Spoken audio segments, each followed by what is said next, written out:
Hi, everyone. Good morning, Chetty House. Ew, good morning. Good morning. Miss Mac got the belt? Is that right? Mrs. Mac gets the belt. Let's go, Mrs. Mac. Come on. That's big time. Good morning in my Fire the Vest era. What up, Casey Tucker? What's up, Wheezy? What up, David? Good morning, everybody. The Giants have come back down to earth. Where up in here? Unfortunately. Yeah, it's fine. Pitching's still good. As long as you can get people out, you'll be all right. Pitching is amazing. What's up, Russ Dog? Hi, Zabo. Hi, Anthony. What up, Nick the Fifth? Kings fan Sneak. What's up, Sneak? Ash. Hi, Chris. Johnny G. Oh, Chris, what's up? In Florida, shout out. Steven Is it Cat- humid as is it humid as hell in Florida right now? It always is, isn't it? Bro, Key West was insane. Just Humidity sitting outside, wise? it's 84 degrees. We're sitting outside doing sand glass, not beach glass. Beach glass, is that what it's called? Whatever. We're doing art with like shells and beach glass and stuff. Okay. And just sitting there in the shade, and we had to go back inside to change because we had sweated out our clothes. That's not good. It was tough, Like, dude. It's a sauna out there. What's up, King Bass? Dude, I'm going to start sweating just thinking about that. That's awful. Bro, it was horrible. I hit the sauna last night. Hey, shout out. Hey, Steven, are you doing is anybody doing the A's and Kings doubleheader today? Ooh, that would be cool. Before my other job fell off the rails, my plan was to do that today. Oh yeah. And then I would have liked to do that anymore. Of course. All right, here we go.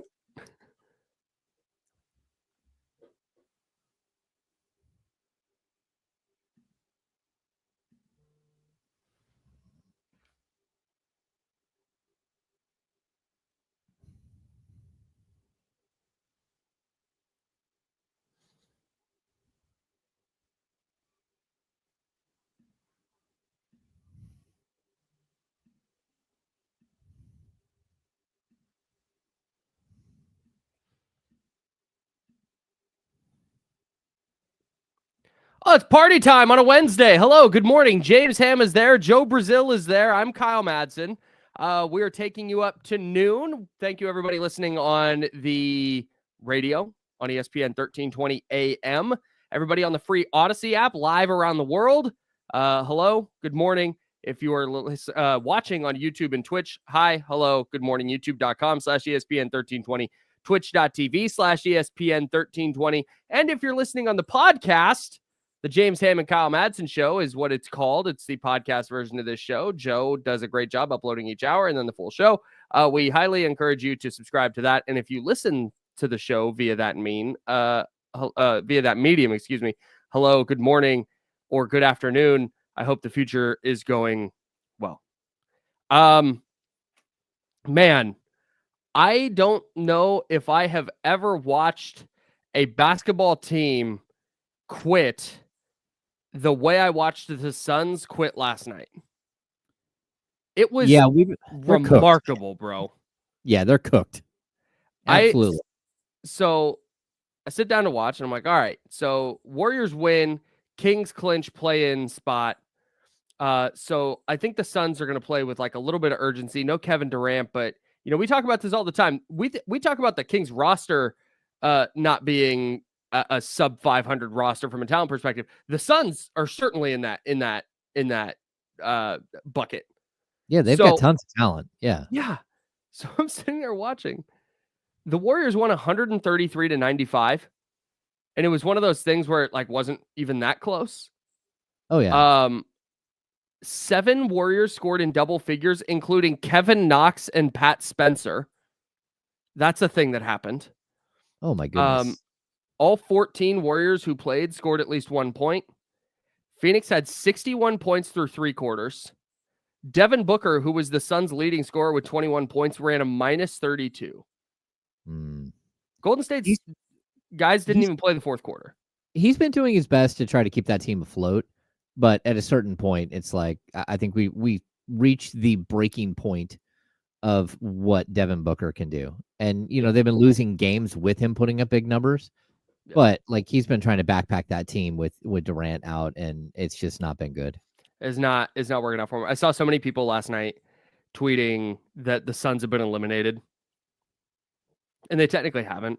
But like, come on, they have to win out. They need Dallas to lose 2 out of 3.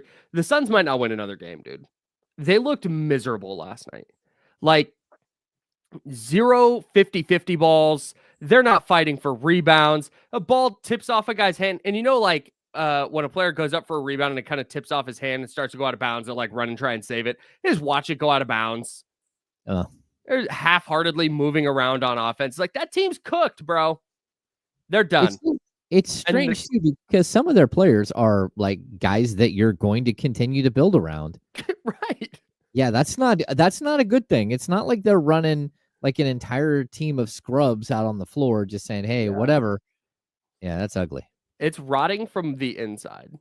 Mm-hmm. Like with the Kings, if it was rotting from the inside like that, I think there's parts that need to be clipped. There's some fat that needs to be trimmed for sure with the Kings.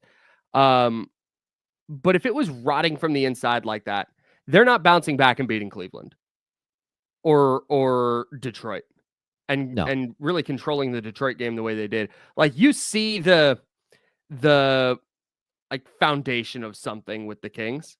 At least, like there's some changes that need to be made and some tweaks to the roster, and we talk about that a lot. But with the Suns, like I don't even know what you do. I have no idea how you go about resetting, because that is a culture problem.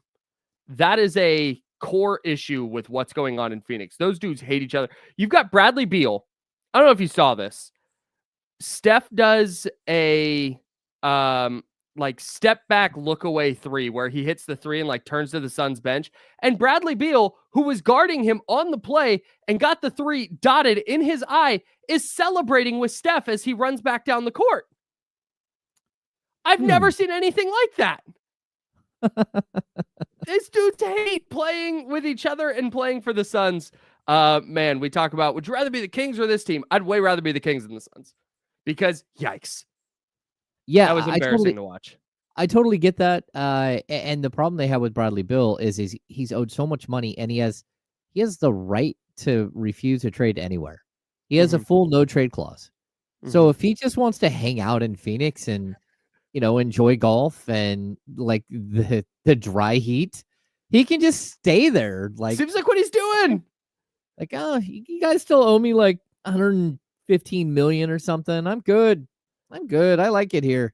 And like, it almost seems like he hates it so much that he knows he can torpedo that franchise by staying there and not trying. And that he seems like he's on this petty kick. And I kind of respect it. But man, I would not want to be in the front office of the Phoenix Suns, because yikes. So the Suns loss means the Kings have clinched a play-in berth. We were pretty much there, but now it's over. The Kings are either going to be the 9 or 10 seed official. Thank you. They're going to either be the 9 or 10 seed. It looks like they're going to be the 9, but they got some business to handle over the next couple of days, starting tonight against the Denver Nuggets. But we got some Kings news yesterday, and the vibes are up. Not just because the Kings have won 3 games in a row, but Terrence Davis is back, baby. TD, back in purple and black. We love to see it. Shout out to Terrence Davis. I'm super excited for Terrence. Me too, man. This is a guy who, when he left the Kings, like no one came calling, and he had to go add himself to the G League pool, and he ends up playing 4 games in the G League last season, and then popped his Achilles. Yeah, he was at Portland's G League team, I think. Yeah, I don't remember where he was when he did it, but they definitely, it's one of those injuries where he's going to be out for like a year. And, so yeah, he was with the Rip City Remix. He came back this year for the Wisconsin Herd, and he's played really well in limited minutes, like 26.4 minutes per game. But, his standard, like shot 46.5 from the field, shot 40% from 3 on 7 attempts per game. Averaged 14 points and 4.7 rebounds and almost 3 assists a game. So yeah, it's good to see him make his way back into the league, even if it's for like the final 3 games. Like kind of weird that you wait till now to do it, but Is he playoff eligible? yes. Yeah, he's playoff eligible because he wasn't on another NBA roster Oh, that's after right. the That's right. deadline. Right. So just because he was in a G League roster, that's different than being on a Got regular it. NBA roster. Got it. Okay. I wasn't sure if you had to be a free agent or if you could be in the G League. So that makes sense. Yep. Is there something to read into here? Like, is maybe Malik Monk's injury worse than we anticipated? Well, Or is there, because that was kind of my first, it was like, oh, cool. TD's back. Love Terrence Davis. Big Terrence Davis guy. Is this just a vibes thing? Like everybody likes Terrence Davis, so they wanted to bring him back? Or is there some utility here? you know what? Like, to be honest with you, when they made the move to shift, Malik Monk into the starting lineup, Terrence Davis would have made a lot of sense Yeah. as like a Malik Monk replacement on the bench because he is a microwave. Now, health-wise, I don't know what he looks like on the court. I haven't watched enough G League games to see Terrence Davis play and to say, oh, he looks 100% back, because Terrence is a guy who, has extreme athleticism and relies on it like heavily.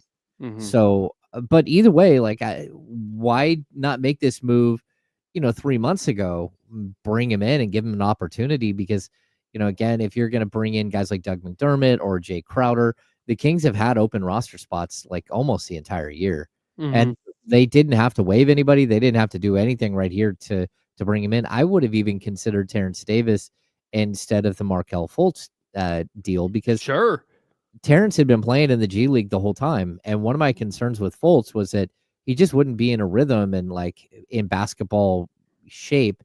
And it's nearly impossible during a season to get a player to go from like nothing to NBA ready.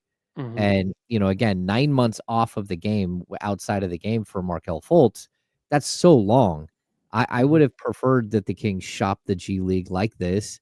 And again, why not give Terrence the shot? He's a guy who, this is another year of eligibility for him in the league.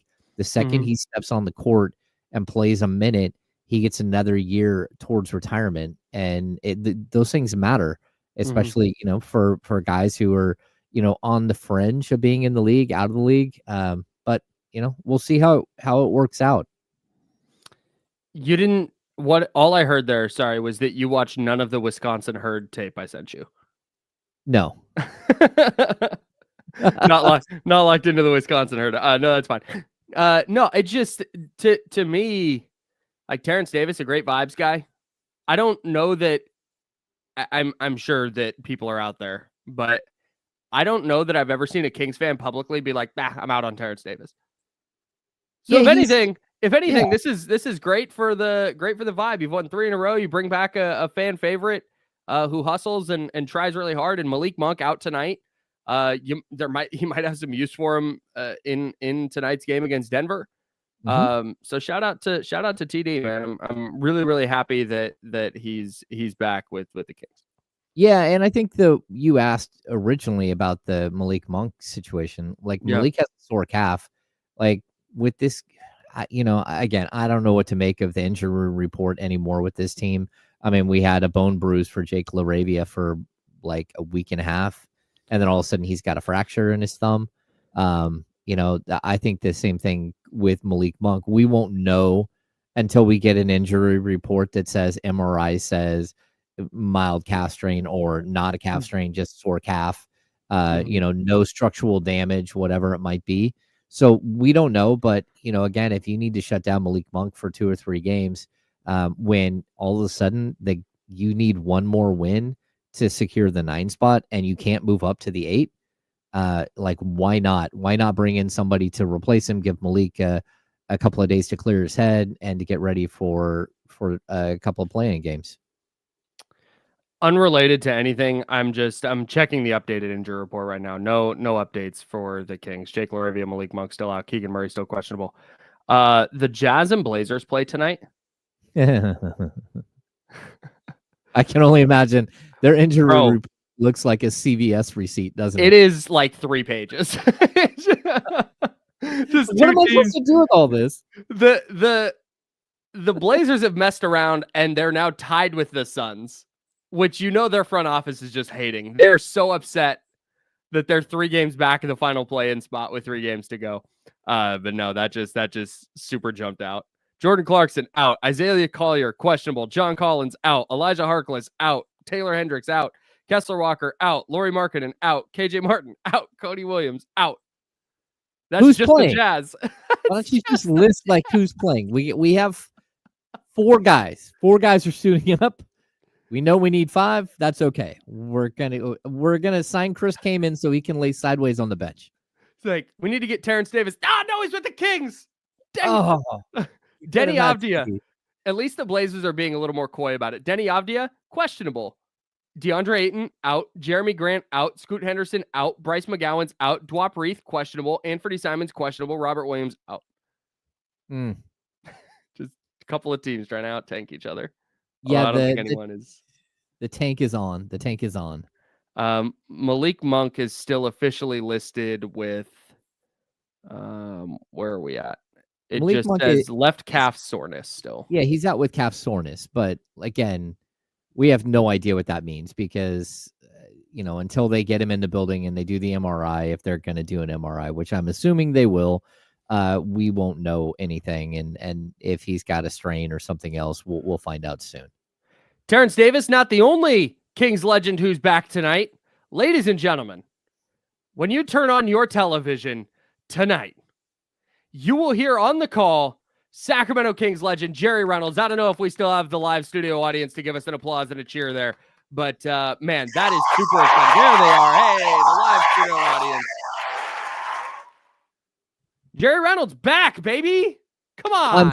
I'm so excited. Let's go. Jerry is one of my favorite all-time people. Again, like Doug, Jerry and I spent a lot of time in the car driving to the studio in San Francisco. Just one of the best dudes with so much basketball knowledge, and he stepped away on his own terms from calling games, and I'm glad that they're giving him the opportunity to come back for a game. From what we hear, Katie's got a watch party or something. Yeah, to her go husband to. is on Survivor, and there's a watch party downtown. Yeah. So she's gonna go hit that with her family, and I mean that's cool. Watching Joe the fireman on Survivor has been spectacular. He's done a great job and represented Sacramento and Katie and their family really well all the way through.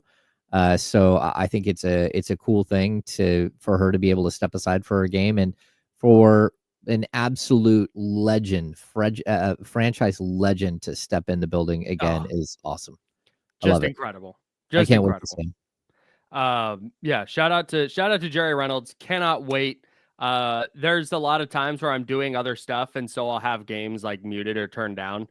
Tonight, I am making sure that my life at 7 p.m. is set aside so I can tap in to Jerry Reynolds on the broadcast. I'm so excited.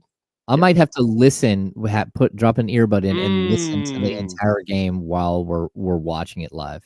Smart. I love that. I love that idea very much. We'll get into the Kings Nuggets game. The A's get their first win at Sutter Health Park, and then fumbled in the process. We'll tell you about that.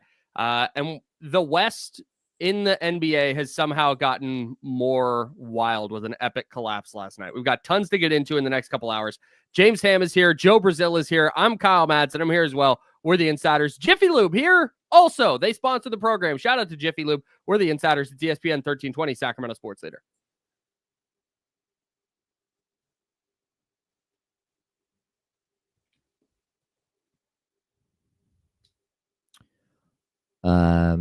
Yeah, Spectre, me and Jerry would stop at Wendy's every single time we go to the city.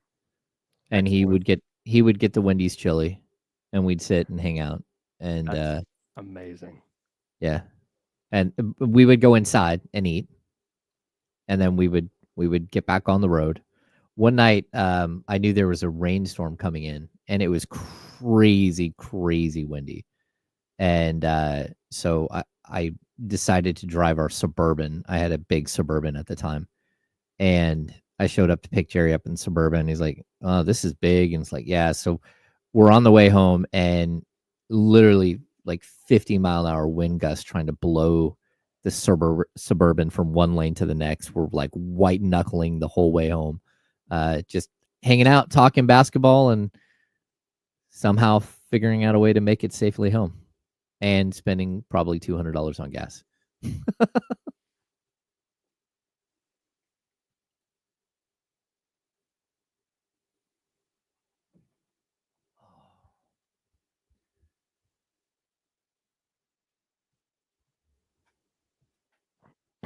Shout out to you, Derek. Let's go. Oh yeah, Derek. Yeah, Derek. Yeah, Derek. What up, Derek? Yeah. Yeah, Derek, come on. Yeah, Steven, I agree. This season, it's been really good. I only saw that clip of Joe with the I don't know their names. The girl, she won the game and then like had a breakdown. Yeah. And Joe gets to go over, and I just saw that clip. I was actually walking around downtown waiting for Chris Biederman's welcome party to start because he had a bunch of people coming from out of town for his wedding. And I'm walking around downtown killing time. Shout out to Lucid Winery, by the way, next to Fox and Goose. I had never been there before, but I popped in to kill some time. Fantastic. What a great place. I only tried one of the wines, so I can't vouch for their extent of wines. They have a long list, but I had the Zin. You know, I'm a Zin guy, and I really, really enjoyed it. So I'm walking around downtown watching that clip and just crying while I'm walking through downtown Sacramento. It was phenomenal.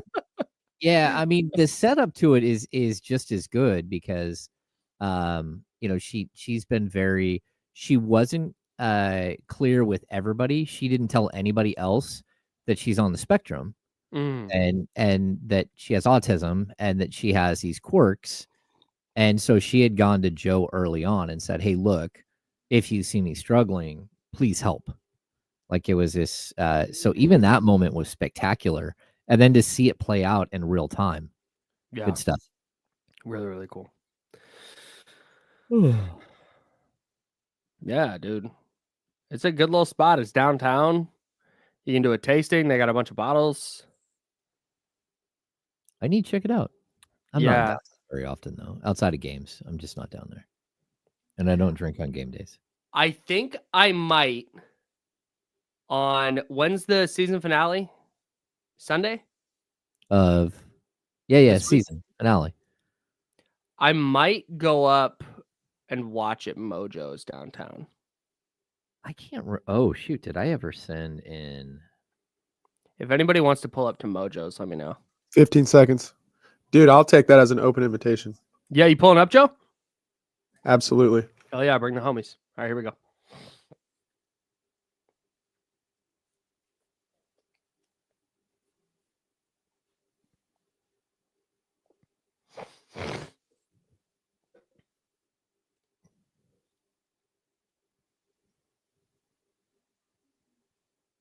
Now, back to the Insiders with James Ham and Kyle Madsen, brought to you by Jiffy Lube on ESPN 1320.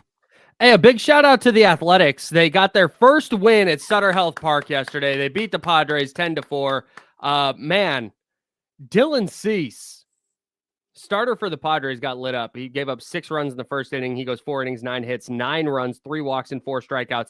He did not give up a home run. The A's scored their first 9 runs without a home run. And that's exactly what we were talking about the other day, James, when you started looking at kind of their peripheral numbers. It's like at some point they're going to break through.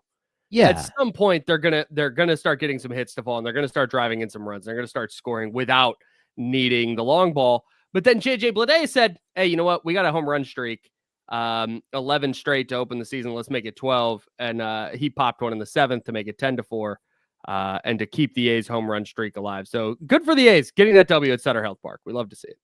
Yeah, they need to figure out the again, Bleday, that's his first home run of the season. Like their outfield, that gives them 2 home runs on the season. And when you've got your 3 outfielders and your third baseman with a total of 2 home runs, that's in modern baseball, that's not going to work. Mm-hmm. So it's good that they're starting to warm up a little bit. Urshela had a good game, 3 for 4. He had really struggled. He goes 3 for 4 this early in the season with 3 RBI, and he's now batting 182. So that's not a good sign. Where, again, they've got some hitters on this team. Yeah. Soderstrom's batting 378. Jacob Wilson's batting 400 right now. Yeah. Man, he's just like, what a crazy young group of players that just, a ton of fun to watch. Yeah, good young group for sure. They get their first win in Sacramento with a 10-4 victory over the Padres. Rubber match of that series today at 12:30. If anybody's doing the A's-Kings doubleheader, I would love to hear from you on the Elk Grove Kia talk line, 916-909-1320. That's 916-909-1320. I had some other work stuff come up, but it was my plan to go do that. I was going to go to the A's game, and then I was going to walk across to Doco and hang out and go to the Kings game. Alas, it's not in the cards. But if you are doing that, I would love to hear from you and what the game plan is going A's to Kings. Yeah, it looked like Ramsey is going. Of course he is. Why wouldn't he? Yeah, that makes sense. That makes sense. It's 1,000% right there in the Ramsey bag. We'll get to Kings Nuggets, but I want to get to 2 other West things from last night. Did you see Luka got tossed for trash talking a fan? Yeah, just dumb. And the ref thought it was at him, and Luka's like, no, that awful thing I said wasn't to you. It was to that random person over there. Good. To hell with Luka and his trash talking to fans. We love to see it. Let's get him out of here. The Timberwolves are right there in that pack of teams that are like battling for the 3 through 8 seed. And they were in lockstep with the Warriors and the Clippers and the Grizzlies. And it looked like they were going to stay in lockstep because they led Milwaukee 95-71 with 9 minutes and 54 seconds to go. That is a 24-point lead with under 10 minutes to play in regulation. The Minnesota Timberwolves lost 110-103 in regulation. They gave up a 39-8 run in less than 10 minutes. That's absolutely outlandish. That is so hard to do. I don't even know how that happens. Like, how does that happen? Can he get a stop? Can he get a stop? They give up 39 points in 9 minutes and 54 seconds. That's crazy. If you give up 39 points in a quarter, it's like, oof, rough quarter. They gave up 39 points and then led like 2 additional minutes. I would like to see the breakdown too. Like, how is it possible that actually happens? I'd like, again, that's not even a great 3-point shooting team outside of Dame. Maybe Pat Connaughton hit some threes. So I'd like to look at the box and say, if you're going to score 39 points in 10 minutes, less than 10 minutes in the fourth quarter, how did you do that? And so, yeah, that's wild. So that drops Minnesota down to 46-33. So they're a game behind the 4 through 7 seeds. The West is crazy, man. The Clippers currently 4. The Nuggets have now dropped to 5. The Warriors 6, Grizzlies 7, and then the Timberwolves a game back at the number 8 seed. So the West is insane. And the Nuggets, like we talked about it all day yesterday, firing their head coach with 3 games to go and how just kind of an insane thing that is. But they're going into this game tonight needing to win, because if they lose, and if Golden State beats San Antonio, the Grizzlies play Minnesota, the Clippers play Houston, the Lakers play Dallas, the Nuggets have a chance to fall back into the play-in if they lose to the Kings tonight. So there's like this confusion with their coach. Not confusion. Let's call it disarray. There's some disarray while they figure out what their head coaching situation looks like and what their interim head coach is able to do on the fly. There's just that massive question mark. On top of the urgency of, oh, hey, need to win. It's kind of a must win for the Nuggets. But then you've got the Kings. I'm sorry, go ahead. Go. Yeah, it's fine. And then you've got the Kings who, like, you kind of need it, but not really. You're trying to keep this rolling, trying to keep the momentum going, but it's not, oh my God, might fall out of the play-in if we lose a couple here because they've clinched a play-in spot. So they're like you kind of want it, but you don't need it. Whereas the Suns or the Nuggets are like, need it, but they have a new weird. It's a weird game tonight. Okay, but I also, if I'm Doug Christie and I'm looking at the standings right now, and you're 39-40, you need 2 more wins. Yep, you need to. I mean, it doesn't. I know at the end of the day, having a 500 season doesn't really matter, but it's still sitting there. There's an opportunity for you to get to 500 on the season and to finish it with 41 wins, and even 42. You could potentially, if you win all 3. And if you win all 3, all of a sudden you're on a 6-game win streak going into the play-in. So I'm a guy who does believe in momentum as like a major positive for a team. And if you can somehow like get some traction here and keep winning, that would be huge. If you can play spoiler, whether it's for Denver or it's for the Clippers, like good, that's fine. If I'm the Kings, I would love to face a Memphis Grizzlies team that's in all kinds of turmoil and a Denver Nuggets team who's in all kinds of turmoil in the play-in, as opposed to, say, a Minnesota Timberwolves team that's angry, and they might not be, they're very talented, but, you could lose to either team. But I just think a team in disarray is probably a better team to face than one that's, fighting for something. Yeah. Yeah, man. I'm right there with you. The momentum thing I think is so important, especially when the big issue with this Kings team has been holding on to that momentum. Like, how many times have we been really close to them turning the corner and then they lose to Washington or Chicago? Or they're blowing double-digit leads to Chicago and Milwaukee in back-to-back games. Like, this is, if they can get to this point where they're beating Denver, regardless of the circumstances, beating Denver would be a good win. And then maybe you go in and you actually get the Clippers this time, a team that's given you fits all year, but you were a bad bounce away on a Kawhi game winner from knocking them off in their building. Can you go get a win and show like, okay, look, we can beat that team. We knocked off Denver. We beat that team. We housed the Suns to close the year. It's 6 in a row going into this play-in against a team that like, Dallas, whatever. Like, this is, again, I'm not saying I would bet on any of this because I'm not, I won't bet on this. I won't bet on this Kings team, frankly. No. But when you're trying to view this through like, okay, where's the optimistic way this season could go? It's that. Can you close this season strong? And I think that's kind of the question I want to ask is that enough? Just down the stretch here, let's just go to this world where they finish 3-0 here. They've won 6 in a row. Let's say they win 2 play-in games. They beat Dallas and Memphis. They beat Dallas and Memphis in the play-in, and go to the playoffs, and whatever happens in the first round. Let's say they take the Thunder to 6 games. Is that this season is going to be disappointing no matter what, just because if you match that up against what the preseason expectation was. But if you're talking about like, okay, there are some positives to build off of from this season. Would that be enough? Going 6-0, winning a couple play-in games and getting the playoffs. Would that at least be like, okay, well, at least it was a fun end to the year? I mean, in all honesty, it'd be a better finish than last season's. Like not making the playoffs. Yeah, well. So, I mean, you would show that, like, whether the season itself was as good or not, that you at least figured out a way. Like, for me, I don't know if there's any way to. There's layers to this, right? Like, what are we talking about?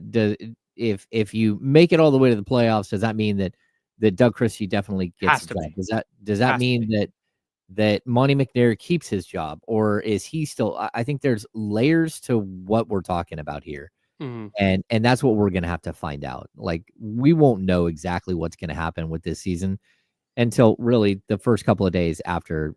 I think we'll know something like right away. If Monty McNair is not the one who's doing exit interviews in after the season, if you're going to fire somebody and we move forward with a different general manager or a different idea down the road. That's one thing. But yeah, I don't know how they're going to handle this. And so whether or not making the playoffs, because I mean, even right now, that seems so far away. You know, Especially, go ahead. They won 3 in a row, but that seems so far away, Kyle. Especially because we're talking 3-0, right?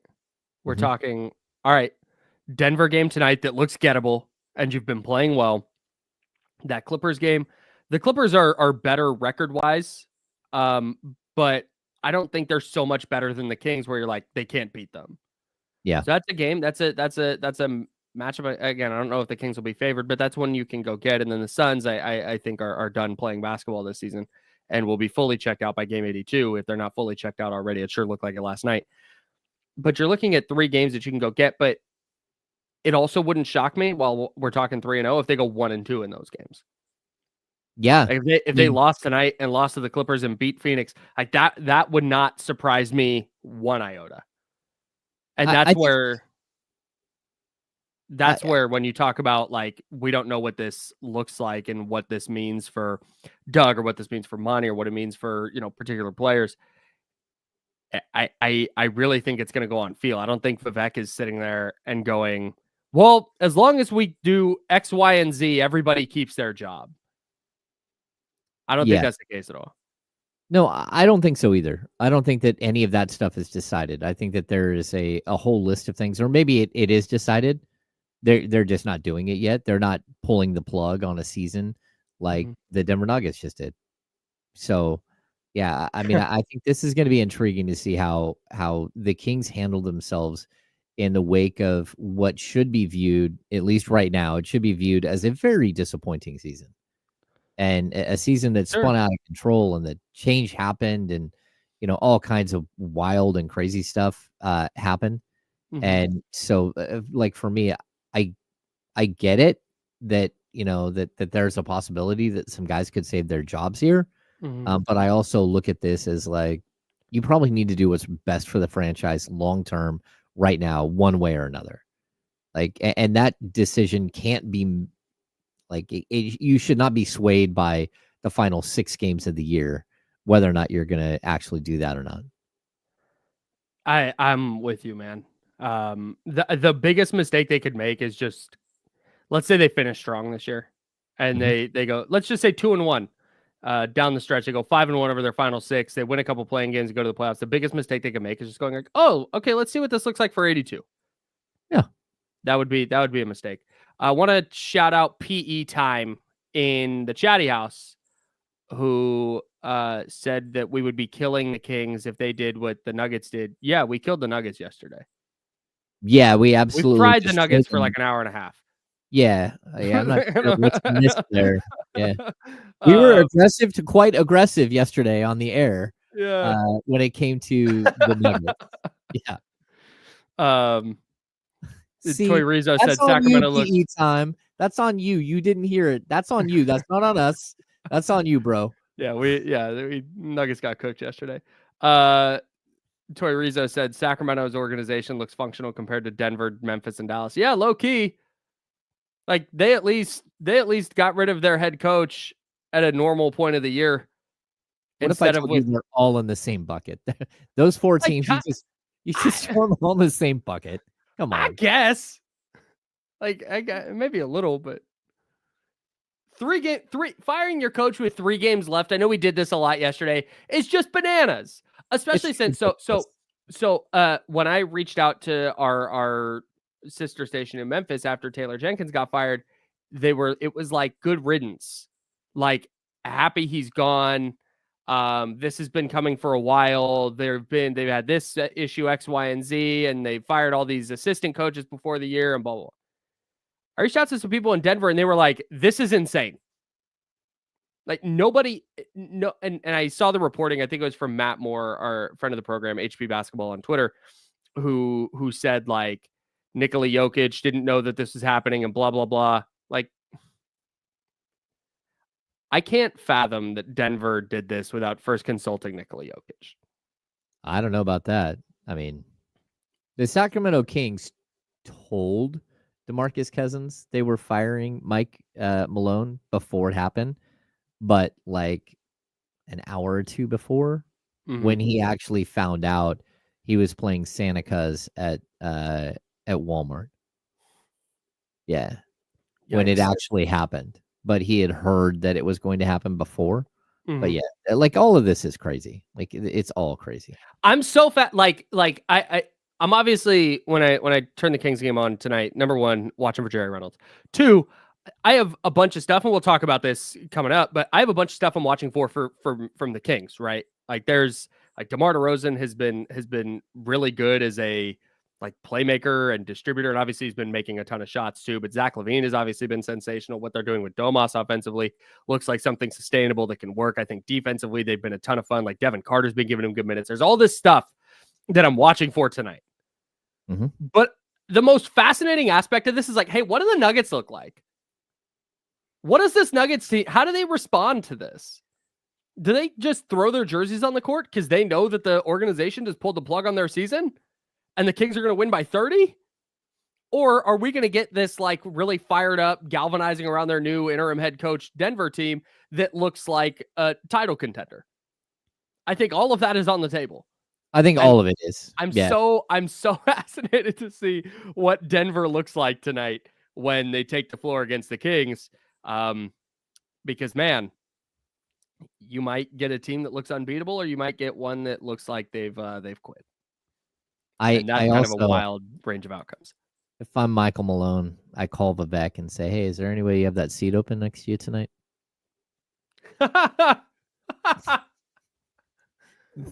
The ultimate. Knowing Michael Malone, he thought about it.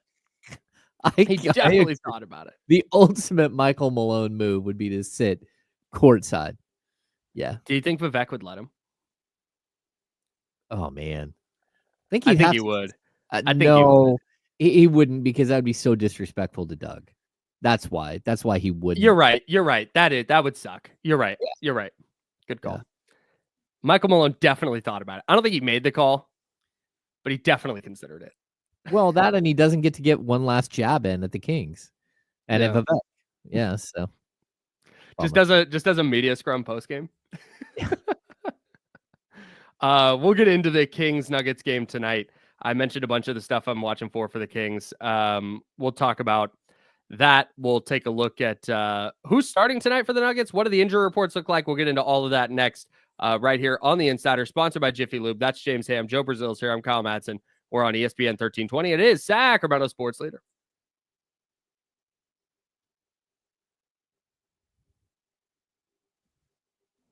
Yeah, Vivek was the owner during Michael Malone's tenure, for sure. Yeah, for sure. Yeah. That was Vivek's first hire, 2013. And that was a problem. He hired his head coach before he hired his front office. Man. Yeah. Oh, we did have some things I started in the chat.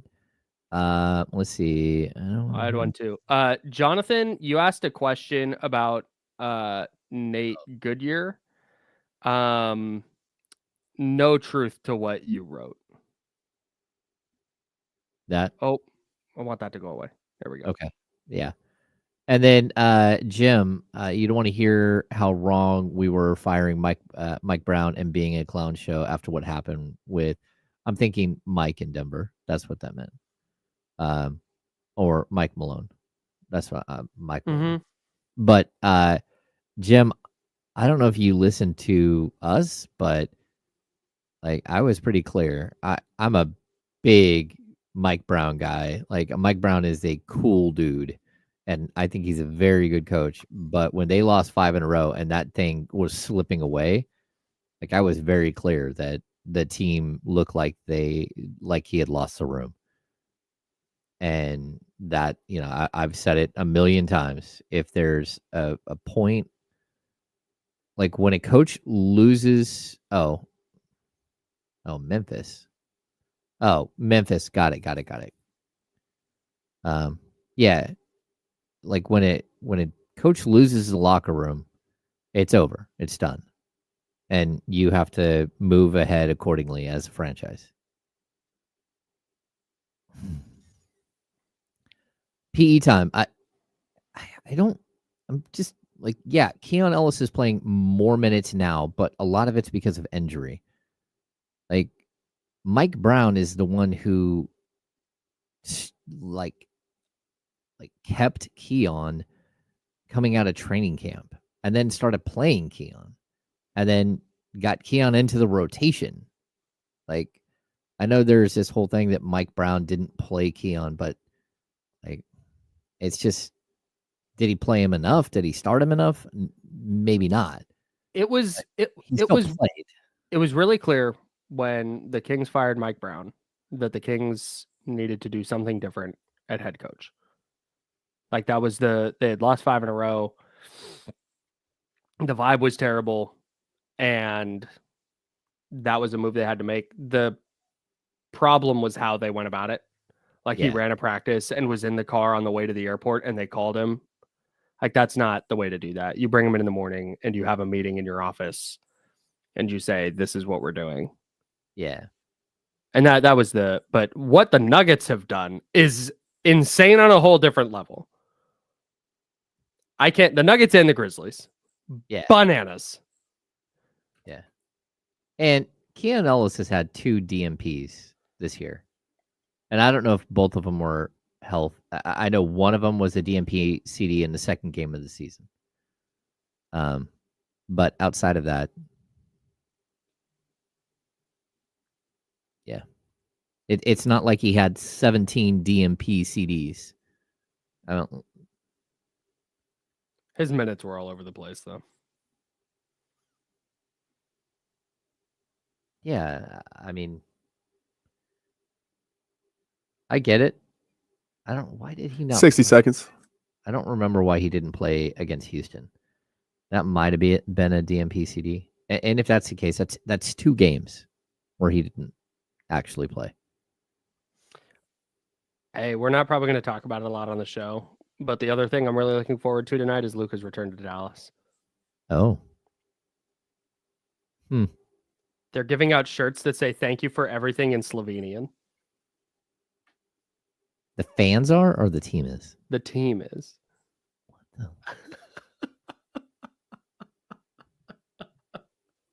Buy off the fans. I don't understand that. I would light that shirt on fire in the arena. Why are you giving me this? All right, here we go.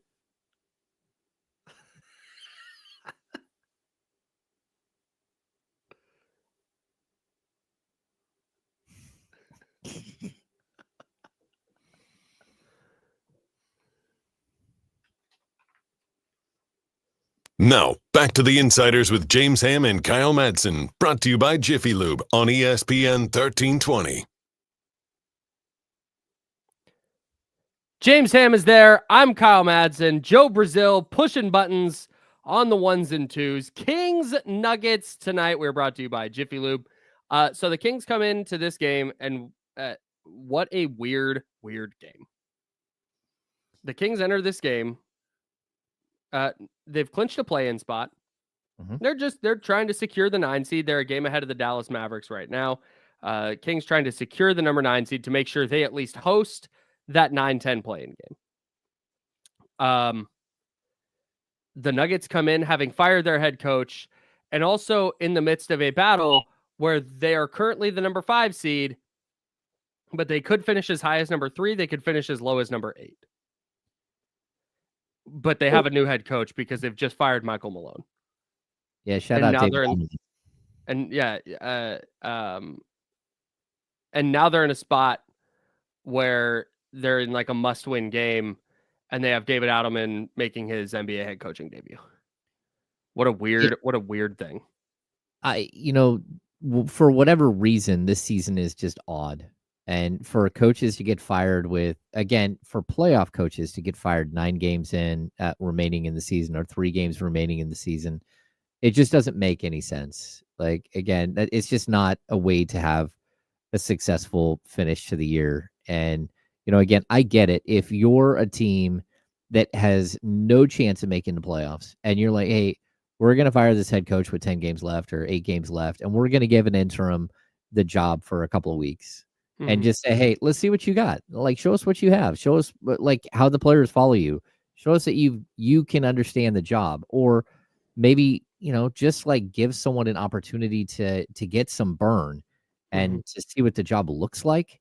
Like I get that, but what we're seeing from Denver and what we saw from Memphis, 2 weeks ago, it's just absolutely crazy. And so we have no idea what we're going to get. I don't think the Denver Nuggets know what they're going to be when they step on the court. And you got to kind of just play it by feel and see how it all works out. Yeah, because like a new coach isn't going to change a bunch of X's and O's, certainly in 3 games, and absolutely not in their first game the day after they got the job. No. So I don't think schematically we're going to see anything super different from the Nuggets. I don't know if rotationally we're going to see anything super different from the Nuggets. It's just not going to be Michael Malone on the sideline. Yeah, not Michael Malone dragging his players in post-game press conferences. No, it's very true. That's very true. And like, look, people should know David Adelman is a guy who's been up for head coaching jobs in the last 2 summers. Like, this is a very, very like qualified person to step in, but not in this situation. No one is qualified to like fight through something like this at the end of the season. Well, I mean, I guess there are a couple of head coaches in the league that have been through this multiple times. Like JB Bickerstaff, I think, has been an interim head coach like 5 times before actually getting a job. But again, David Allen, 43 years old. He's been an assistant since the 2011-2012 season with Minnesota. He, of course, is the son of Rick Adelman. And I'm going to guess not only has he been a player development coach, but I'm assuming he was around franchises for much longer than that. Sure. It's kind of fun that, so you have David Adelman coming to Sacramento to make his NBA head coaching debut, coaching against Doug Christie, with Jerry Reynolds on the broadcast. Yeah, it's bizarre. That's fun. What a fun thing. I can't wait for this game tonight. I'm excited every night the Kings have a game because I like watching basketball. But this one I'm particularly excited for. What's the one thing? The Kings over their 3-game win streak, to me, there's a few things that have really jumped out to me. DeMar DeRozan working more as a facilitator and a distributor has really seemed to be working. Zach LaVine scoring the basketball at the rate that he's scoring it has been sensational. The offense running through Domas more often, and running more of a motion-driven offense has really jumped out to me. And then Devin Carter has just been giving them really productive minutes when he's played, and I've been pretty impressed with him over the last couple of games. Yeah, so, especially defensively. Yeah, I think that, the way that Devin Carter stepped in and scored 7 points in the third quarter and helped the team climb back in their last game out, that was impressive. If I'm going to choose one of these things that I've got to say, hey, what one thing could carry over? Or do you want to see carry over? The LaVine scoring.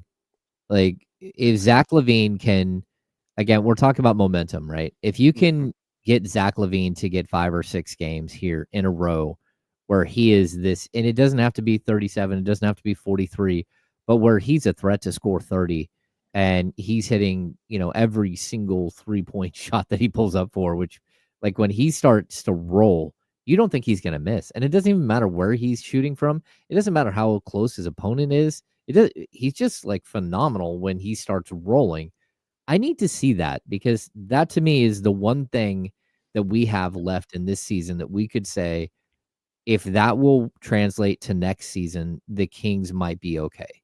Like Keegan can come out and score 30 a bunch of games in a row, and everyone will be like, okay, well, that would be cool if that happened.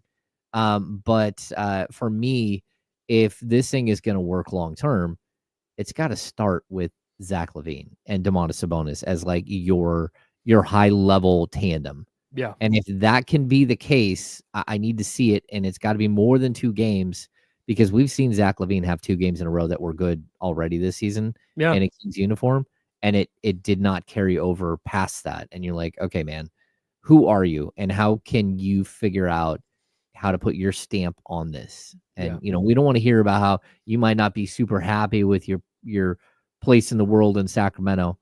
go out there and play ball. And if you do that, this team not only has a chance to win a couple more games here, but to win a couple of playing games and potentially go represent, the franchise and as the 8th seed. So go be this guy, because that makes the team a whole lot better. Yeah, and I think this is such a cop-out thing, but when he's scoring, I think it's because all of those other things offensively that we just talked about are falling into place. Yeah. This has not been Zach LaVine saying, to hell with this, I'm going to take the ball, I'm going to shoot it a million times. This is him getting shots within the flow of the offense. And there's times he goes ISO and he drives by somebody and he gets to the rack, or he goes ISO and hits a 3 over somebody. Like, that's just part of the sport. That's going to happen sometimes. But I think a big reason we're seeing his offensive game open up, and we're seeing things open up for DeMar DeRozan, is because they are running things more through Sabonis. Letting him use his superpower as a facilitator and as a distributor. Yep. And I think when that happens, you see things, and it's been a lot of DeMar DeRozan, it's been a lot of Zach LaVine offensively, and a little bit of Domas as far as a scorer. But the thing that has begotten, the thing that begets is everybody else, their role just kind of falls into place. Where now it's I know Trey Lyles has been starting over Keegan, but you see Trey Lyles just doing the dirty work, doing the little stuff on the margins. Devin Carter doing the dirty work, doing little stuff on the margins. Keon Ellis has been outstanding defensively. He had like 7 or 8 deflections the other night. It was ridiculous. And when all of those things start to fall into place, you go, okay, this at least makes sense. Is it sustainable long term? Don't know. But for this year, this is what the team needs to look like. And so I think if they can go out and do that again, I think they'll win. But even if they don't, you see this style of basketball that goes, okay, if you are going to go into the play-in and you are going to be dangerous, and if you are going to do anything, if you do make the playoffs, you're going to do anything besides get swept, this is what it has to look like. And I think finding that has been valuable over the last 3 games. Yeah. Now it just has to be more. That is the hitting the nail on the head. Starters for the Kings tonight: Keon Ellis, Zach LaVine, DeMar DeRozan, Trey Lyles, and Domantas Sabonis is my guess right now. Keegan Murray is questionable with a back injury. Jake LaRavia and Malik Monk are still out. For the Nuggets, Jamal Murray currently doubtful. He's dealing with a hamstring injury, and it sounds like he might not come back this year. Oh, they've treated that really strangely. But Jalen Pickett has been starting alongside Christian Brown, Michael Porter Jr., Aaron Gordon, and Nikola Jokic. Still a really talented team. Still a very good, very capable team, even if they've had a little bit of a disappointing year. Well, and they still have the 3-time MVP, Nikola Jokic. Yeah. They still got that guy. They still got a pretty good little player. 30, 10, and 10 guy. Matchup of the game. I don't like. There's times we try and dig deep and find something interesting. It's Sabonis and Jokic. That's the one. It's just and Valanciunas. I want to see Valanciunas on him too. That's fine. Yeah, absolutely. One of the sneaky under the radar things, or you'll see it discussed in like the deep basketball portions of the internet. Because of what Jokic has been doing offensively and the energy he's expending on that end, he's never been like an elite defender. I know the metrics say that he's just really good defender or whatever. He is just getting eaten alive at the rim. There is no resistance in the paint right now for the Nuggets when Nikola Jokic is in there. And like I said, I think it's because he's been expending so much energy offensively. But that's something where I would love to see Domas tonight do what he did earlier this season at Golden One Center, where he just kind of took it to Jokic, and Jokic wanted no part of it. Yeah, he wants none of that smoke. And I think that's we're going to see who this team is when they walk out on the floor in that matchup right there. Mm-hmm. We're going to say, oh, look, Jokic is checked. He's checked out. Yep.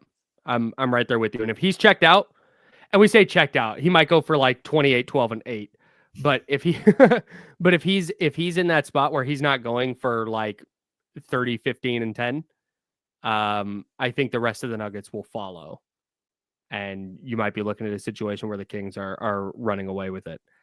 Would love to see that. Would love to see the Kings keep this momentum going into the postseason now that they have clinched that play-in berth. I'm Kyle Madsen. He's James Ham. Weird game for the Kings tonight. We'll have keys to a Sacramento victory, looking for 4 in a row That's coming up for you in a bit right here on ESPN 1320 Sacramento Sports Leader.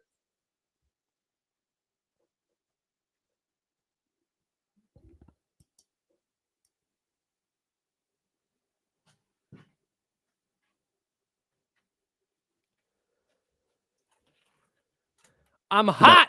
I'm hot on Underdog right now, y'all. This basketball season, we've got baseball season, but with the basketball season winding down, the stars are coming out. And I've been winning money with Underdog, and I would love for you to win, to sign up now using promo code Kyle M. That's KYLEM. I went 3 for 3 the other night. Last night, I went 3 for 4 in the Warriors-Suns game. Steph Curry, I had him higher than 23.5 points. He got me there. Brandon Pajemski, higher than 14.5 points. That was easy work. I had Grayson Allen, higher than 10.5 points. He got me there. The one that I didn't get, Jonathan Kuminga, higher than 19.5 points, rebounds, and assists. He had just 16. But because of the flex play option with Underdog, I can miss one player in my lineup, and I can still win a little money. That's what I did last night. Underdog's pick'em game. It's super easy. I tell you all the time. You pick higher or lower on at least 2 player stats. You can do just basketball. You can do just baseball. You can mix and match. They have all your favorite teams, all your favorite leagues, all your favorite sports on Underdog. So sign up now. Download now. Here's my lineup tonight. Zach LaVine, higher than 22.5 points. I'm riding that wave. Christian Brown, higher than 24.5 points, rebounds, assists. He's a good athlete. I think he'll give the Kings some trouble. Keon Ellis, higher than 10.5 points. I think he's due. Keon Ellis has not been scoring the basketball well lately. I think he's due. I think he's going to go higher than 10.5 points.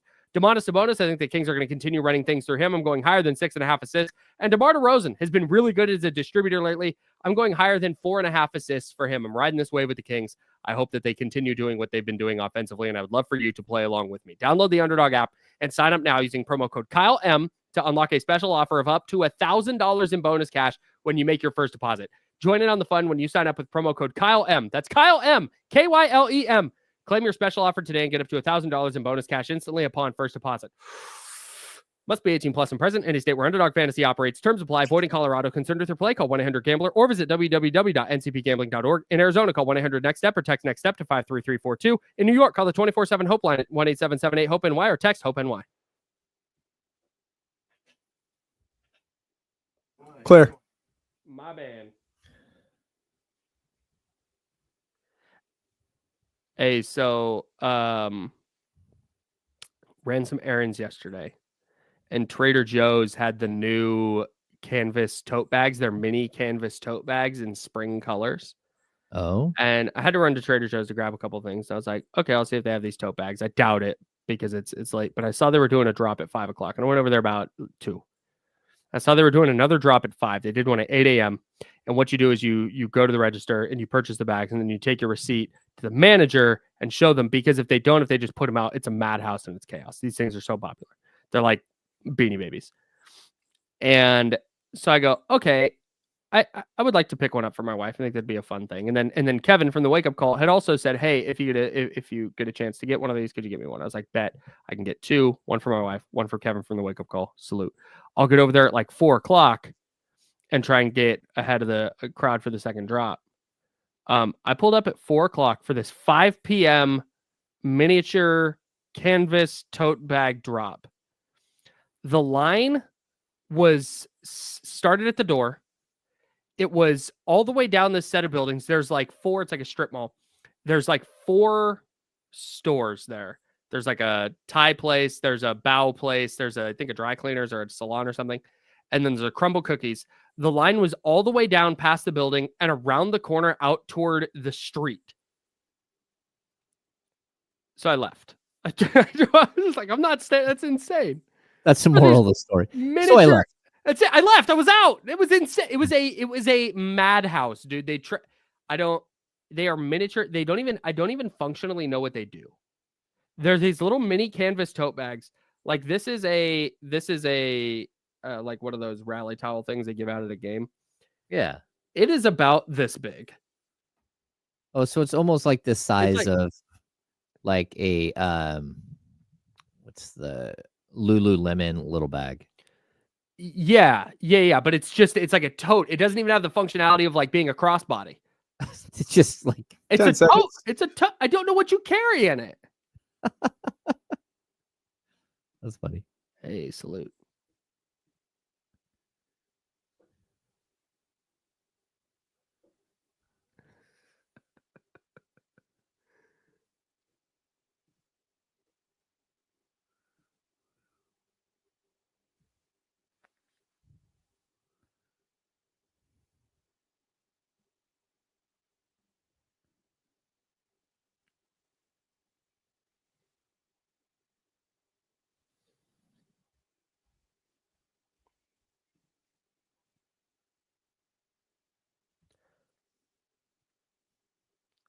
Hour number 2, that's James Ham. I'm Kyle Madsen. Joe Brazil is here as well. We are sponsored by Jiffy Lube. Kings Nuggets tonight. We'll have keys to victory coming up for you in a bit. But real quick, I have to talk about this because it's freaking me out. And I would like to get this off my chest to you, James, and you, Joe, and everybody listening on 1320 AM, everybody in the chatty house at youtube.com/ESPN1320 and twitch.tv/ESPN1320. And of course, I would love to get this off my chest to anybody listening on the free Odyssey app. You download the Odyssey app, you search ESPN1320, and you favorite the station. That way, when you open the app, our station is right there, and you can listen to us anywhere in the world. I learned yesterday, and I don't know if this has been a story for a long time and I'm just now getting to it, or if this just became a story yesterday or what. Have you seen this? That's bioscience company in Dallas is using genetic engineering to quote unquote de-extinct long gone species. Yeah, I saw it. And they brought back dire wolves, which I thought was a Game of Thrones concoction. It turns out a dire wolf is a real thing. Had no idea. I thought that was a George R.R. Martin original, but nah, he bit that from an actual animal. So they brought back dire wolves. They've been extinct for more than 10,000 years. And they're just using genetic engineering, making dire wolves again. And they're going to like unleash them into the wild. They're going to be like, hey, we're going to rehabilitate these things. And we're going to put them back into the wild, and we're going to try and bring back all these extinct animals. Like, it sounds great in theory. And I love this idea of, man, these species that are not around anymore, I would love to bring them back and put them back into nature and try and, rebuild some of the things that humans have aided in destroying. Brother, have we not seen Jurassic Park? Have we not viewed the dangers of this? I don't understand why everybody's like, yeah, what a fun thing. Is it? Have you ever seen Resident Evil? What's going on, dude? Bro, like, seriously. Okay, cool. You want to bring back the dodo bird? Fine. You want to bring back some extinct, like finch? Okay, that's fine. But, like, I know how this goes. It goes, okay, dire wolves, great. What about a woolly mammoth? Hey, what about a saber-toothed tiger? I'm here for what about a Tyrannosaurus Rex? Like, bro, we've seen it. There's tons of movies about it. They've got Jeff Goldblum and Chris Pratt and Dakota Howard. Is that her name? Bryce Dallas Howard. Yeah, Dakota Fanning. Bryce Dallas Yep. Howard is who I'm trying to say. I don't need any of this in my life. This terrifies me, dude. I think this scares me more than robots. This is definitely I don't know. It's definitely strange because you're introducing a full-fledged predator into the wild again. So, hey, maybe it works. I don't know. They're beautiful looking animals. I didn't think I didn't think we were okay with that. I thought there were regulations on, because we used to have the sheep thing, right? Mm-hmm. Like where they were cloning sheep, right? Mm-hmm. So what are they doing here if not cloning? They're using some sort of technology that has to be similar. This is it. This is it, dude. Like I said, I in theory, in a vacuum, trying to bring back extinct species.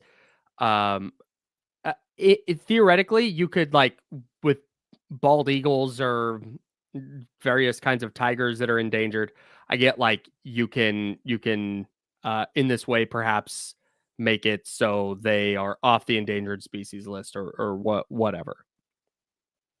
I just need to make sure that if they're going to do this, unleashing genetically modified or genetically engineered super predators into the wild. How could this go wrong, Kyle? I will tell you, you brought up the bald eagle. When I was in Alaska, when we went on our cruise, there was a bald eagle in a tree, and they're not like it in the lake. We have bald eagles, like Lake of the Pines. We usually cool. We usually have a bald eagle that like there's a place that they hang out, and they have a very like small radius, like, but you can actually see a bald eagle swoop in and grab like a largemouth bass out of the lake. But that's so sick. When I was in Alaska, like the bald eagle that we have in the lake is like, I don't know, maybe 2 feet tall. When we were in Alaska, we looked up into a tree and there's like a 5 foot tall bald eagle. Like, oh no, that's not good. No. Like that could swoop in and just steal small children right off the cruise ship. Like they're massive, bro. Massive, huge bird. Yes. Like, okay, what we have, I don't know, like it might be a male pattern baldness eagle, not a bald eagle. It's not quite the same as when you see one in the actual wild where you're like, oh no, I'm afraid for like that looks like crazy. That eagle could play some linebacker. Yes. That's incredible. Wild. Somebody asked if I would go to Jurassic Park. Absolutely not, brother. No chance. I'm all in. I'm all in on Jurassic. I would go 100%. No chance. Watch the movie. Watch the second movie. Watch the fourth movie. Watch the seventh movie. Whatever it was. None of them turn out good. Yes. And they go that way because people in the movie act how people would act. Like they're spending so much money to create this place. And I promise you where they're going to skimp is like security measures because they don't care about you. We've seen what billionaires can do with a basketball team, let alone with the Jurassic. They're not going into the luxury tax to make sure that you're secure going through the raptor cage, bro. And they're going to do things like learn how to fly a helicopter and accidentally crash it into the aviary thing that causes mass destruction. That's exactly what would happen in real life. Like 1,000%. I believe everything that I've seen in Jurassic Park. If it ever happened, I'm not going anywhere near it. No chance. Nope. Enjoy that though, Joe. Good for you. You and your giant City Connect jersey just rolling through Jurassic Park. Dude, I'll be safe in that thing. Come on. I'll look like a predator. I'll look like I have poison on me with the purple and whatnot going on. There it is. Perfect. All right. That's James Ham. I'm Kyle Madsen. Joe Brazil's here. We are sponsored by Jiffy Lube. Keys to victory for the Sacramento Kings tonight against the Denver Nuggets. A Nuggets team in disarray after firing head coach Mike Malone inexplicably yesterday. Out of nowhere, they said, hey, we're done with this. David Adelman, you're the new coach. Good luck, pal. So, James, with that in mind, let's get to keys to victory. Number one. Number one for me is you've got to let the Nuggets be the team in chaos.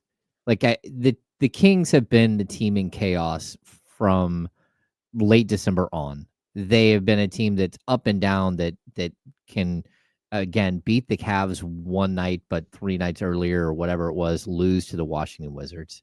Mm-hmm. Like the Kings have been the team in chaos. Let somebody else be the team in chaos for a night.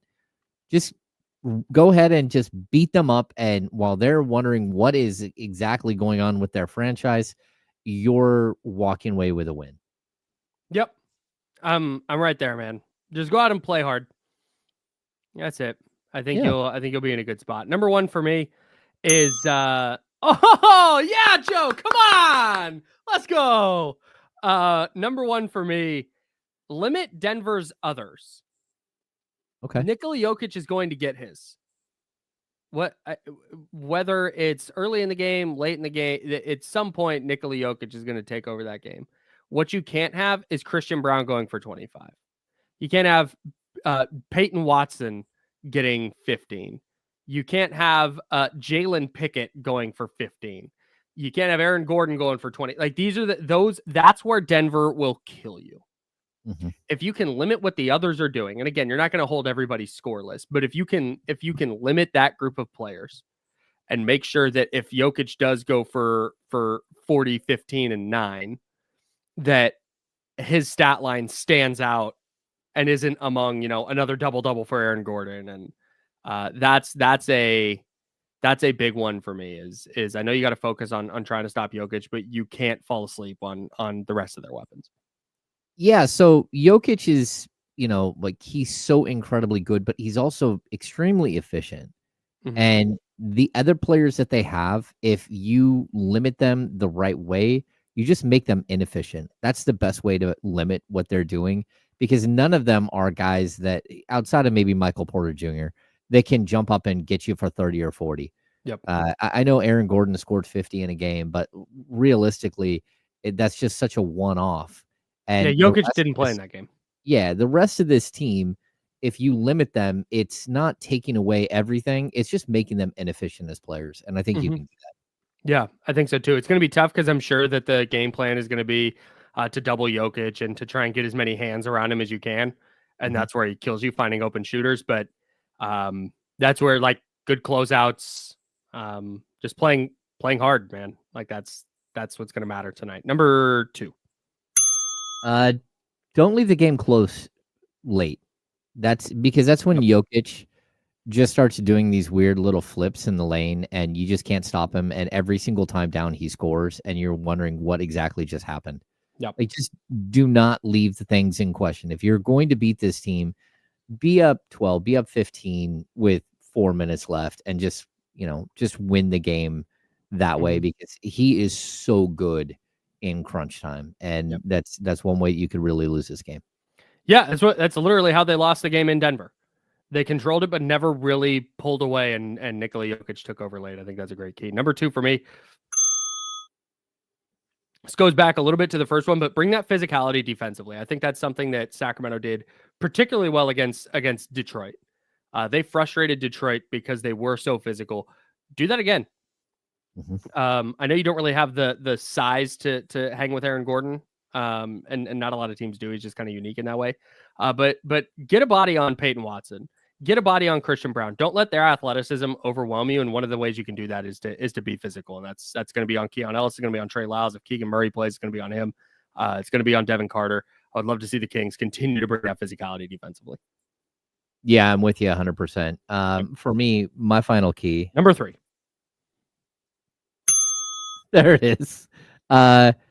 Play the passing lanes. Denver is really good offensively. We've talked about this before. They lead the league in 3-point percentage. They lead the league in 2-point percentage, or second in 2-point percentage. They get a ton of easy 2-point baskets, but they turn the ball over a lot.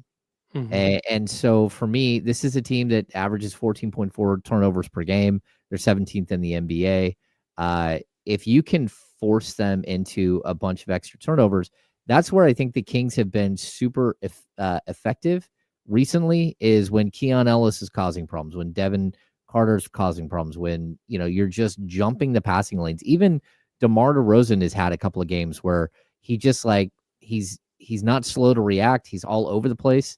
That's what I kind of hope that they do in this game. Just be the aggressor and make a team that's, again, lost in a little bit of chaos.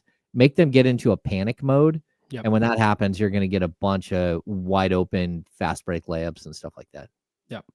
Number 3 for me goes kind of towards what you were saying there at the end. He needs Zach LaVine to stay hot, man. And I think one of the ways you can do that is get him in the pick and roll with Domas and make Nikola Jokic work defensively. Nikola Jokic is not hanging with Zach LaVine, whether it's on the perimeter or driving to the rim. That's how I want to see the Kings operate here. I don't want to see it turn into an ISO ball. Even if Jokic starts scoring a bunch and the Nuggets are ahead, I don't want the Kings to revert to, DeMar DeRozan's going to dribble around and take a tough shot, or Zach LaVine's going to dribble around and take a tough shot. I want things to continue running through Zach LaVine the way they have, because I think there's an opportunity for him tonight to put up a bunch of points. Denver has some good individual defenders, but as a team, they're not a great team defensively. I think this is a great chance for Zach LaVine to continue picking up momentum and continue carrying the Kings offensively. So Zach LaVine, stay hot. There we go. Yeah, I totally agree. Not only for right now, stay hot, and ride this thing right into the offseason. Like, this is who you got to be for this team. Yep.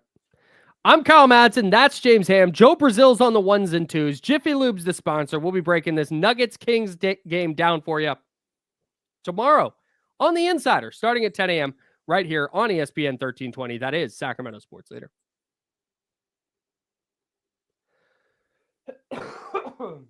Clear. We got you. You all right, Kyle? He's got a Munich flag. München.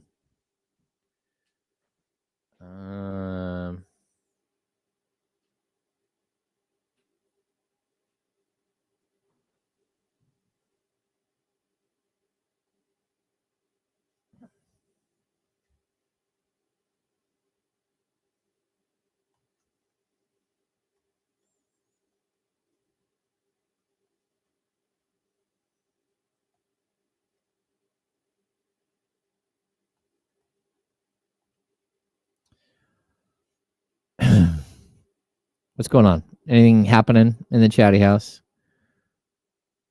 No.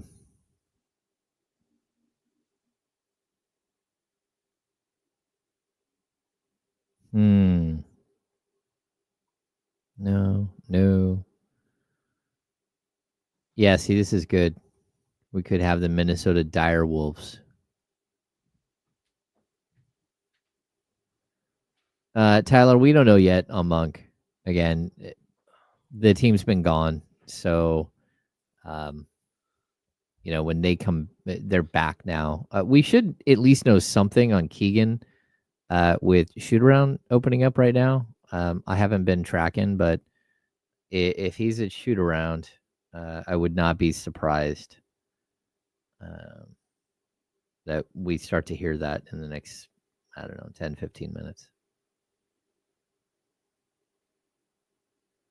And again, when the team's away, it's very little ability to actually get conversation with them. And if you guys missed it, Jerry Reynolds will be on the call tonight. He's filling in for Katie, who is going to a Survivor watch party because her husband's on Survivor. Hell yeah. You guys are all over Arsenal. Arsenal is playing very well right now. They could win Champions League. That'd be fun.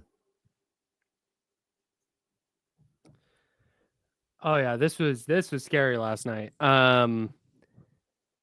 His dad said that he's alert, asked what the score of the game was. He 15 got seconds. swollen face, swollen wrist. But nothing about his long-term prognosis. All right, here we go.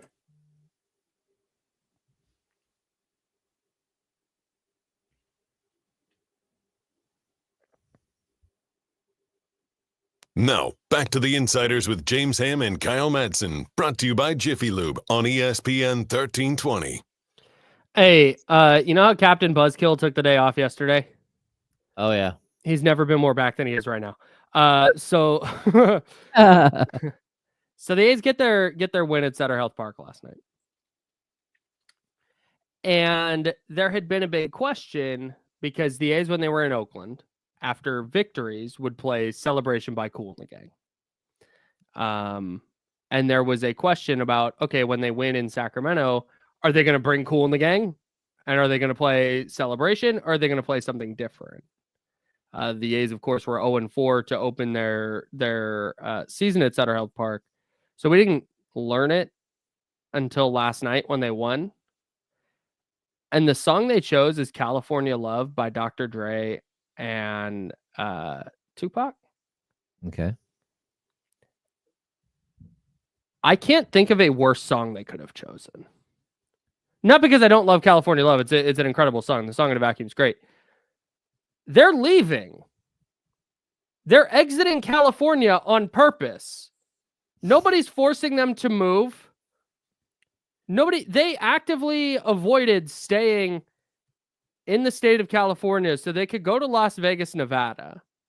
They're not in Sacramento excuse me, I don't want to, this isn't about Sacramento. They're not still in California because they love the state so much and they're so sad to be leaving. They're still in California because Sacramento gave them the best deal.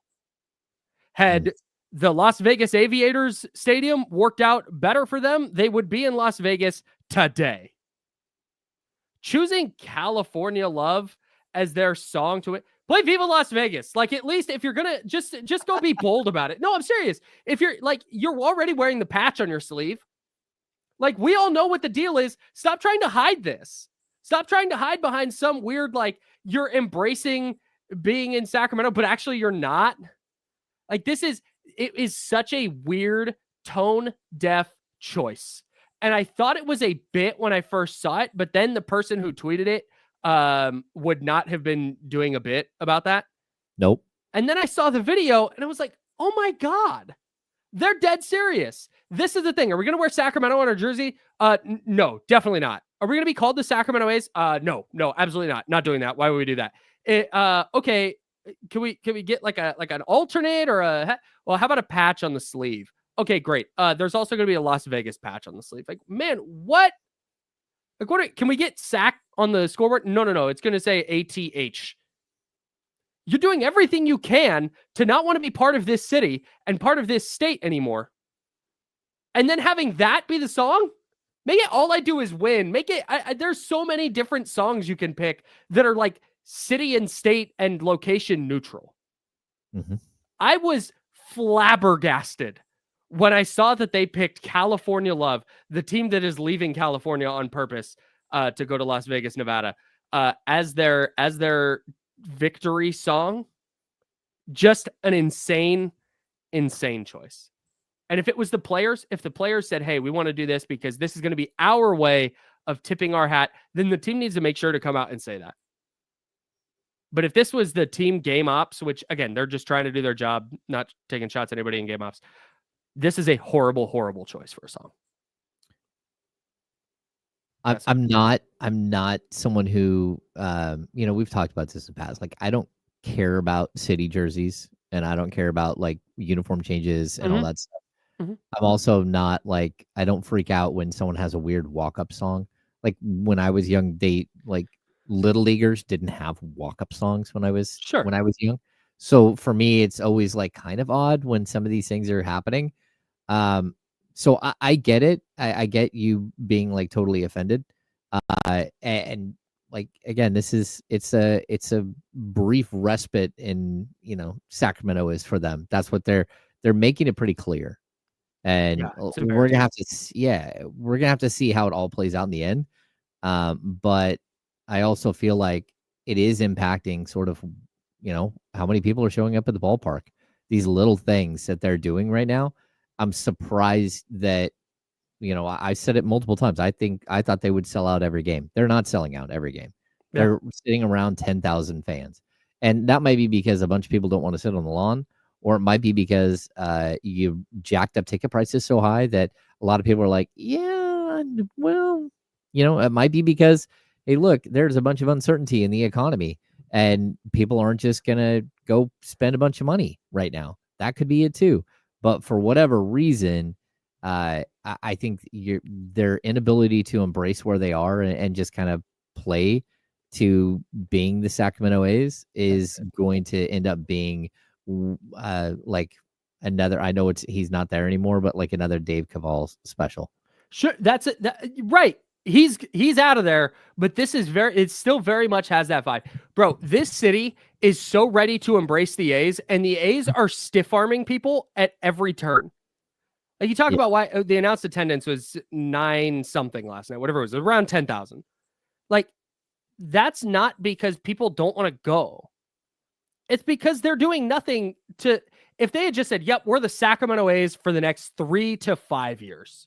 We're the Sacramento A's. Our gray jersey is going to say Sacramento. The gray jersey that says athletics across the front is an abomination, but that's a separate thing.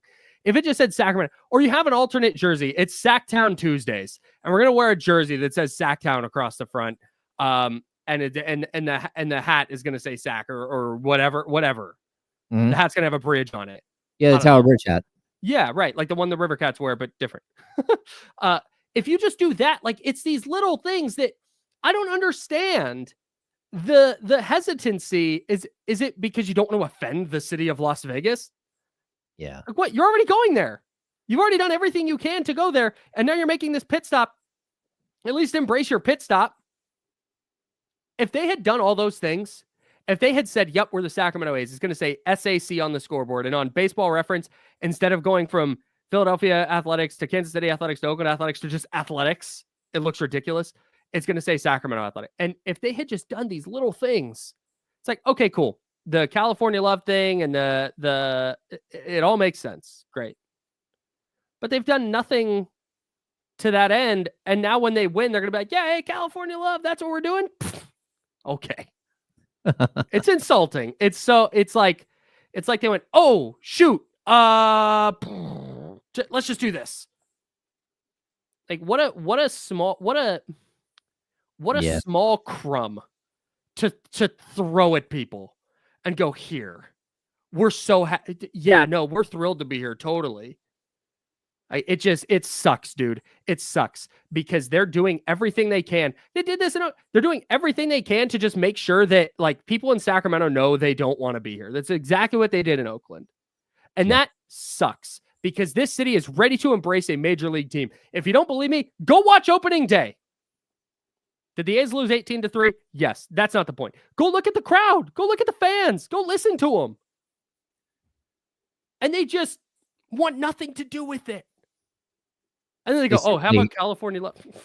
They certainly aren't figuring out a way to embrace it. At all. Yeah, it's tough. Sucks, dude. It makes me so angry. Like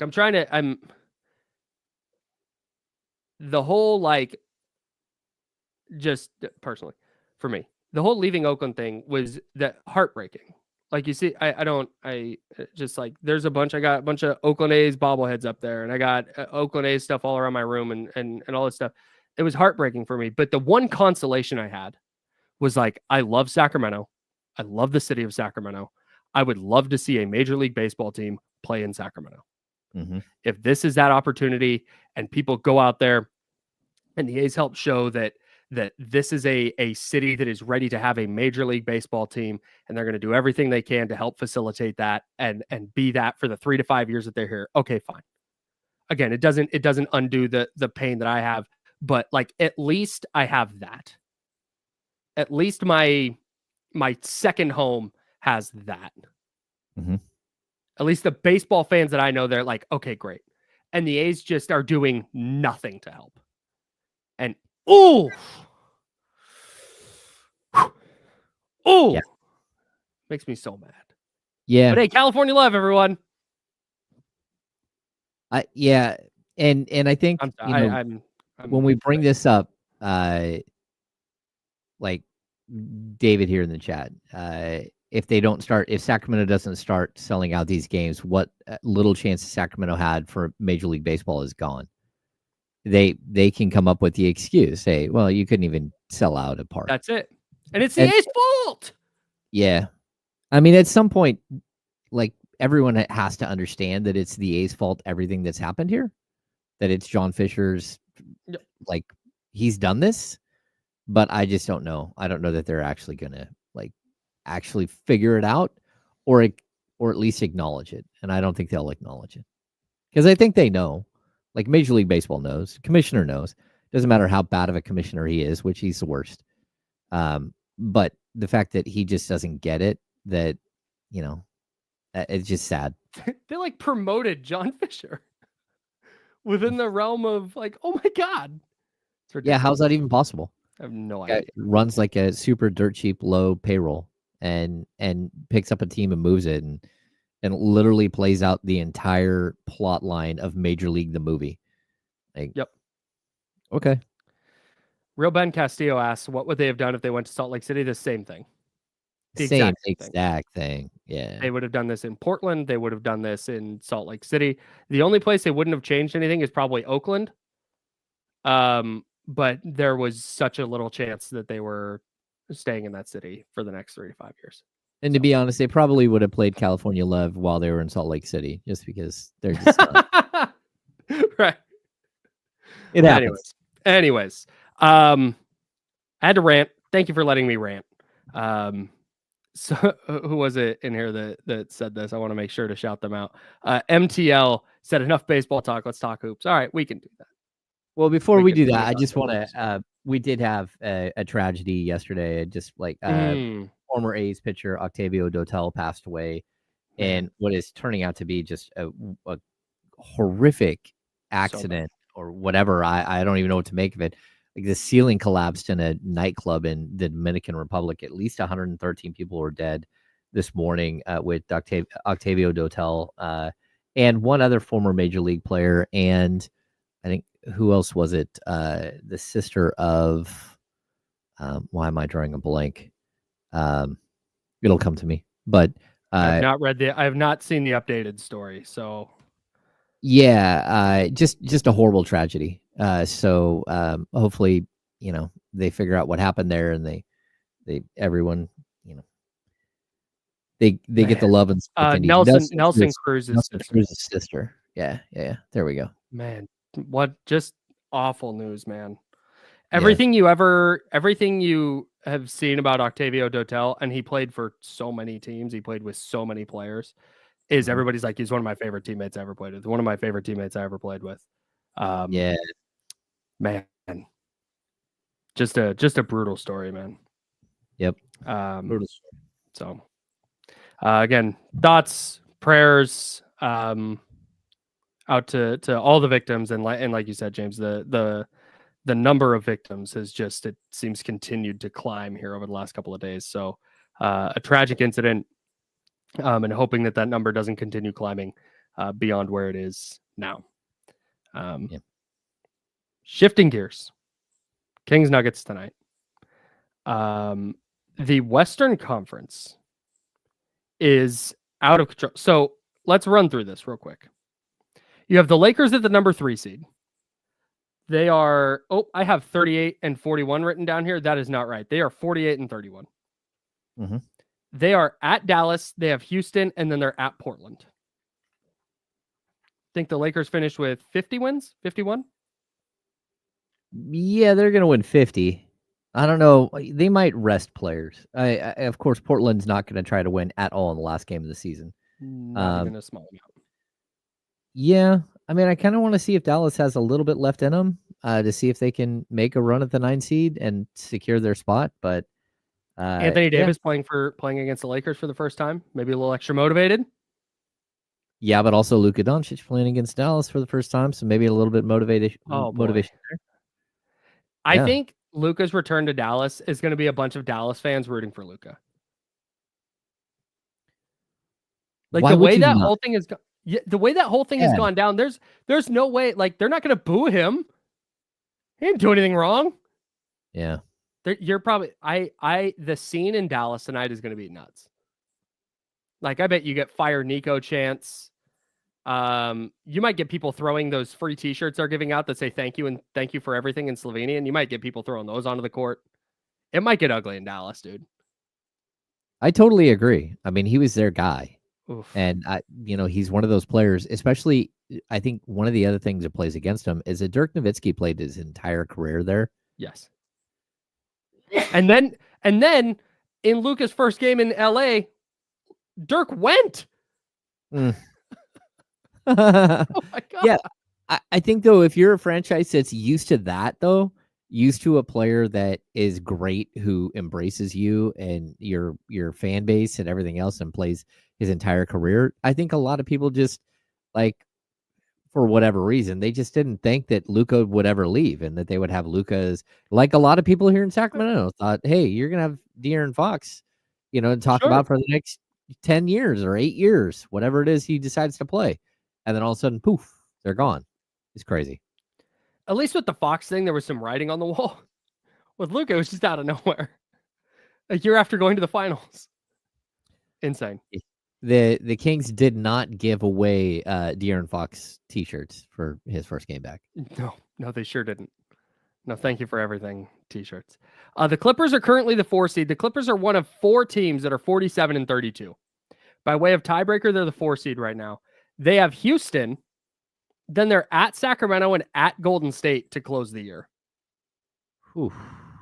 The Nuggets, check out how brutal these schedules are. The Nuggets, 5 seed, 47 and 32. At Sacramento, home against home against Memphis, at Houston to close the year. They have one of the easier schedules. Then there's the Warriors at the 6 seed. San Antonio, Portland, and the Clippers. Okay, that's Are easier. Are there? That's a little bit easier. The Grizzlies have Minnesota at Denver, home against Dallas. The Timberwolves at Memphis, but then they get Brooklyn and Utah to close the year. Okay, So the Timberwolves, who smoked the 24-point lead with 9 minutes and 54 seconds left last night, actually might be in a better position to finish in the top 6 than like 4 out of the 5 teams ahead of them. Yeah, that's crazy. Yeah, just a brutal loss for the Timberwolves. Yeah, I think again, like looking at this, I'm going to say the Nuggets with the chaos, they'll fall. I think the Warriors are going to move up. Mm-hmm. I think the Grizzlies are going to move down. I think the Grizzlies will be in the play-in. I think the Timberwolves will be out of the play-in, whether it's a 4 or 5, 6. I think the Clippers will hold on. Like that schedule is not ridiculous. It's not easy, but yeah, I think that there's some opportunity here for some of these teams. You know, again, the Grizzlies are they're in chaos. Just like you know, they've won their last couple, but I have no idea what that looks like if they lose to Minnesota. Like, are they bouncing back and winning at Denver, or do the wheels come off completely? I'm with you. I don't trust Memphis right now. I don't trust Memphis, and I don't trust Denver. But you said this earlier, and I think it's a great point. Like, if you're Sacramento, okay, you're locked in, not locked into the 9 seed, but you have a really good shot at the 9 seed. But the bigger deal here is you're not in this mix of teams, but dude, you play the Nuggets and then the Clippers. You have a real chance to throw a wrench into this race, which I think is something worth playing for at this point, outside of, trying to make sure you're securing home court in the play. This is spectacular. The play-in tournament, it's just the avoidance of the 6 seed is just the best. It's incredible. Of the 7th. Yeah, the trying to get the 6 seed at a minimum, it just makes it so good. Like we talked about this, our guy Professor Oak on Twitter brought this up yesterday. Without the play-in, we're looking and going, oh wow, look at all these jumble of teams in the West, and we'd be talking about, okay, who's trying to avoid who? What matchups are you looking for? Should this team lose on purpose? Like, that's what we're talking about, and that is way less fun. Oh yeah, than teams trying to avoid the play-in altogether. Yep. So, all right, we got the handoff. One of D'Lo or KC will be in next. D'Lo and KC coming up at noon. But the handoff, we'll talk to them about the Wild Kings game tonight against the Nuggets and all the insanity going on in the West. I'll have all that for you coming up here on the Insider, sponsored by Jiffy Lube. It's ESPN 1320, and that is Sacramento Sports Leader.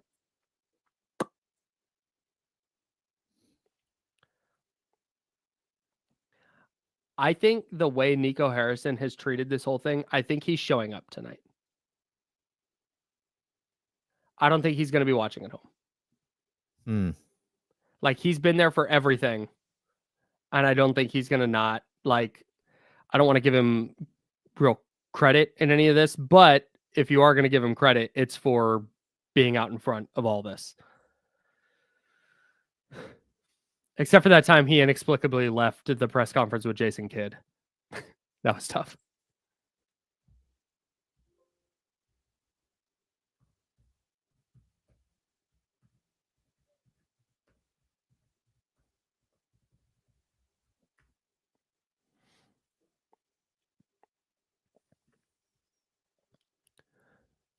Any thoughts on this?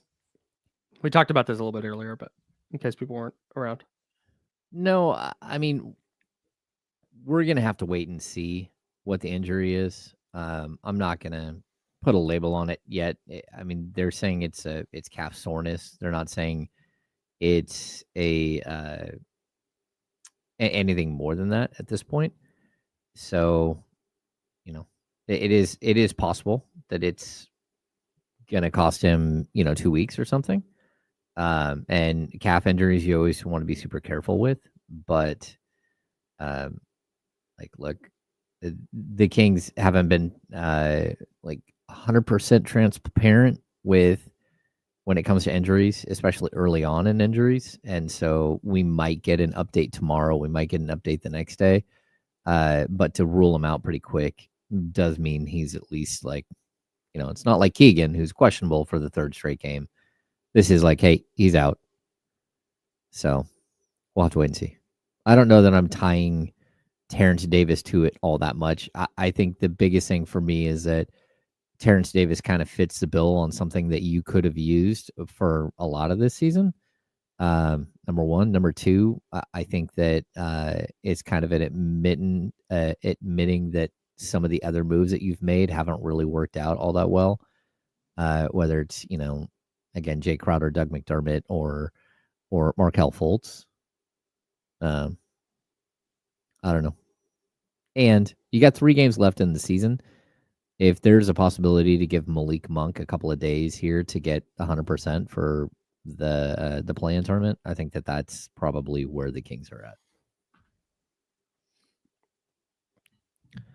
Yeah, that'll be an interesting thing to see too. Let's say, because if they win tonight and Dallas loses, they locked up the 9, right? Because they have the tiebreaker on Dallas. Yeah. So they lock up the 9 seed if they win tonight and Dallas loses. How they play out the rest of the season would be really, really interesting. Mm-hmm. Because like Domas is definitely banged up. And he reached the 65 game mark last game. So he's does he need to play? No. He reached that. He's at 67 games with Oh, got it. Because there's the 2 that didn't got it. Okay. Yep.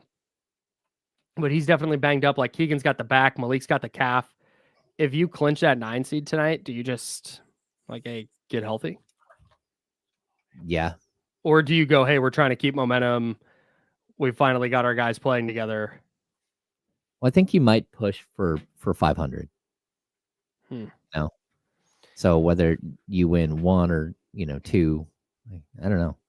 I think we have to really see what Denver looks like tonight before we make any judgments on what the Kings are going to do. That's true. Yeah.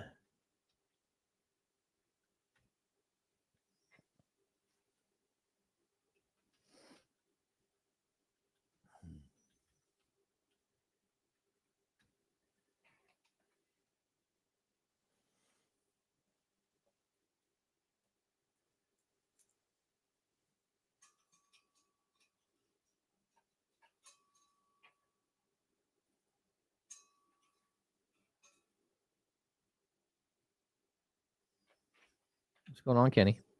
What's going on, Hammer? Sorry, I didn't fire up that computer this morning.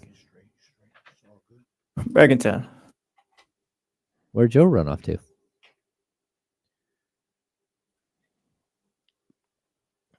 Hope he's okay.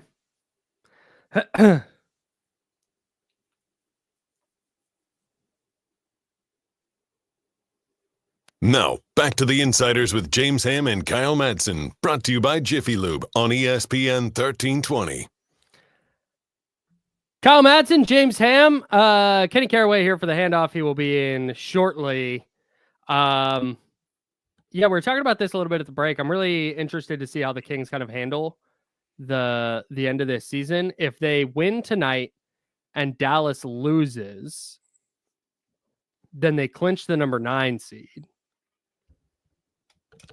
If they clinch that 9 seed, do they take the next couple of games to rest Domas, who to me looks banged up?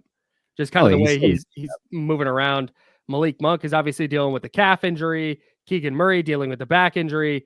Guys, if they clinch tonight, I think you take these next couple of games. Regardless, I know momentum and Doug wants guys to play every game, and if they can play, they're going to play. But to me, if you're serious about making a run, I think you take these final couple games to get guys off their feet and try and get them healthy to make a little bit of a push in the play-in and potentially the playoffs. Maybe not a couple games. Take off Sunday. Just I'd have everybody play on Friday. Okay. And then Sunday, because Sunday gives you Saturday, Sunday, Monday. You get back to practice on Tuesday. Maybe they shoot around on Monday. I don't know, but it gives you 3 days. That makes sense. So, that makes sense. Yeah. What is the official day of the first of their first play-in game? Because I mean, we know they're 9-10. Wednesday night. Wednesday next week. 7-8 is Tuesday. 9-10 is Wednesday. So they'd play Friday, they win, they start the first round on Sunday. God. Which gives the 7-8 winner, more time to rest. You know what I mean? So if you win that first game, you get the rest of the week off till Saturday probably. So So that makes sense then to just do the Sunday. Okay, that makes sense. And I would think it'd probably be. Do we know what's going on with Keegan tonight? No. Questionable still. All right. So if you're able to get it done without Keegan tonight, do you not play him into the play-in, or do you try to give him some type of reps? A on Friday long or time Sunday? to be away. That's what I'm saying. Because we're looking at it was Sunday he didn't play, right? Did he play on Friday against Charlotte? No. No. So he's missed 2 games. Well, he's missed Detroit and Cleveland. 3. Did he play? Oh no, he I didn't think play Friday, huh? Yeah. Because I'm trying to rack. Because if he didn't play into the play-in, we're talking almost 2 weeks without playing, huh? Yeah, I mean, like, look, if he can't play, that's another issue. Right. But if he can play, I don't think you want to wait that long. Yeah, he's just missed the last 2 games. So he did play against Charlotte. Although he wasn't very effective against Charlotte. I think we may have missed that he wasn't like 100% in that game. I don't remember him playing against Charlotte at all. Well, he scored no 5 recollection of those 5 points. Yeah, it wasn't good. Yeah, so I mean, that's something to think about though. Like if Keegan is able to play, say he doesn't play tonight and they win, everything goes good, and he's able to play Friday and Sunday, maybe you throw him out there Friday with the other starters, rest him on Sunday, get him back out there. Laravia, same thing. Like if he's able to go, which I don't know exactly, but I would try to get him a game before the play-in. Like if you could play him on Sunday, that'd be great. Yeah. So, Yeah. I'm intrigued. Go ahead. You just need some time on the court before going into a play-in situation. Yeah. Yeah, I mean, you don't want to waste. You don't want to wait the entire time and just like, hey, we'll throw them out there and see how they look. All right. Yeah, you need to get in a rhythm, and you don't want to be away from the game too long. Yeah. So, Did you, Kenny? I should have asked you this before. Sorry to put you on the spot. Did you watch any of the Suns Warriors game last night? I watched the last quarter. I was keeping track of the score because I was watching the Giants game. I was peeking at the A's game, and I just kept looking at the score, and it kept growing every time I would look at the at the scoreboard. So yeah, I watched the last quarter, and I was just, I mean, man, one of the things I talked about, and once again, I'm not here to talk about, oh, this person was right, this person. I'm not saying that. Yeah. But the Suns probably did everything that everyone wanted the Kings to do. Go for it. Like, you got a window. Like, go make the next move. Their Keegan Murray was Mikal Bridges, and they traded Mikal Bridges.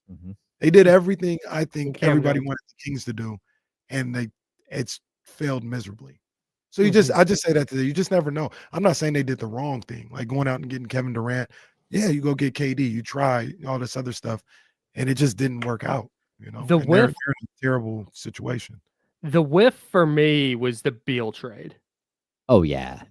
That's the one. I in retrospect, the Kevin Durant trade wasn't good, but that wasn't the thing that derailed all this. Having Bradley Beal in that environment was not what they needed. And but they to have the no trade clause and to give up all the stuff they gave up for him, like they completely mortgaged their future to bring in Brad Beal. Really? I like, number one, I like Brad Beal. This contract and the no trade clause is a mess. Like, that's a mess. But they tried it. Like they tried it. And I think it didn't work. It clearly didn't work. And it messed up their future. But my point was, that's what everybody wanted all these other people to do. Go try it. Go do something. They went, they made like 3 or 4 trades during the season, right? They got Nick Richards. They got Caleb Martin. Yeah. Like, they went out and tried all this stuff that everybody says this front office should have done. And rightfully so, too. I'm not saying that's a wrong thought. But they tried all this stuff, and none of it worked. And I even go back for, like, because I was watching Game 5 of the finals they were in a couple of days ago.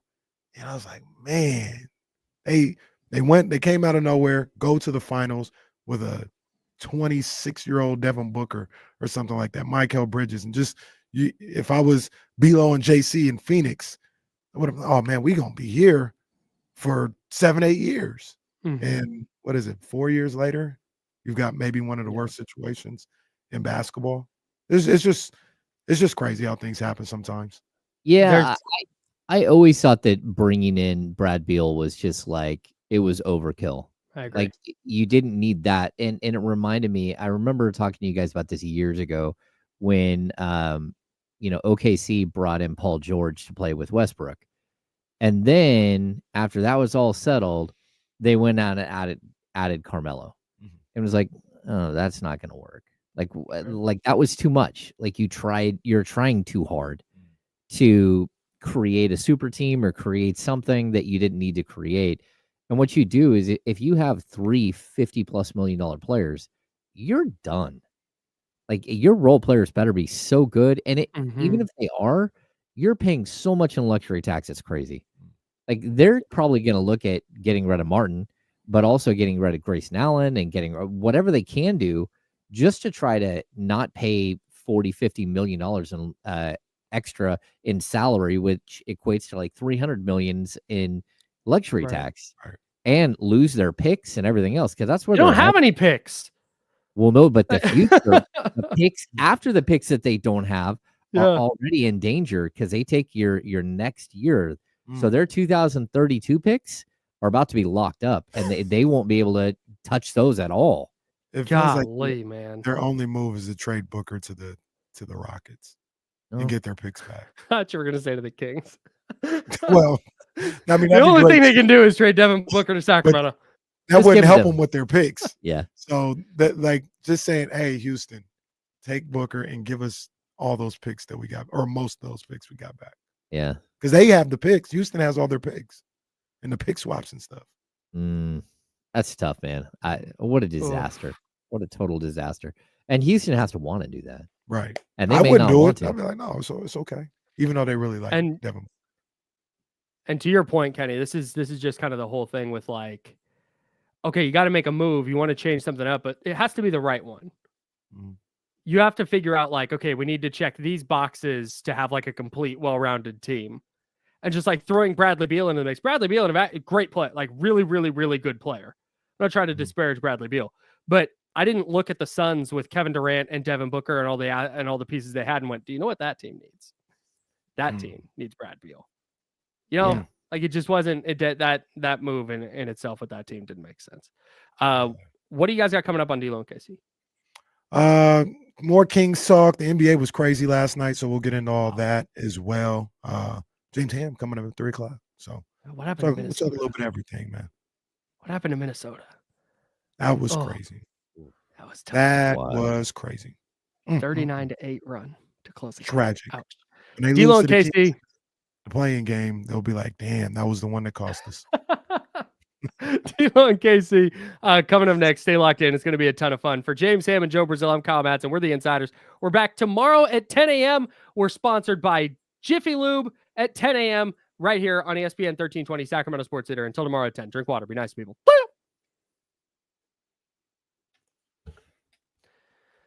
See you, Chatty Gang. Clear. Later, Chatty House. Holla. Kyle Madsen, my man. Kenny Caraway. See you guys.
Yeah.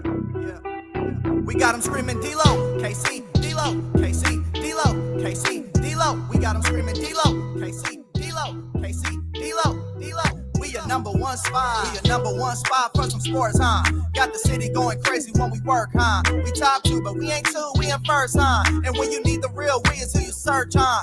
D-Lo, KC, D-Lo, KC, D-Lo, KC, D-Lo. We your number one spot. Hey, one more time for the sunshine. Yes, indeed. I saw that 10-day forecast. Boy, oh boy. Next Wednesday at the Golden One Center. It's going to be short sleeves out there, boy. And yes, I am saying it's going to be at the Golden One Center. Well, we know that the Sacramento Kings will be playing a play-in game next Wednesday. The only question now is, will it be in Sacramento or will it be in Dallas? The next couple of days might tell that story. We welcome you in here to the Wednesday, April 9th edition of D-Lo and KC. I'm Damian Barling. The ultimate needle mover in God mode himself. He's Kenny Caraway. Yes, sir. Acknowledge me. Here we are live. Slums of Sacramento. But it doesn't feel so bad right The sun now. is shining, boy. The sun is shining. Man, that weather's starting to pop. Kings clinched a postseason spot. Feeling We're great. good. Feeling great. And on the latest episode of KC Can Do It. Yeah. Okay. It's a new one. All right. I wonder what I could do in this par 3 challenge. I'm not a good golfer at all. Like, odds are I'll probably slice it and hit somebody in the head, right? Okay. But it doesn't seem that far away. Like, Yeah, golf isn't really about how far well, it is. no, away. I'm saying, like, You're right. if That's it's- why it's a par 3. if It's it's a- probably 100, 80, 70 something? if somebody was like, and I'm not even Maybe saying not like, even that. I'm not even saying to like birdie it or nothing like that. I'm just saying to get it in 3 shots. And if it's a par That's a par. 5, it would probably take me 7 shots. Like, I'm not even saying as a good golfer. I'm just like, I wonder if I could. You would be complete right that. there. That big body of water that is being shown on TV. That's where you would be. Right there. This is honestly like the worst 4 days of sports that we get, because they throw the par 3 and the Masters on ESPN and all over, and I can't escape it. Yeah, why can't I watch Missouri State versus Southern Illinois Exactly. baseball? Maybe I want to watch NFL Live today, but no, I got to watch the damn par 3. No one has ever said on April 9th, I want to watch NFL Live. I just did, sir. I NFL don't- draft. okay, I'd rather watch okay. that than Ernie Ellis or whoever they're throwing out there. I think you're lying. I don't think you want to watch NFL Live. Hey, NFL Live, 1 o'clock is on this TV unless there's a baseball game. Yes, that's because we always have ESPN on. But I'd much rather have that than the par 3 of the Masters. Well, thank Wow, God wow, you got- for baseball. Maybe reruns it. Look, NBA TV is on. I got NBA Kings- today. Kings is They put on. them on the right now. deuce. They put them on the deuce. Is that on NBA TV? Yeah, Kings Pistons on NBA TV. I got that on. Okay. Oh, shout out We Zach go- Levine. Throw that up real quick. I was gonna say we could put on reruns of The Office. Wednesday is day baseball, isn't it? Yeah, We got man. day baseball somewhere. Right. Baseball NBA everywhere. man. Everywhere, right? Yeah, TV everywhere. headline: Porzingis and Tatum propel Celtics over. Yo, the chill. win Wait, against what, the bro, Knicks. why? I thought you were on Well- the par 3 challenge. Why the hell are you on there now? He just The hell? said. Nah, I he said I just skipped the said part he 3 challenge got. for NBA He TV. just Wow. said he got Kings Pistons And on. then, there. so now we got to announce what's on the TV. When have we ever done that? It's Yo, just chill, it bro. was just- You Chill, literally relax. diverted Yeah. a conversation We're talking about because TV. they were showing the national championship play yesterday. Hey, Why are you we so thought we were uptight talking about? that. You're not even a Knicks fan. I'm a Knicks supporter, man. Shout out Sonny Lee. Well, She you was need at to the game stop. the other You day. need to stop supporting a team that sucks. Shout out Hall of Famer Carmelo Anthony. He was at the game. He was last night. disgusted He was yesterday. disgusted. That was He hilarious. He was disgusted. absolutely Yeah, disgusted. He almost walked off like Kobe did that one. Who? Mikal Bridges just ball hit him in the face. Moment's too bright. Who was that? Who made the pass? Was it Cat? Who made that pass? I think it was Cap. Yeah. Number 2 passing off. The They basketball, almost huh? beat a good team yesterday, Jesse. Almost. They had it. They had it. but Cat- What? Can we get the updated Sure. Knicks record on against teams above 500? They're. I don't know about above 500. I'll look for that, but they are 0-9 against the top 3 teams in the NBA. Okay. We'll see what. Hey, we'll see. What's the Kings' record against the top teams in the NBA? It's got to be better than that. I Who know has that. a better chance of winning a series in the playoffs? Who? What do you Knicks mean? Out and of who? Kings. Oh, we're doing that. The I'm Kings. not- no, Wow, I'm wow, asking- wow. Hey, look at you see the Wow. answer? Wow. I didn't even Wow. answer. Wow. I didn't even answer. I just asked the question. Wow. Actually, I was setting it up for you guys to diss the Knicks. This guy right I was here. setting it up for you guys to diss the Knicks. Sure you were, pal. Sure you were. I still believe in the Kings. Mm-hmm. Sure you do. Knicks fought hard, but can't even get one win in 6 months. It's gonna be tough to get 4 in 2 weeks. Knicks. We'll see. I mean, could the Pistons get them? They might. They could. Got me thinking They about could. it now. I don't think they will. I don't know but about that. they one. could. That'd be a hell of an entrance into the playoffs if the Detroit Pistons beat the New York Knicks. That would be so embarrassing for the. It'd be pretty embarrassing for the Knicks. Yeah. it'd be No, pretty no bad. disrespect to the Pistons, but that would be, especially after what the Knicks did in the In the offseason. offseason. Yeah, that's the story. That's yeah, colossal. absolutely. That's Carly absolutely in the chatty story. house. Is Kenny from New York by spirit? No, first of all, You're noob. East Coast by spirit. Well, no. First of all, welcome, Carly. Yeah, first of all, noob. Don't listen to these people. I am a Kings fan. I'm a Knicks supporter only. I'm not a Knicks fan. I'm a Knicks supporter. There's very little evidence of that the first 6.5 minutes of the show. That's why I was telling Carly, don't listen to these people. I'm telling you right here. It's right here. I'm saying it. I'm Carly a gonna Kings hit us fan. back. I've been here since day one. I've been here since the 2-hour shows. I'm a Kings I was here fan, when Goose and a D-Lo were Knicks talking about their supporter. dads. Like, what are we talking about, noob? I've been here. Man. Yeah, man. I just want to see the Knicks do well. And against the top 3 teams in the NBA, they don't do well. Z Sickness says KC from NY like Levine is from Harlem. That's a good cut right He there. said, "Oh, Harlem Well, with the Hollywood shuffle."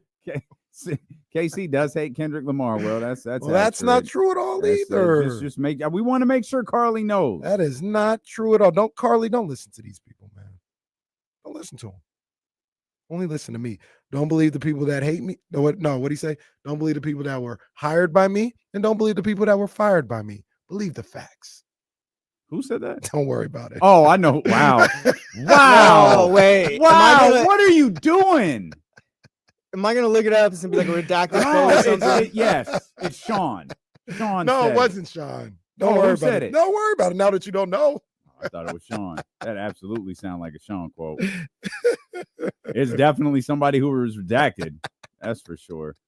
Don't nobody support the redacted more. I bet this Guru dude's- does. Well. Yeah, that's a shoot. That's a shoot. Guru got a Vince McMahon t-shirt on right now. Hey, this is bizarre that you said this. I wouldn't even think about this till you said it. I had a weird ass dream that I had a bunch of Vince McMahon graphic tees. And I was like, wow, I got a lot of these shirts. I gotta get rid of. Yeah, that is a weird dream, Kenny. No, Hold it's very on. bizarre. Hold Very on. bizarre. Never wins. I don't even think that exists. A closet full of Vince McMahon tees. Hold on. It's Was crazy. it one tee, but No. you had like 20 of them? No, or it was like 20 it was different like tees? it was like 7 different tees. Like I was folding my clothes and putting them away, and I was like, damn, all these Vince McMahon graphic tees. I'm like, How why does do I that- have all these? How does it? No, I How don't does know. your brain I don't even know. come up with that for a dream? I don't know. You know what it is? I need a psychiatrist to analyze that dream. no, check this out. So I don't know what's going on at my upper back or whatever. I got like a pinched nerve that is all bad. Like I can't turn my neck. I got to turn my whole body this way. Yo. Right? Father It's time. crazy. That's what it is. About the Um, time beating Kenny's ass. so last night, Like he was a Knick. That's the Wow. whole time. Wow. You Like he's too? a New York Knick. You too. Wow. I'm just here. I had a bunch of Tiger Balm rubbed on my back, and I took some medicine. Man, you really are an old ass man. I took some medicine, man. No, I couldn't do nothing. I was like, I got to do something to try tried it. to Tiger sleep. Bomb out. So I did that and took some medicine, and maybe that just created the wild dream. It was random too. It didn't have nothing to do with nothing. I was Tiger just putting my Bomb clothes and away. medicine has Kenny dreaming about Vince McMahon. Yeah, all it takes is Tiger Bomb and a little Benadryl. Oh, and the sinuses was crazy last night. So I might have over medicated because I took some Zyrtec. The Tiger Bomb's not medication, but I had that, And then I had some extra strength Tylenol all last night. So I might have over medicated. It was all bad. Between the allergies and the some pinched bamboo to go nerve. with it. Should have. Oh. That's what the OGs will tell you, man. Just get some rum and coke and call it a day. You'd be all right. That's what my grandmother would say. Well, yeah. Rum and coke. Well, Tiger Bomb and pain meds will get you a Vince McMahon drink. Dreaming about Vince McMahon. Graphic tees closet full. Nah, that was crazy, man. I can't even front. What was your reaction to the graphic tees in your Like, dream? Like, yeah. oh yeah, sick. My graphic tees are my Vince McMahon tees are No, washed. it was. I can wear these now. I had a bunch of them, and I was like, why do I have these? What was your favorite one? Did it say like no chance in hell? Like what did they well, say? no, like I'm putting You're fired. I'm putting the clothes away in my dream, and I'm just like going, like, man, this is like 8 graphic. Why do I have all these Vince McMahon graphic tees? And then my mind went elsewhere. So I don't know. Was he courtside at the Knicks game? Maybe that's why you were thinking about him. No, he's known to be there though. Hey, he wasn't there yesterday. He's known to be there. In just horribly colored suits. Oh man. Well, thanks for tuning in, everybody. I don't know that the show's going uphill after Kenny's dreams about Vince McMahon. And it weren't about Vince McMahon. It was graphic tees that I had of Vince McMahon. That's not how I'm telling the story. Yeah, Kenny's dream about Vince McMahon is today's title. That's the story moving forward forever. The truth is irrelevant. The story is what's important. But what they say, who cares about the truth when the lies story are is more better? entertaining? Well, I've heard a less salacious version. It's who cares about the truth when the story is much better. The way you got to do it is you tell the story like truthfully, but like add a little exaggeration. spice every to now. it. Yeah, Yeah, a little spice to it. so that's how you do that. Put a little tapatio sauce on it. Exactly. Shout out. Like Jesse does his eggs. You put tapatio on your eggs, but no salt? Sometimes, yeah. No, we I put it on everything. Like I had chicken and rice yesterday. I threw it on there. Mm, Wesley was like all surprised because I had the king size bottle. I bring it from home. okay. All right. Hey, they need to Bad. sponsor me for real. Jesse keeps hot sauce in his bag. That's what he's I do. Him Like, and legit. Beyonce. That's what it is. Well, okay. No. Air horns. Okay. Air horns. Well, I did air horns earlier. Because the Kings clinched the play-in yesterday. Did anyone cry?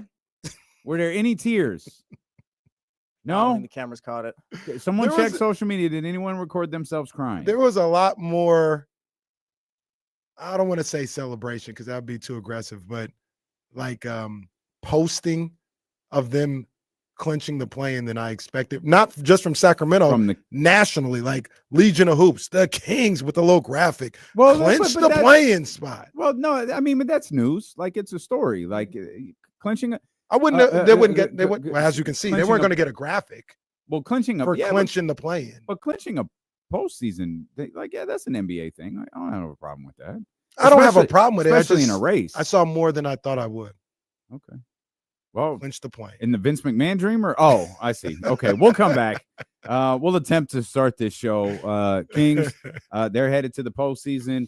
Will the Golden One Center host a play-in game 1 week from today? We've got the scenarios. It doesn't take much. It's down to 2 teams. It is Dallas and Sacramento. We'll talk about it. Stilo and KC, brought to you by Sky River Casino and Sacramento Sports Leader, ESPN 1320. See, Soren, it's all right there. Let's work. It's all there. We can make money. Tapatio. Yep.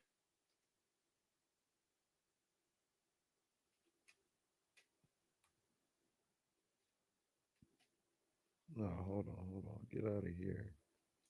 I got to see this.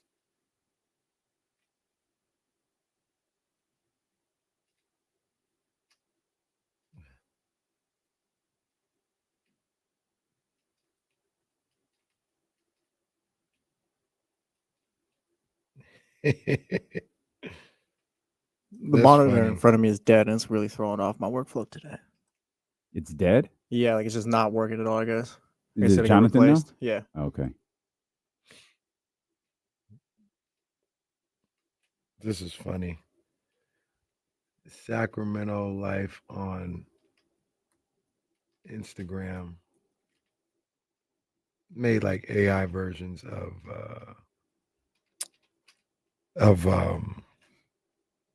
The dolls. yeah. That was funny. I said, where's D-Lo and KC? No love for us. We got to buy our own tickets to Jodeci. Ain't nobody gonna make a doll about us. Little lowly ass D-Lo and KC. Respectful. They don't love you like that. They don't love you like that. Oh man, who's gonna say that to Draymond? Probably I say a man. Me, I'll be there. Isaiah Stewart.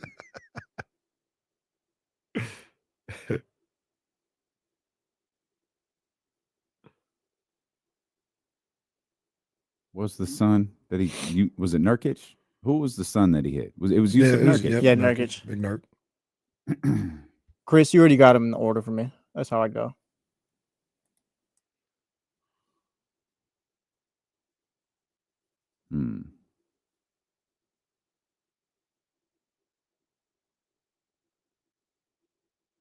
Got some sound from practice today that could be worth running.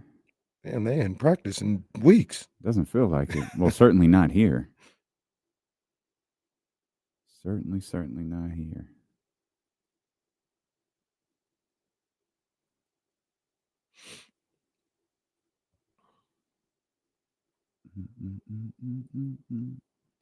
Tabasco's pretty overrated, by the way, for hot sauces. I'll throw that on my hash browns. That's about it. I don't like any hot sauce. Not my job. What's sriracha count as? Does that count as hot sauce or is that? Yeah, I think that else? kind of counts. Okay. Yeah, I threw some hot sauce or some sriracha like on our bowls yesterday for dinner.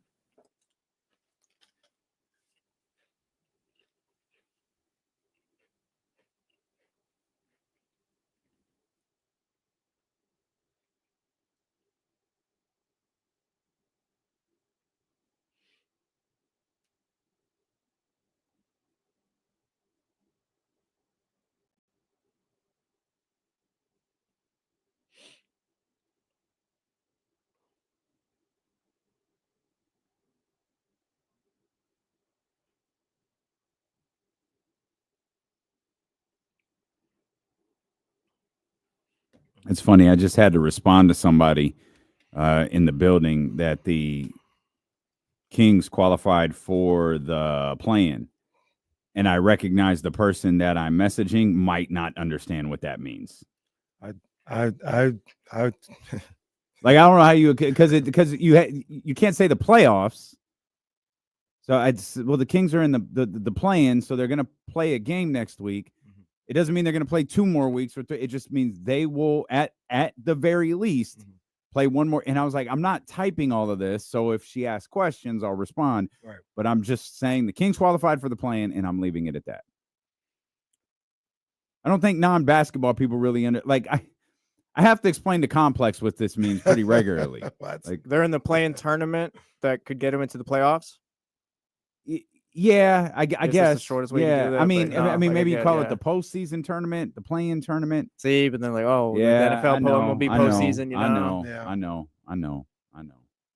Our coworkers are tapped in. Don't worry, guys. Well, like I told a couple people about a month ago, be ready just in case. It's cool though. Nobody listens. It's cool though. Say, hey, this is what's going on. You know, I don't know if you got to talk to somebody or put stuff in motion. You know what I mean? Because it's a month out and this is a possibility. This day. It's cool though. I don't even know what you're talking about. So who knows? Who knows? It's cool though. It's all good. It's even worse. If Kenny's just throwing out subliminals, we're all in trouble. Stop trying to fit out and maybe fit in. The funny thing is with LeBron's subliminals, you can figure it out. Oh, yeah. With Kenny's, like, I don't know. Yeah, well, it's fine. I don't say no names, man. I don't say no names. Oh, I think I'm kind of. You know, I mentioned I had talked to people like, hey, remember what we did 2 years ago? Getting kind of close to that possibility again. What we did 2 years ago. Oh, we had Game watch 4 stuff parties, and all all that. that other stuff. Yeah. Oh, And so we're getting kind of close to that time again, and it's kind of iffy, but it's a possibility. Oh. So I don't know. Like we could get started on it now, just in case you need to give people time to set things. Well, up. that's a little unfair because 2 years ago the Kings clinched a playoff spot. Mhm. Like you had weeks to plan for this. It's hard to get someone to invest in an if. Not that I'm trying to. True. Not that I'm trying to. Week and a half ago, we are like, protect fellas, it's not everybody. looking good. We Yeah, did. the season was No, it over was, a week ago Wednesday. Well, I think Wednesday we still thought that we could when they beat the play it. Wizards. Yeah, Yeah, but or lost we to were the like- Wizards. I mean, we're like, it's nasty. yeah, it's not good. It's not good. So how much of that has really changed? Nah, They've nah. won 3 in a row. You beat 2 really good teams. You beat 2 playoff teams. You beat the top team. You beat the 1 and the 6 basically in the East. Not basically, that is what you did. You beat the 1 and the 6 in the East on back-to-back nights. And now you're headed home. You're playing a team who just fired their head coach. You're playing a team that is somehow with 10 more wins, 9 more wins more than you, in more turmoil than you are. And again, a week ago, it was all over. Everybody was angry because you had lost to the Wizards. And now a week later, How much has changed? well, I'm not gonna lie. Yesterday, I was thinking, maybe you get the Mavericks in the play. Maybe you get that one. Maybe you see Memphis. Who knows? But I Maybe know you we're not see- supposed to do that right now. Maybe you see Denver, Minnesota. Minnesota might be when Minnesota does when they lose the second play-in game, they'll look back at last night.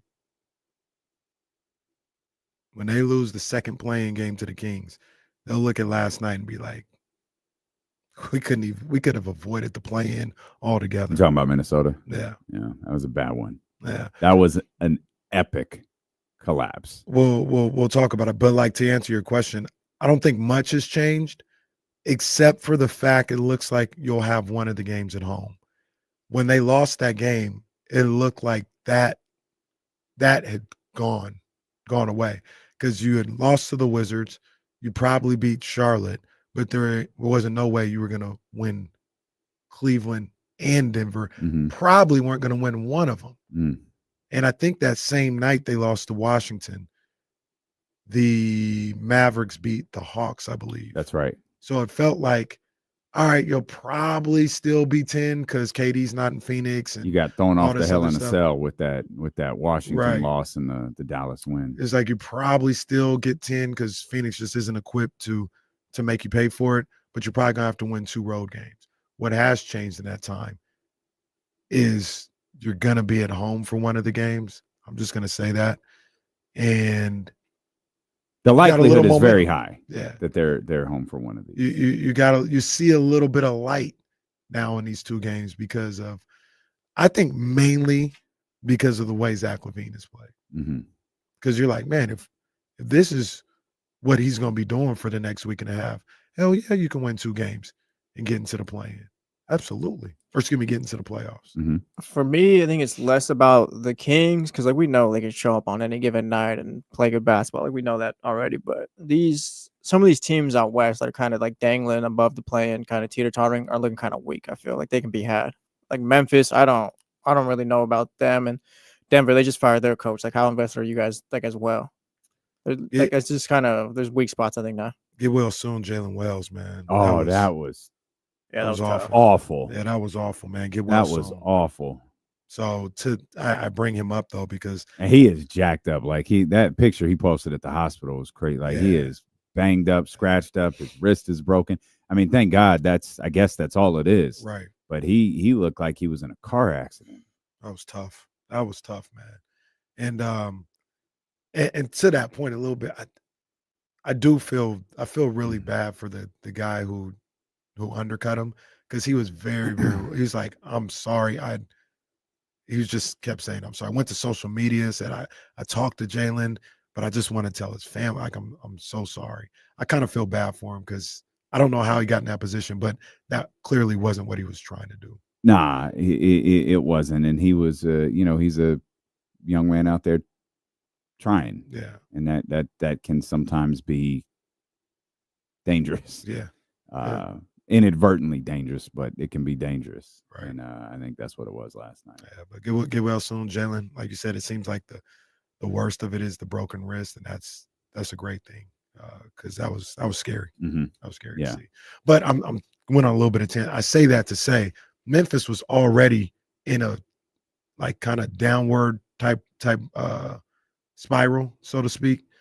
But now they're losing, one of their key players for this entire season, in Jalen Wells, and you play them in the play-in, in the second game of the play-in. If you're able to beat Dallas, not only are they in a bad way mentally and just as a team, but roster-wise, they're going to be down some guys. So I think Memphis is going to make it. It really comes down to tomorrow, in my opinion. Memphis, You Minnesota. think Memphis is going to make what? The top 6. 6. Okay. But it comes down to tomorrow for me. Okay. It's Memphis, Minnesota. Mhm. And the loser of that game probably stays in the play-in situation. Mhm. And now you've added another team that I think could slide on down as well, and that's Denver. Mhm. Before it was just a 4-team, like, Warriors, Clippers, Memphis, Minnesota. Well, do you know who Memphis's next game is against? Unless they play today, they play Minnesota. It's Denver. It's Who? Minnesota. No, Minnesota. Uh-huh. It's Minnesota, and then it's Denver. Oh, next game after Minnesota. Yeah. Got you. It's Minnesota, then it's Denver. They close out with Dallas. Yeah. It comes down to those 2 games you just mentioned. Because if Memphis can win both of those, I haven't really done the math if they can win one of them, but if they can win both of those games, clearly they'll be in the top 6. Well, I would think that puts them in the top 6 because Denver's 5th. So if you beat Denver, I mean, if you win both of those, you're absolutely in the top 5 because Denver has to fall back. Yeah. The question is if you win one, and the one obviously has to be Denver. Let's see what Minnesota's other 2 games are. Minnesota, they obviously got Memphis first, and wow. Clippers? No, not the Clippers. Not even close. Not even close. Friday, Brooklyn. Sunday, Utah. So Minnesota should The path is there. Yeah, Minnesota should be good. Go 2-1. You got to, at worst case scenario, 2-1. Yeah. I think, damn, that's tough because I want to say I think Minnesota and Denver are going to be the 2 playing teams. But Minnesota's got 2 wins almost locked in. Yeah, already. and the Warriors are San Antonio. That's tonight. At Portland on Friday. And then they'll close with the Clippers on Sunday at the dental office. So I'm seeing how's this math going to work? So I'm seeing Warriors at 4. So you got Clippers 5. I assume you putting the Warriors at 4. You've got the Warriors beating the Clippers the last game of the season. Yeah, and damn, Clippers might be in the play-in. Well, they're playing so here's really, really well. Here's the Clippers, Houston tonight. Mm-hmm. They're here on Friday, and then we just mentioned they closed out at the dental office. I'm gonna say they lose to the Kings. And they lose to the Warriors. So that's going to put them in the play-in. It's going to put the Clippers in the play-in if that happens. Yeah. That'll put the Clippers in the play-in. That'll put Golden State up. That probably puts the winner of Memphis and Denver in. The whole thing is I think Denver's going to be in the play-in. So that gets you. So you're putting Memphis and Minnesota in. Because if Denver's in the play-in and you've got the Warriors beating the Clippers, you probably got the Clippers falling out if you've got the Kings beating them. Yeah, that's 1 and 2. So that's going to put you're putting the Clippers and the Nuggets in the play-in. Mm-hmm. Man, Clippers are playing really good too. That's crazy. That is crazy. Yeah, 5 straight for the Clippers. I think I heard last 8 night. 10. I heard last night it was something crazy. They had won like 18 of 22 or something like that. They've been cooking. Oh, wow. It's maybe not those exact numbers, but something over a long period of time where they've been playing really good basketball. Man, so we said 5 straight, 6, 7, 8, 9, 10, 11, 12. Wow, I don't think it's far off. 13, 14, 15. It looks like they're 15 and 3. 15 and 3 in their last 18. Wow. Wow. What kills them, and this is I haven't expanded the schedule. In the 7 games prior to that 15-3 run, 1-7. Oh, that's when we thought we could. That's when we thought we could get them. That's when like, oh, they're struggling right now. We could get that win against the Kings was their 3rd straight win. They lost to the Pelicans inexplicably in their next game, and then they went. They're on this run that they're on right now. So 1-2 for the Clippers puts them at 34 losses. The Nuggets, I have them potentially going 0-3. That puts them at 35. So they're in. Minnesota's got 34 because I got them going 2-1. Yeah, Clippers and Nuggets. Wow. That'd be round 1 of the play-in. Winner gets in, loser gets the winner of Sacramento and Dallas. I mean, and by the way, we're saying Dallas. Phoenix can catch Dallas. Mathematically, Yes, Phoenix can catch Dallas. They can. I watched them play last night, though. Doesn't feel like Phoenix could catch anyone, but mathematically, Phoenix can catch Dallas. Feels like I think it'd have to be 3 up and 3 down. I think that's the only way it's possible. Yeah. And Mavericks could lose all 3. The question is Phoenix winning any of these games. Mm-hmm. So, yeah, I don't. Does anyone whose name you know play Sunday here for Phoenix? For Phoenix? Yeah. Yeah. You think so? Yeah, like book play? No, but KD? I know what you're saying. Brad? I know what you're Is it what's the G League Phoenix team? The Rio Grande Cactuses? No, I think I don't care. It doesn't matter. The point is I know what you're saying, but I'm talking like it's gonna be a lot of DMPs. Nick Richards, Dunn, the rookie, Plumlee will play. You know what I mean? Like those guys. Our Lord and Savior. He could have been here. Just gotten Mason Plumlee. We wouldn't be in this position. Kings had just signed Mason Plumlee. I wonder if what's going on with the little shooter that everybody hates because he's dirty. Grayson Allen? Grayson Allen will probably play. There you go. Oh, great. Well, watch out, Keon.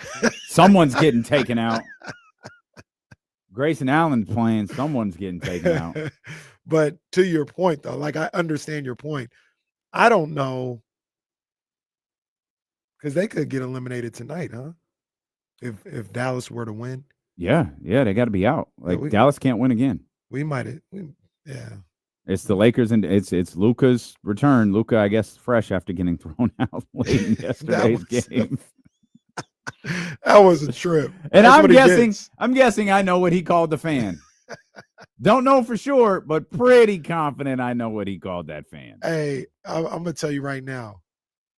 If I was that fan and I got Luka thrown out, I might have ended up getting thrown out because I would have been I would have been like, yeah, get your bleepity bleep out. No, get his bleepity bleep out.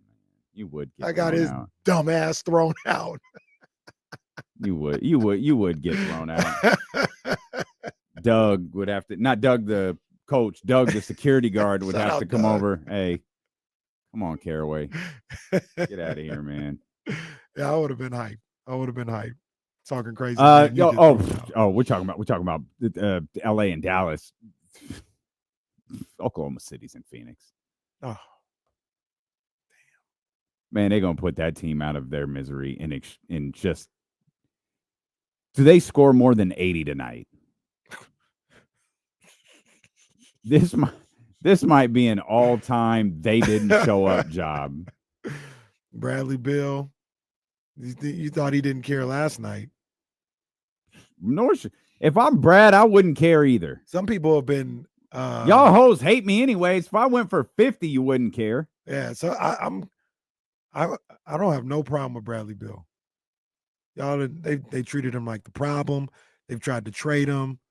All this other stuff. They had that man coming off the bench. You lucky. I'm behaving the way I am. You know, I'm just smiling about life. You know, I'm going out there. I'm doing what I can when I'm out there. Yeah. You're lucky Damian that's all Lee that's is going on. playing 40 minutes on Sunday. Damian Lee. Mm-hmm. Oh, yeah. Might get some bowl play Definitely here. getting bowl. Yeah. Who's the most random person we'll see? I got to be honest. I thought Damian Lee was pretty random. I mean, bowl gets DMPs. I'd go with one of them as the most random. Well, Tyus Jones plays. Connor Gillespie. The Florida guy, right? Yeah. Oh, this other guy. I got to be honest. I don't know this guy. I don't know. Colin Gillespie went to Villanova, didn't he? He might have. I don't think he went to Florida. That's a good call. Good call by you, Damian Phelps. No. There's one thing I know. It's random college basketball college players. sports guy over here. Yeah. Oso. How do you say his last name? It's not even a person. That's the one. Who are you talking about? He played 21 minutes last night.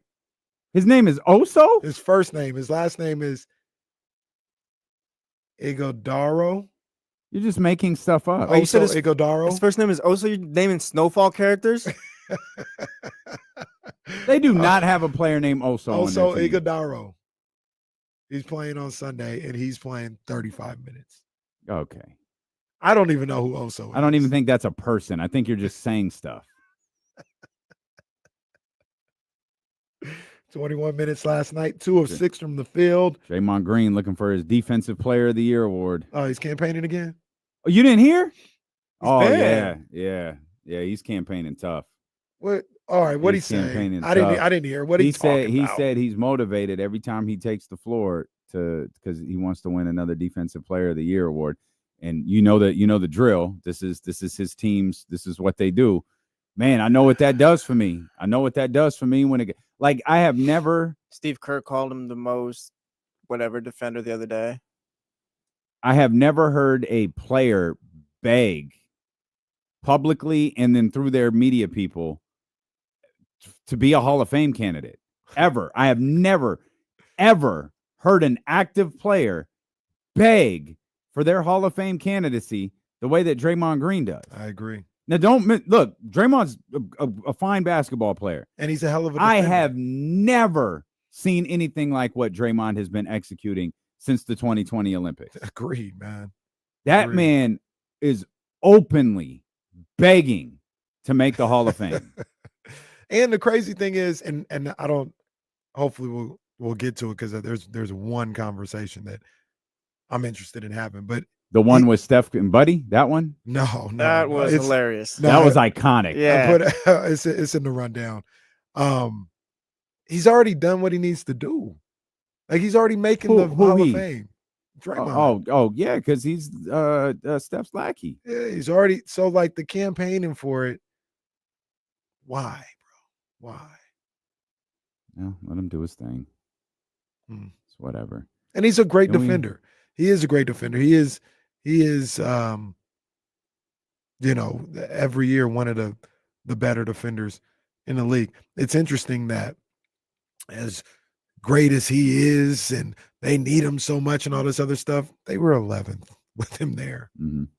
Bro, Jimmy got there, things changed. That's right. So I don't know. Yeah.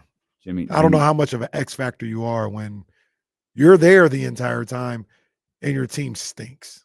And you added a player significantly better than you, and you guys got better. Speaking of. Buddy, that's Steph Curry. Steph, Buddy Hield. I want you guys to meet each other. Say hello to Steph. He's the greatest shooter in the history of the world. Wide open. I love you, buddy. I love you. Okay. All right, Steve. You ain't got to do all that's that. what I'm saying. That's why now I saw that. At some point, look, hey, somebody might get slapped if I'm Buddy Hield. All right, Steve. Yeah. All right, bro. Just say he was open. We don't need all the pomp and circumstances, bro. I know you mic'd up, so you're trying to make a funny. This ain't funny. I disagree. Buddy Hield. I disagree. I'm saying to Buddy Hield, it's not funny. How many times do you think Steve's already told him, though, pass the ball to Steph? I disagree. I think it's funny. I think I think the more we all collectively poke fun at Buddy Hield, the more it's like a game. We're all in on it. Even Steve. But Steve tried to soften the blow with, Yeah, I love you, buddy. Yeah, like, all right, dude. Shut up. All right, man. Once again, not me saying shut up. Buddy Hield. Now I don't know enough about being a parent. But if you have to discipline Ryan, well, never mind. You can't discipline Ryan. No, She'll beat your ass. There ain't no if you have to discipline Reese, and you're Reese, you can't stay out past such and such time. And then he come, okay.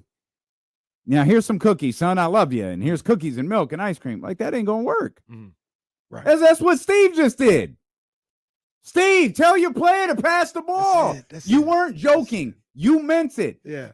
Didn't Buddy just get cussed out by Steph Curry? Yeah, and see that's the part. It's the part. I love you, buddy. No, you're being condescending. No, and I'm about to slap the hell out of you. Okay, first of all, put your finger down. I don't. Your buddy Hield, relax. Your buddy Hield. We will trade you right now. Like, relax. At the end of the day, I am a man. Quit disrespecting me, bro. No, but here's the thing. He got disrespected the other day by Steph Curry out on the floor. That's what I'm saying. It keeps happening. But the thing is, you're the problem. You recognize that you're the problem. You're getting yelled at by Steph. You're getting yelled at by Steve. You're the problem. Pass the goddamn ball. Buddy Hield or Steve Kerr or whoever, you keep talking to me like that, I ain't never passing. You better watch your damn mouth. Who the hell you think you're talking to? I ain't never gonna pass. Draymond. Okay, sorry, I'm passing. Hey, we got another one. No, here you go. Here you go, big dog. Here you go. We got another one. Here you go, big dog. Hey, see, but what do you do when Buddy Hield pulls out the water? You know what to do.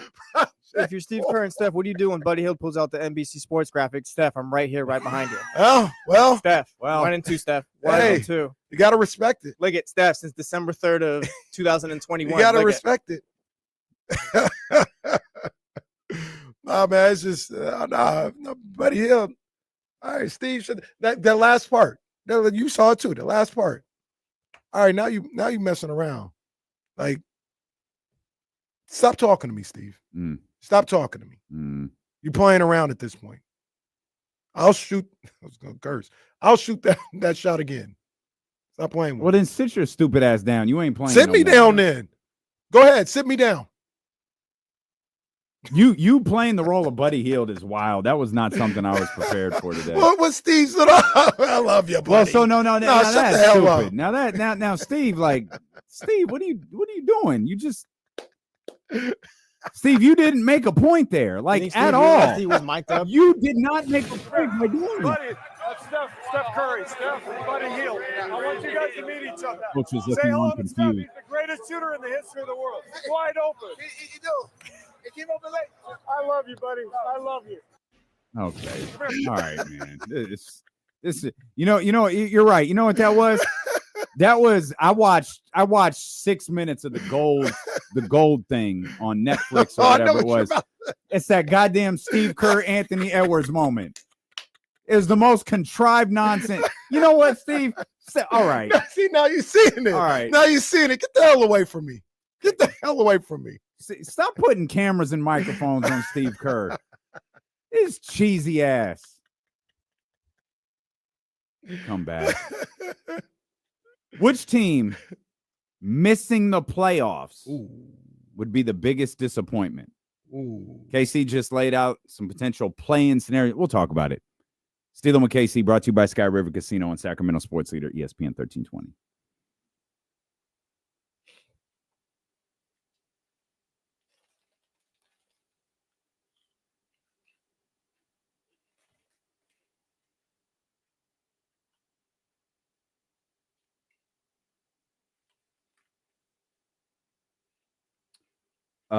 One off.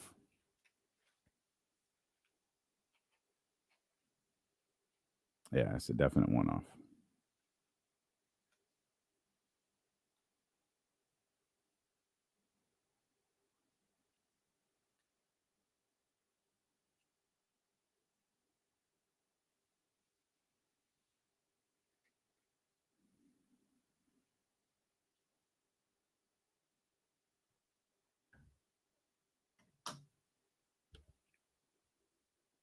Well, look, just shoeless 99. We're not doing that. I'll take map 1 as a as a chat commenter over you anytime.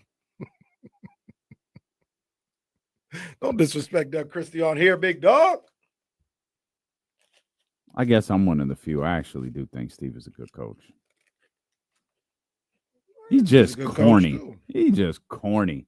Oh, you know what Michael Jordan said? And LeBron, Steve, get out of my face. I think Steve's a great coach. I think he has great knowledge of the game. That's for sure.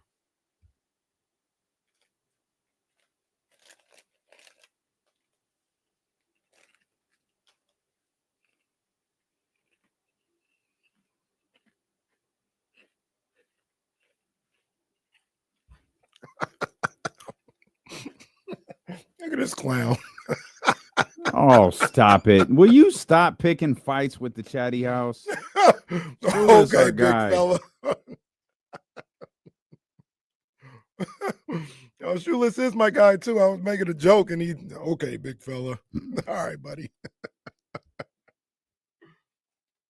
AC gonna pick a fight with everybody. Where's Nick V at? Somewhere saying something stupid. Well,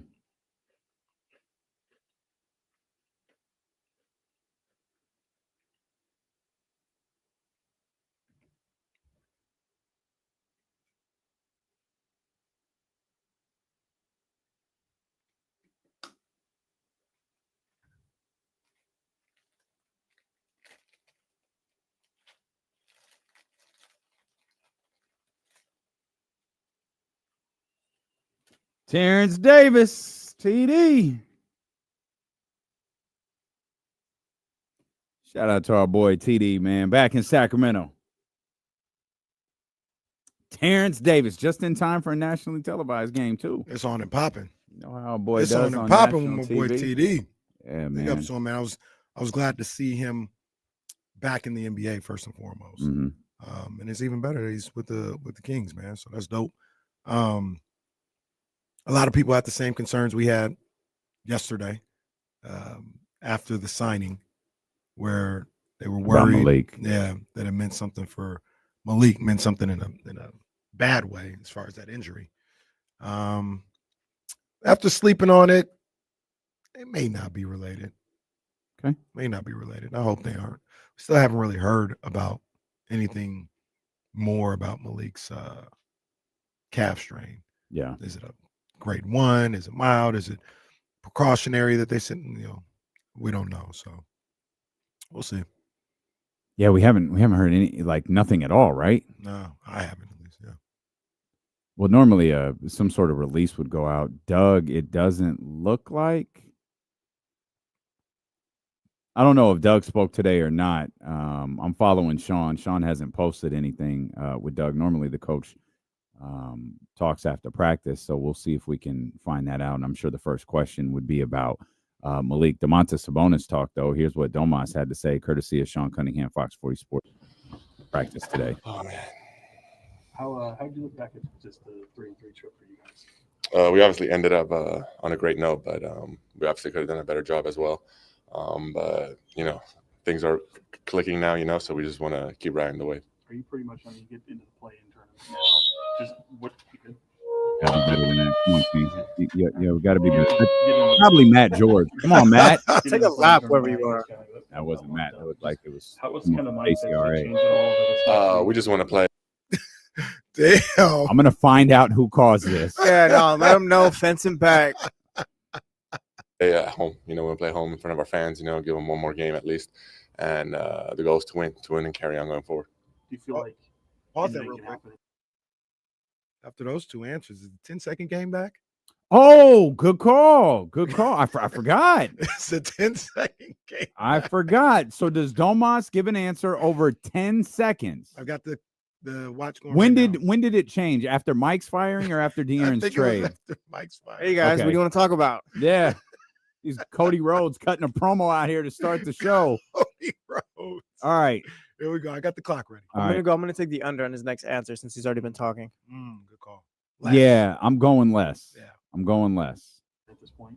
Oh, for sure. Yeah, we need 1 or 2 more games, to get that 9th seed, and it starts with tonight. Oh, 6.23. Do I know my media? Do I know my media? Important is just to play well the last 3 games at home to have that momentum. Yep. Thoughtful question.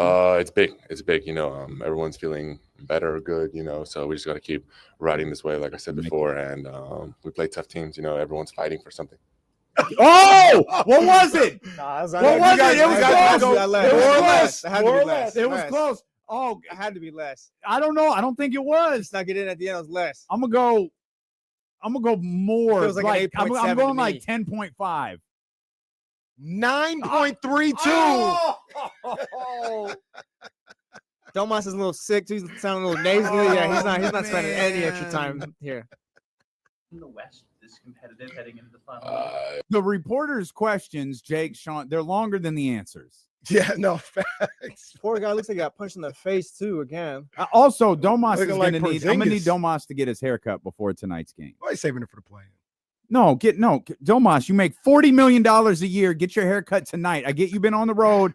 Have your man come by after you wake up from your nap and you got to be right. It's national TV tonight. True. Get your soccer player haircut in line. True. It was like that last year, but Wait, this wait, year, hold No, on, that was the on. beginning. That was the beginning. Hold on. I'll go back. Yeah, a little I'll go bit. back. Do we start with the Yes. Okay. Yes. That's what I did last time. Competitive heading into the final.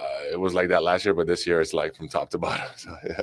Not even Thomas, close. I'm coming from 3 Denver, points. where Not the even Spurs, close. Like Mike Michael Tyson Malone, fights. You guys This went is through that amazing. earlier this season. What are some of the difficulties that come with I'm gonna go more. coaching change in the No middle way. of the season like that? No way. Just getting used to obviously the first couple weeks or days are a bit different. So Wrap it up. Wrap it up. we've been through that. They've been through that. Just having to Memphis. So the players just gotta This got us All more. right. Yeah, hell find a way yeah. to go out there and compete. Okay. All right. Wait a Shout second. out Domas. No. Wait a second. I'm rewinding it. They did have a Now, lot of words there. no, though. let's He did play. not. Let's play a different game. Okay. Let's see how many words he Yeah, actually he- used in that answer. How many words does Domas use? Getting in used his to obviously the first couple weeks or I don't days think are this is the a question, bit right? different. No. So we've been through that. They've been through that. Just having to Memphis. So Oh wait, the that players just was gotta- it. That was it. My mistake.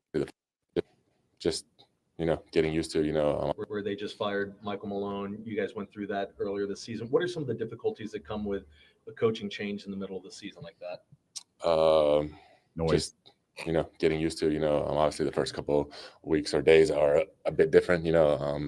So 3 we've been through that. They've been through that. Just having to Memphis. So 4. the players just gotta find a way to go out there and compete. Is it hard to use that as a spark and as motivation to play better than what you were that led to the firing? For us or for Yeah, just in general. I guess everyone has their own reasons, to go out there and play hard, and some people do it for love of the game. Do you expect Denver to play with an inspired effort tonight? I mean, there's things going on that if they lose, they can go in the play-in. So I think we all love this game, so I feel like everyone wants to make the playoffs and win a championship. Yeah, he So hates these that's questions. just what I said, no matter what else is going on. He As a top fan 10 of the again. Spurs. Like yourself, I mean, you see two teams that are Sean, upper echelon thoughtful. playoff teams, and they Soft spoken. bounce their head coach a week, 2 Yeah. weeks before the season ends. Just Yeah. you ever see anything like that? No, I've never seen anything like that. No. Yeah. I mean, what do you make? Direct answer. Just the demands of the NBA these days. I guess, yeah. Don't care, Sean. I don't even know what to say. To me, I feel like I got everyone my was in coach shock. fired earlier. That wasn't very nice. I apologize. Domas is like, you don't know what's going on there. They might hate him. Who knows? Those last two answers totaled 9 seconds. Shout out Domas. That's big. I want to get to work energy right there. I did can not- respect that. He did not want to talk about Michael Malone or the Denver No, Nuggets whatsoever. I don't blame him. I get it. I don't get blame it. him. That's none of my business. hmm See, that's how you answer a question that's none of Yeah. your business. That's none of my business. I don't know what's going on over there. Who you think? We won't do this, but who you think is the longest talker? Is it Zach? Keon. Malik. Keon's the longest. I think talker. Zach is. Zach be talking. Oh, Zach, does yeah, he? Zach be having last some- time, Does we he? we had to turn Zach's interview off. And we were like, he's just Well, no, talking it wasn't right because he now. was talking too much. It's because he was boring. Well, yeah, No, but like but you yeah, talk he's too talking much. too Like much. you're just talking too much. Like, yeah, that's boring. I think he's the leader in the clubhouse for that. Really? Yeah, Zach talks like he has like the media book, like the Bill Belichick booklet in front of him. Like just talk and they'll tune you out eventually. All right. Okay. All right. Well, here's Keon. Okay. What's the number for Keon on an average answer? Domas was 10 seconds. What's Keon? Well, 30 maybe. 30? I was gonna say You think Zach 15. Levine talks more than 30 seconds? Wait, Zach Levine or Keon? No, Keon. no, Keon is here. But you said Zach Levine talks more. You think Oh. Zach Levine gives answers longer than 30 seconds? Well, I put At least 25. Yeah, He was be talking. talking. Bro, that was like a 10-minute clip, 4 questions. Man, was it that bad? Yes. He be talking, my boy Zach. I appreciate it though. Insightful. Okay. Keon, I was gonna say 15 seconds for Keon too. Yeah, I think that's what I'm looking at. I'm looking at. Are we keeping the time? Yeah, let's time a couple of these. Okay. I'm gonna go. I think I'm gonna go 18. Oh, 18 okay. plus. Okay. So you're going more. 15.5. No, I'm Is going not- more. He's I'm going going more. more. Okay. Yeah, I'm going more. All right. I guess how you look at this 3-3 trip for you guys. I'll go last on this one. Yeah, definitely ended off the way we wanted to, but definitely could have been better on the trip. But I mean, kind of have to put that behind us now and just kind of roll off of the momentum that we have going from the last couple of wins that we've grabbed. So, but definitely the energy and everything that we've been playing with the last couple of games definitely good for us. Prize picks, baby. Run your game. 20.2. Run your game. Have characteristics Morgan? of being a team that's kind of been Yeah. Jekyll and Hyde at times. 15 and a half? Yeah, more. Give you confidence as you close this thing out, like that you're. I'll start moving bringing the right dollar way, bills in here and throwing them on the table. The question don't even matter. Yeah, I think so, because I mean this is an important part of the season, especially where we're kind of lined up at, and also where everyone else is lined up at. So we know we're getting teams' best shots right now, and we still have things that we have to play for as well. So definitely something good to kind of be with us at the moment. Oh, boy, cooking. That's a demon. 17.2. I mean, it just is what it is. So just kind of got to go out there and still play my game. Can't really try to limit myself. Did it happen on the dunk or the steal? The steal, Okay. or not even the steal. We switched, and my hand just kind of got jammed in there. So yeah. How about you guys? Here you are, get some little bit of momentum, but it seems like every day there's like a new name popping up on the injury report. This You is guys 25. have been relatively healthy all season. Just how do you guys kind of manage some of these injuries? Demon is 18 and a half now. What are you doing? I mean, it's tough. You definitely never want to see anyone injured on any team. So, but I mean, we all know that's kind of what happens in this league. Injuries are, everyone kind of gets injured, and there's no timetable, or you can't really tell when someone's going to get injured. So, when guys go down, I mean, we like I said before, other teams aren't going to feel sorry for us. So, it's kind of like a next man up mentality. Would have cut him off so many times. We're on the phone. That much more. So, yeah, definitely sucks for us. We're not 100%, and big parts of our team. So, definitely would love to have them. But, I mean, we got to still go out and handle business. Don't play with 36. me. Come on, man. Don't play with me. I think it's just as important as any other games that we've been having. I mean, we can't relax just because we've technically secured a spot, but I mean, you still want to be playing great basketball, and the energy being high going into the playing games, and these last couple of games. So definitely don't want to take a step back now. Ooh, 19. Do not play with me. Wow. But you That went was- offers when Domas was there. No, what are you talking about? No, I didn't. I got what? Like Domas. He only got one wrong with Domas. once, and it's because he said 8 times. That's right. It shouldn't even count. Prize picks. No. You got all the less. You got all the No, lessons right. You got all the. I know you get a less right. I know you get a less right. Prize picks would have thrown that out. They'd have been like, "Hey, this he got injured." No, I got to give it to D-Lo, man. He went with the demon on Keon and still bodied it. He went with the demon because the demon went up to 18 and a half. Dame's been playing it Still safe. some more. What do you mean? How You taking the more every time with I Keon. took the demon. I took the demon. Keon, I'm coming from Denver. They just fired Michael Malone. You guys went through the coaching change mid-season. He might go less here. We don't want to talk about Michael Malone. Deal with a He might coaching go change in less. the middle of the season. How difficult is it? I mean, it's definitely something different. I mean, when it happened here, it's definitely my first time going through it. But I don't know. I mean, I'm always a guy who just, kind of what's the next step. So, and I think we had a game the next day. So, you're like I kind of said on the injury thing. Other teams don't really, kind of care about what your situation is. So, I mean, we still have to go out there and handle our business and put our best foot forward. So, I mean, it's the NBA. It's a business. Things happen. So, hey, the Demons got to change that to realign your focus and handle what's the most important thing. The odds makers. The odd makers. 37 points. Hey, Keon's talking like he's a top guy on the team. You're taking Keon off the board. Keon's off the board moving forward. You can't Keon's off the board. Norm had the Demon at 23.5. He blew past it. He had 235 pluses. Man. Hey, they were sending Keon out there to talk at the worst of times, too. So he's prepared for anything at this point.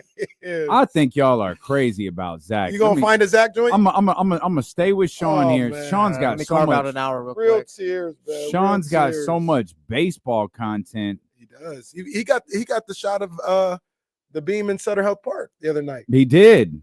Yep, he did. Like one of the few, because in the stadium, I don't think you could see it. So he got it outside the stadium. Oh, man, real tears.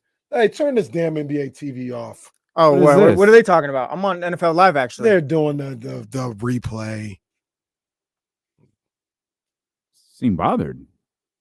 You're not even a Knicks fan. I'm not. I'm a supporter. I'm scrolling so much. I cannot. I got Malik. I got Doug. I got Keon again. Last time Zach talked with there's Zach. Okay. They haven't talked to anybody in a week either. Well, I got Zach. Post game doesn't count either, I feel. Oh, no? Because when we heard from Zach that one time, it was at practice. Yeah. Yeah, practice. Okay. Be going all right. crazy. Well, I found Zach post game, so Zach be going crazy on practice. Look, Zach. Look, these. Okay. What about Zach in the locker room? That's a good call by you, because Keon might be up there. There's no way Zach talks longer than Keon. I'm still with Jesse. It was legit. It was like this guy's talking so long. But are you talking about? Are you talking about one specific? Like he does it. That's him. That's him. You think he does that every time? Yeah. But post game doesn't count. All right. Because you're tired. It's like, yeah, we played hard, or yeah, I should have took more shots, or I was efficient. Like, Man, Sean really is like he is Sacramento Cunningham. He is. Like he's got the Sac State stuff up here. I wonder if he's doing a doubleheader today. He's got the Tower Bridge doubleheader that everyone hates. Man, there's Zach again. He looks furious after the Celtics loss, but you guys say that one doesn't count. So when have they practiced in 2025? All right, there's Doug at practice. Nope, Doug there. No, that's post game. That's locker room. You're never gonna find a clip of Zach LaVine. There's Kevin Herter. I found a clip of Kevin Herter. I'm about to tag you. Well, don't tag. Okay, tag. I haven't listened to it or nothing, but I found it. Oh man, he's at the facility, and we'll see. Oh, bro, is it the Bulls one on March 20th? What day is this? I got Zach LaVine talks about facing his former Chicago Bulls. This is February 24th. Okay, before the Hornets game. Yeah, Zach. I think Zach. Hey, we're going. What's the number? 48.5. No way. That's a high less. Number. Way less. I'm going less. How about 30? All right, 30.5. The Demon is 37.5. I'll take the more. I'm taking the less. He's taking the regular Demon. No chance. I mean the regular. All right, here we go. Less by far. It's been good. We needed practice days. Guys getting there trying to lock in and figure out how to make everything work. So it's been good, collective effort. Come on, man. What are we doing? What are we doing? Was that a Domas answer? What are we doing? 7 points. What's going on out here? Y'all don't be listening. 7.7. Next one, still. I'm going more on the next one. Oh man, they calling shenanigans at Damian Donaghy over here. I'm going less.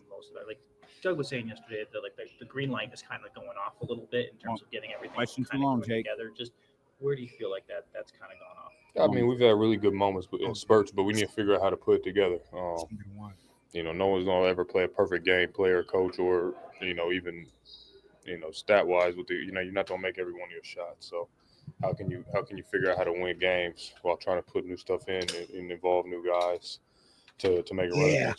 Were you ready? Whoa! What was that? What was the number? What was that? What was the number? 20.3. What was it? Was 30. It was the regular was 30.5. The Demon was 37. 30.5 is insane. Well, he won Y'all don't 48.6. He was 10 seconds short. Prize Picks is calling this off. No, Y'all are just I know wrong. when I saw that one time. No, I know too. I mean, look, You're not even that close. is 20. Yeah. That is 20. You set the number at 30. He looks Okay. kind of No, tired. it's big time less. It's big time less. But we can't change You the odds dropped right them. now. We can't change the odds. There's now. oh We my can't change God. them. This I'm might be running- easy money for I'm everybody. running one more. Okay. He has Can't no change the chance. odds. Zach, you're making us look real bad. Maybe one of these. You're making yourself look real bad. Maybe it felt a little or maybe it felt like a loss would be have a little weight to it. Nope, Sean's still talking. Was I ready for a loss to have Yeah, weight like- for it? Repeat like, the question. no, Doesn't count. What? It felt like He that. repeated the Answering. No, question. he answered with a question. It felt a little bit more than just I think every game now going forward, it means a little more because your days are numbered with how many you have, and with how close everything is. We were just tied with them. Now we're a game behind, so it's each game means something. But you got to play all games. It's not as much as we all wish we'd go out there after the break and win all 28 of them. Wrap it up. It's probably not going to happen. So Come on, you Zach. try to figure out a way to win as many as you can. Oh, come on, Zach. Come on, man. Y'all are ridiculous. He's Y'all not are adding the ridiculous. extras like Come Keon. Y'all on. are ridiculous. Y'all are ridiculous. 23.8 officially. Come on. See, we said but that's why we got to come together as a team and why we got to win these ball games because Y'all the are postseason's coming soon. So that's why we got to win. Sit down. That's where the 30's coming from. Sit down. Ridiculous. I saw what I saw. Okay. Well, I was there too, Jesse. I was there. this ain't Damn. even a league. This is just my venue that I'm allowing y'all in. Hey, what you guys do on the radio show today? We played How Long Did the Players Speak For? No, not everybody talked today. We dug up interviews from a month ago. What do you mean? What did you do today? Save lives. And with all disrespect, all respect to these guys, they're not saying anything that we really care about. So this is much better than that. Oh, they've been saying they've been saying the same stuff they've been saying for however many games. They've been saying the same stuff they've been saying over and over again. It is whatever, man. Playing into the bit too. I got hey, I need you home early today. I got work late. All right, sorry, I'll be home. Yeah, that's kind of how it works. Oh, Kind of how it works. All right. I asked the question. I'm not even. I guess we'll get into it here in a couple of minutes. The story. I mean, tonight's game is there will be minimal discussion about Sacramento tonight. There will be minimal discussion about the Sacramento Kings.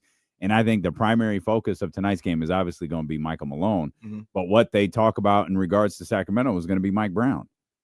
Yeah. That's going to be the conversation. The Yeah. Michael Malone news is it's the biggest news in the NBA right now, and it's going to probably be that way for another day or two. And the Nuggets are on national television tonight against another team that coincidentally Michael Malone coached for, another team that coincidentally fired their head coach this year. Mm-hmm. They're the only ones, though, who did it at the beginning of the season. They're the only ones who did it when their team was below 500. They're the only ones who seem to have done it at a time where it should have made complete sense. Yeah. And yet they're still the only ones who suffered like crazy backlash over it. The amount of Calvin Booth and Michael Malone hated each other articles that I read today was crazy. Did you see the Kerr comment? Steve, I didn't. Steve, the tone was different. Oh, The tone was different. You see it, Jesse? No, Wow. I missed it. So I think somebody tagged us in it last night. But the tone was just so much understanding and and then he actually had another comment too that I don't know, maybe we'll talk about the billionaires joint. But before the tone was different. Mike Brown and King stuff felt a lot like look at like who you are, like you really like looking down on the Kings. Like I don't know what the right words to put it, but just kind of like come back to me when I have it right. I can't put it into the right words I want to say. It's all right. We got you. Don't worry about it. Last night, I'll retweet the link right or the thing right now. Uh-huh. But last night, shout out Paul Charles. He tweeted us and he said, "Just a change of tone. Just to change the tone with Steve right now, sharing his thoughts on the firing of Mike Malone. Yeah, with Mike Brown, it's so fascinating. It's so fascinating. Sorry, Jesse. With Mike Brown, when they talked, there was no context to like the Kings being 13-18, losing some of the locker room. All that was kind of like he got you out of the playoff drought, and you're gonna fire him and all that. Like just kind of like he got you out of this. Like like look what he did for you. That's all anybody wanted to talk about. Yeah, instead of the context. Yeah, you the ugly girl at the club. Exactly. Yeah. And he took you to You should have just been happy. He took you to the prom. Right. Doesn't matter that he wasn't treating you right. Yeah, Doesn't matter that he didn't bring you flowers or buy you a gift for your birthday. He took your sorry ass to the prom, and you should be happy. Shocked, like everyone. Mike has obviously been a great coach, championship coach, and fantastic record. And again, like with Taylor, you don't expect anything like this this late in the season. And then, as I said with Taylor, organizations have to do their own business, and we aren't privy to any of that. So I have no idea what was happening. So I can't really comment on anything other than wishing Mike well, because he's done an amazing job, and doesn't seem right, but this is the business we're in, and it's we're all going to suffer a similar fate at some point. That's kind of the way Jim Parks is begging for you to suffer this fate. Let me stall out. Look at that face. God damn it. I'm going to leave that face right there. I'm going to stall Steve Kerr out for a second. Okay. Because my instinct is to call him a hoe. Oh, no. But I don't know what his relationship is with Michael Malone. I have no idea. I know Mike Brown was on his staff. Mike Brown was on his staff for years. Mike Brown came to Sacramento from Golden State. It probably felt more personal. Got you. To him. Got you. Like That's fair. if Carmichael Dave got fired, I'd have some thoughts on Carmichael Dave getting fired. If you got fired, I'd feel different. So I'm gonna stall. I'll stall Steve out a little bit. Which one of us is Michael Malone and Mike Brown? Well, doesn't matter. He'd be pissed if Carmichael Dave. This is a travesty. Turning stuff over. I get fired. Well, we're all going to have the fate the same. I'm sorry. Did you climb the ladder? No. Did you drive an RV? No. Kenny gets fired. Well, I just sit there looking like Steve Kerr looks right now. Looking like Jim in an episode of The Office. Oh man, good stuff. But your point well taken. But at the same time, though, Steve, I think our frustration lies in, organizations make decisions. Like you can stand up for Mike Brown, you can share your feelings on Mike Brown, but at the same time, it's just shocking. He took them to the playoffs. Yes, it's shocking to all of us. Like there was probably Steve. There was probably a reason behind it. No one cares, though, because remember, Vivek is an idiot. That's the picture we paint. Vivek is the dumbest guy to own a professional sports franchise in history. And that is just taken as fact because he's got some guy that his daughter is, in fact, not dating, running the basketball team because the New York Times said so. All right, man. Well, all right. Spot on. Everybody wants to dive into this investigative reported stuff and be smart until it's not time to do that. Right. Steve was like, I don't know. That's none of my business. I'm not privy to anything, so I don't know. All right. We'll come back. I asked this question a minute ago. Which team missing the playoffs would be the biggest disappointment? We got sidetracked because we were counting words. We'll come back and discuss that very topic. It's D'Lo and KC here on Sacramento Sports Leader, ESPN 1320. John Bull, that's an excellent question. I haven't been on a ladder. Oh, sorry. Wow. I haven't been on a ladder.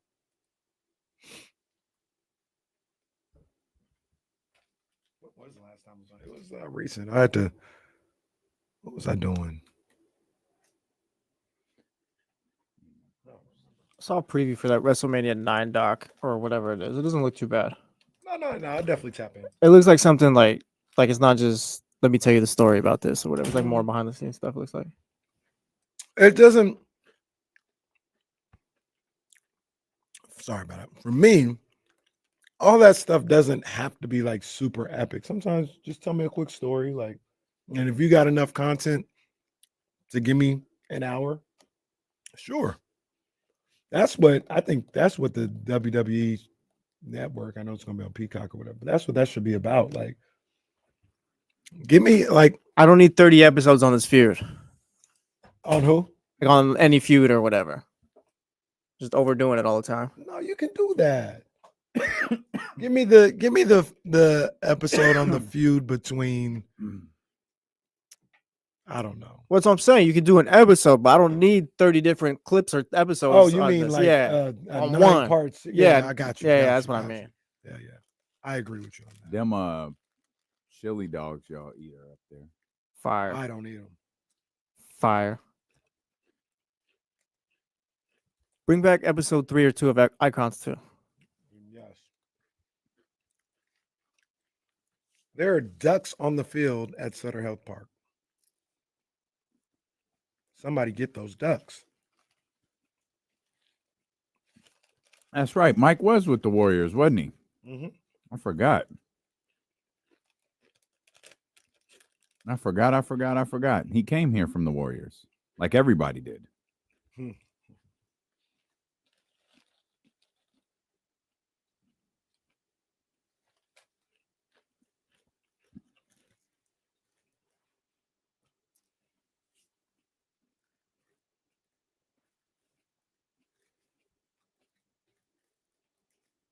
Okay, Zay, relax. Settle down, Scooter. Scooter asked where the chili dog's from. Ask James. Yeah. I tried them one day and I was like, I mean, they're not bad, but I was like, I don't need them. Chili dogs. Where's In-N-Out at? That's the real question. I don't think we're ever gonna see them days. might never see More it or again. less a 0.5 They used to walk in with those burgers, and me and Kenny would be the happiest people on earth. It was like pizza day at school.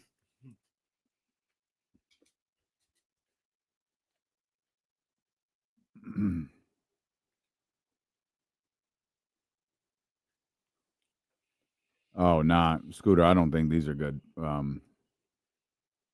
The best ones you can get are at your house when you make them yourself. Yeah, I don't know that this is. These aren't top tier, but they're fine with me.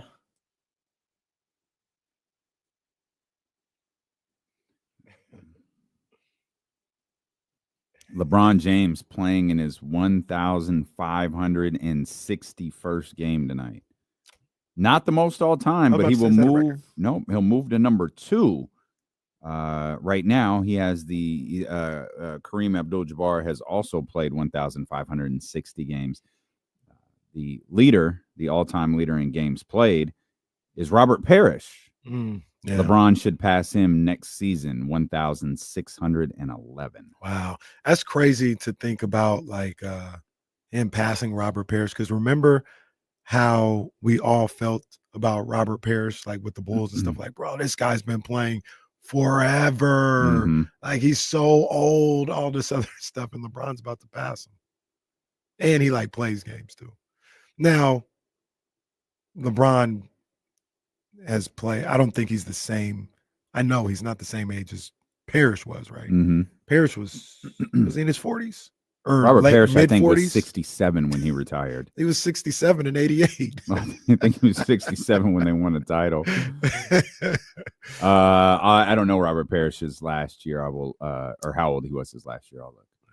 But LeBron Robert Parrish was 45. This is crazy that Robert Parrish played professional basketball in the 1996-97 season. The title. He's 43 years old on that show. Oh man, LeBron like 2 years younger. 43 years old.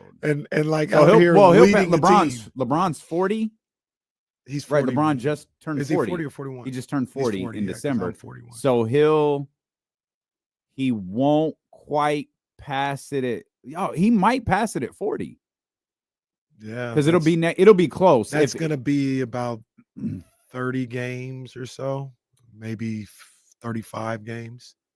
I got distracted because I guess the Chatty House is at the baseball game. Oh yeah, yeah. They just every time I look at Michigan, I'm reminded he could beat y'all. Yeah, ass. Michigan will. Every time slap y'all the get hell your out of all of Michigan y'all. Wolverine jokes off, like I just look at him like he will beat your ass. Michigan will put you in the $1 million dream.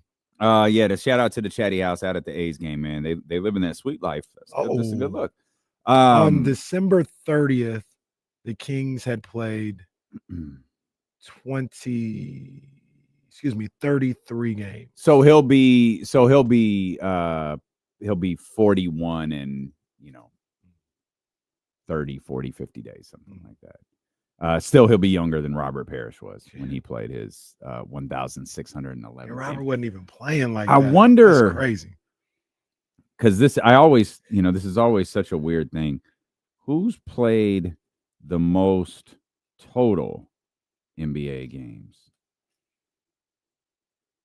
So okay. So it says LeBron 15, but is that regular season games or? I think he's got them both. I would think he does, right? LeBron James is set to play. Yeah, this says his regular season game. I want to know his total game. I think he would be first. I think Kareem and Kobe might be second and third. Excuse me. Kobe, really? Yeah, Kobe played a lot of basketball. Most games played in NBA history. Yeah, I want a combination. Kobe played an extra 25 to 30 games pretty much his entire career. Mm-hmm. I mean, LeBron can't be far off, right? No, I think LeBron is one. Oh, yeah, I think LeBron is one. I think 2 and 3 is like Kareem and. Okay, Kobe. I think I got it. LeBron already has that title. Yeah. At 1,847. Kareem is second at 1,797. Robert Parrish, 1,795. Third, John Stockton. That does make sense. 1,686. Kobe is 10th. Oh, wow. At 1,566. Smush Parker years. Really on the list. John Stockton, we said fourth. Not surprisingly, the guy he played alongside is fifth. Dirk at 6th. Of course, that's a 20-year guy. Tim Duncan, a 20-year guy. I forgot Tim Duncan. 8th, Sacramento Kings legend, Vince Carter. 1,629. Another 20-year guy, Kevin Garnett, 1,605. And then Kobe rounds out the top 10. Okay. You see a lot. I mean, Jason Kidd, Derek Fisher, Jason Terry. You see a lot of you see a lot of teammates on this list as you move further and further down the list. Jason Terry. Yeah, he played his whole career with Dirk, I think, huh? Oh no, he was in Atlanta. I don't think so. Yeah, he was in Atlanta. I think that's he was a Sacramento King, wasn't he? King's favorite. Kings fans' favorite. I'll never hear his name and not instantly think about the time LeBron dunked on him through the court. Oh, that was just. I would say it was sad, but it wasn't sad. That's not the Oh, it's not sad. No, not at all. No, not sad. As we are winding down, of course, the Kings clinched their postseason position last night with the Golden State Warriors taking care of business against the Phoenix Suns. KC, at the beginning of this, kind of laid out a few scenarios. I actually just realized I left an important team out of this list here. But when you look at the teams that could potentially miss the playoffs, Memphis is one of those teams that could miss the playoffs, meaning if you're in the play-in, there's a risk of this kind of all falling apart for you and your season coming to an end. Which of these teams would be the biggest disappointment? Memphis, Minnesota, Denver, Golden State, or the Los Angeles Clippers? So we put in the MVP on a possible team who could miss the playoffs. That's it. God, I think it's the Nuggets. That'd be awful. It's definitely the Nuggets. It's definitely the Nuggets. Yeah, really? You got the MVP right there. You can't miss the playoffs. You're saying, okay, You got I got Jokic, you. you're missing the playoffs. It's almost disappointing that you're in the play-in. That's on Jokic too. If you Well, miss the playoffs. they're not there yet. No, I'm saying if they If get you to that are, point, okay. yeah. Like you can win in the play-in and get to the playoffs, and it's still like, bro, you had to get into the play-in to do that. It doesn't matter. I don't think that MVP. He's not my MVP. He's not, but everybody's saying this is just a travesty and it's ridiculous. That the amount of people who think it's ridiculous that Jokic is not the MVP is astonishing to me. It's astonishing. It's also like, how much did you hear about Giannis's 20 assist triple-double the other day? None. We mentioned it. If it wasn't for us. It. When Jokic did it, oh, man, Earth stopped. Earth literally stopped. But Giannis, then it's just I don't know that it literally stopped. No, I was watching it stop. You were watching Earth. Yeah. Doesn't the world end if the Earth stops spinning? It damn near ended. At least our Jokic world. did what he did. Well, that's a good point. Yeah. Good point. Giannis does it 3 weeks later and just Nice. That's cute little stat line by Giannis. That's the microcosm of all of this. Like Giannis not even being thought of in the MVP category for the last 4 years. And the second somebody has a legit claim to, he checks all the boxes to be an MVP in SGA, then it's an uproar that Jokic ain't getting it. All right. Jokic's a great player. He's a great player. He's not the MVP this year. And like we began talking about, you don't make the playoffs? How embarrassing is that? Yeah, if the Nuggets didn't, like, out of this group, they'd be the most disappointing. And you're not having conversation about Jokic or anything like that, but you got to wear that one if they miss playoffs. But no one. Okay. I was gonna say the second one would probably be Minnesota for me. Fell from conference finals to nothing. Not for me. Not for me. So I guess this all comes down to personal, like, perspective. Like I didn't buy. I said my messaging around Minnesota was consistent all year. I get it. I was wrong last year. I need to see it again. I ain't seen it. But to the question, and the question can go however it needs to.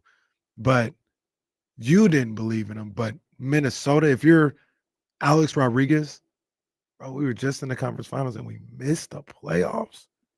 The Dallas Mavericks were just in the NBA finals. They might miss the playoffs. Yeah, but they traded Luka. You got Anthony Edwards. You're supposed to be ascending. You're supposed to be. You changed your team though. You can't. To me, to expect an ascension is unfair when you changed your team drastically. You made a big change. Look. We've always been Team Julius, but you made a big change, and that shouldn't knock you out of the playoffs. Like, you shouldn't go from Western Conference to out of the playoffs. So to me, what that says is y'all shouldn't have been in the Western Conference Finals last year. There's that. You overachieved. And that was my feeling at the beginning of this year. They overachieved. There's far more history of them being disappointing than there is being a Western Conference Finals team. To me, the most disappointing one would be the Golden State Warriors. You started out 13-2. You fell apart. You sucked. You were done. Steph was distraught. Had his hand on his head and was giving Domas level answers at press conferences. And then Jimmy showed up. Oh, Jimmy showed up, and to close out the season, y'all looked unstoppable. Your defense had drastically increased. Draymond Green telling everybody he's defensive player of the year. And you had marquee wins against LeBron James and the Los Angeles Lakers. You had a couple of marquee wins during that stretch with Jimmy Butler. You had kind of a lot like the Kings. You had 3 dramatically different seasons. That crazy start, the part where it looked like you said, "Oh, this team stinks." And then the change and resurgence. Plus, you got Jimmy for $60 million more.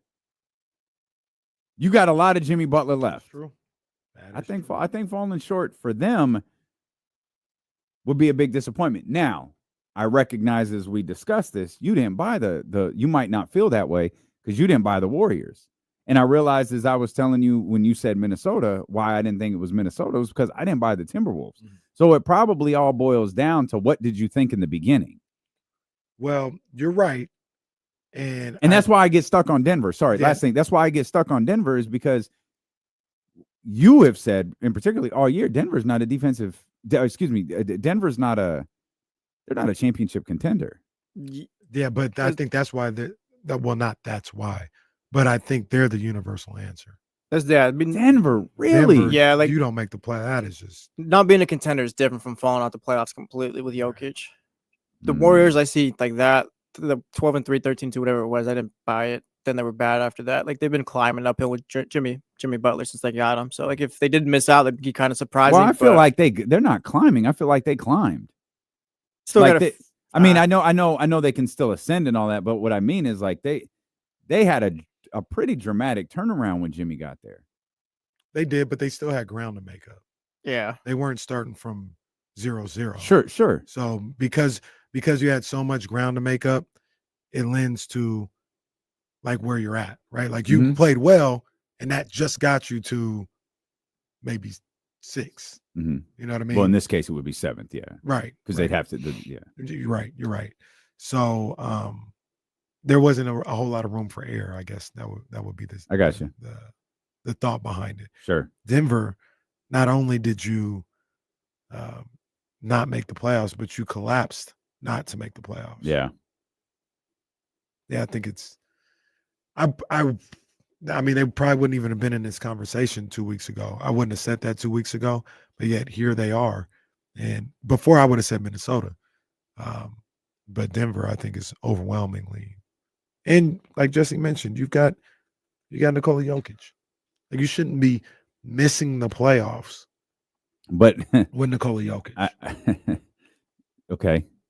It's fine. What's the dialogue though? They missed the playoffs. What's the conversation? He didn't have enough. That's it. They fired their coach. Yeah. Well, that's the thing. Yeah, he's not gonna catch heat. Like this is not the way it works. He's Shawn Michaels. Like, Hands clean on this one. I swear to God. Like you can't. Like LeBron. Did LeBron ever miss the playoffs with the Lakers? His first year. Who was? I'm sorry. Who was that? Who was it with? No, just real quick. Hold on. Who was it with? It was with Rajon Rondo, right? No, who was the coach? Oh, I think Phil Handy was. Nope, wasn't him. Who was the coach? Okay, it was with Luke Walton. Damn it! All right, because he quit on him on Christmas Day. I'm pretty sure he got hurt. I'll just be out 4 weeks. No, it was with Luke though. It was with Luke. I don't think is that the only year they missed the playoffs. I believe. I mean, so yeah, I truthfully can't remember. I mean, the first 2 years, I think in Cleveland, he didn't make them. Oh, you asked specifically with the Lakers. Yeah, because like I was asking, like, did LeBron catch heat for that?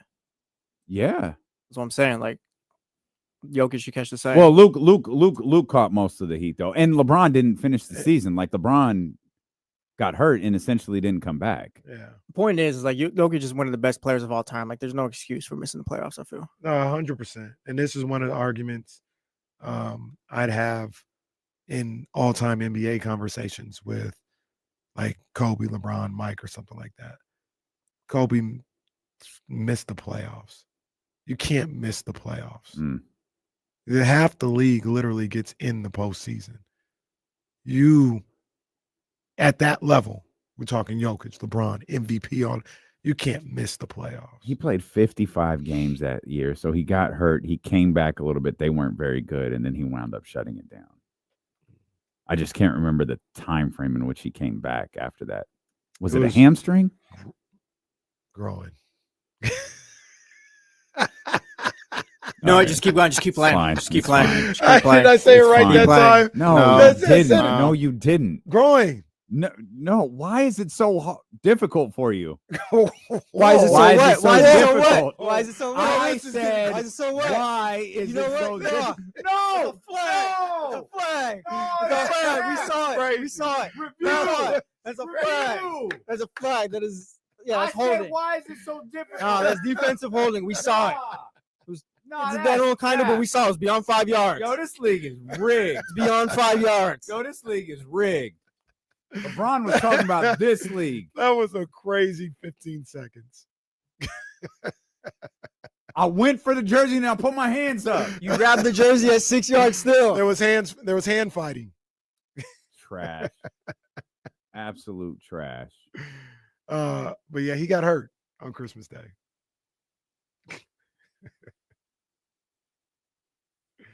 All right. I put my vote in for the Nuggets, who I'm not sure are, going to miss the playoffs. I would love, well, it doesn't matter too much for me anymore because Michael Malone isn't there. But I had played out a scenario in my head over the weekend where the Kings got them out of the paint and the play-in, made them miss the playoff. Oh, I was ready for that one. But he ain't there no more, so just get in however you get in, Kings. But yeah, I don't think Denver will miss the playoffs. You don't think they will? I don't think they will. I think they'll beat who'd I say was because I'm thinking Memphis and Denver playing 7-8, right? But earlier I said the Clippers will. I think they'll lose to the Clippers. And then if they play the Kings, yeah, the Kings will win. We'll get back for 94 or 95, excuse me. Get back the payback for 95. We'll get them.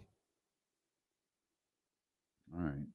And then, ironically enough, Kings will be in the playoffs. They play the Thunder, which is the kin of the Seattle Supersonics.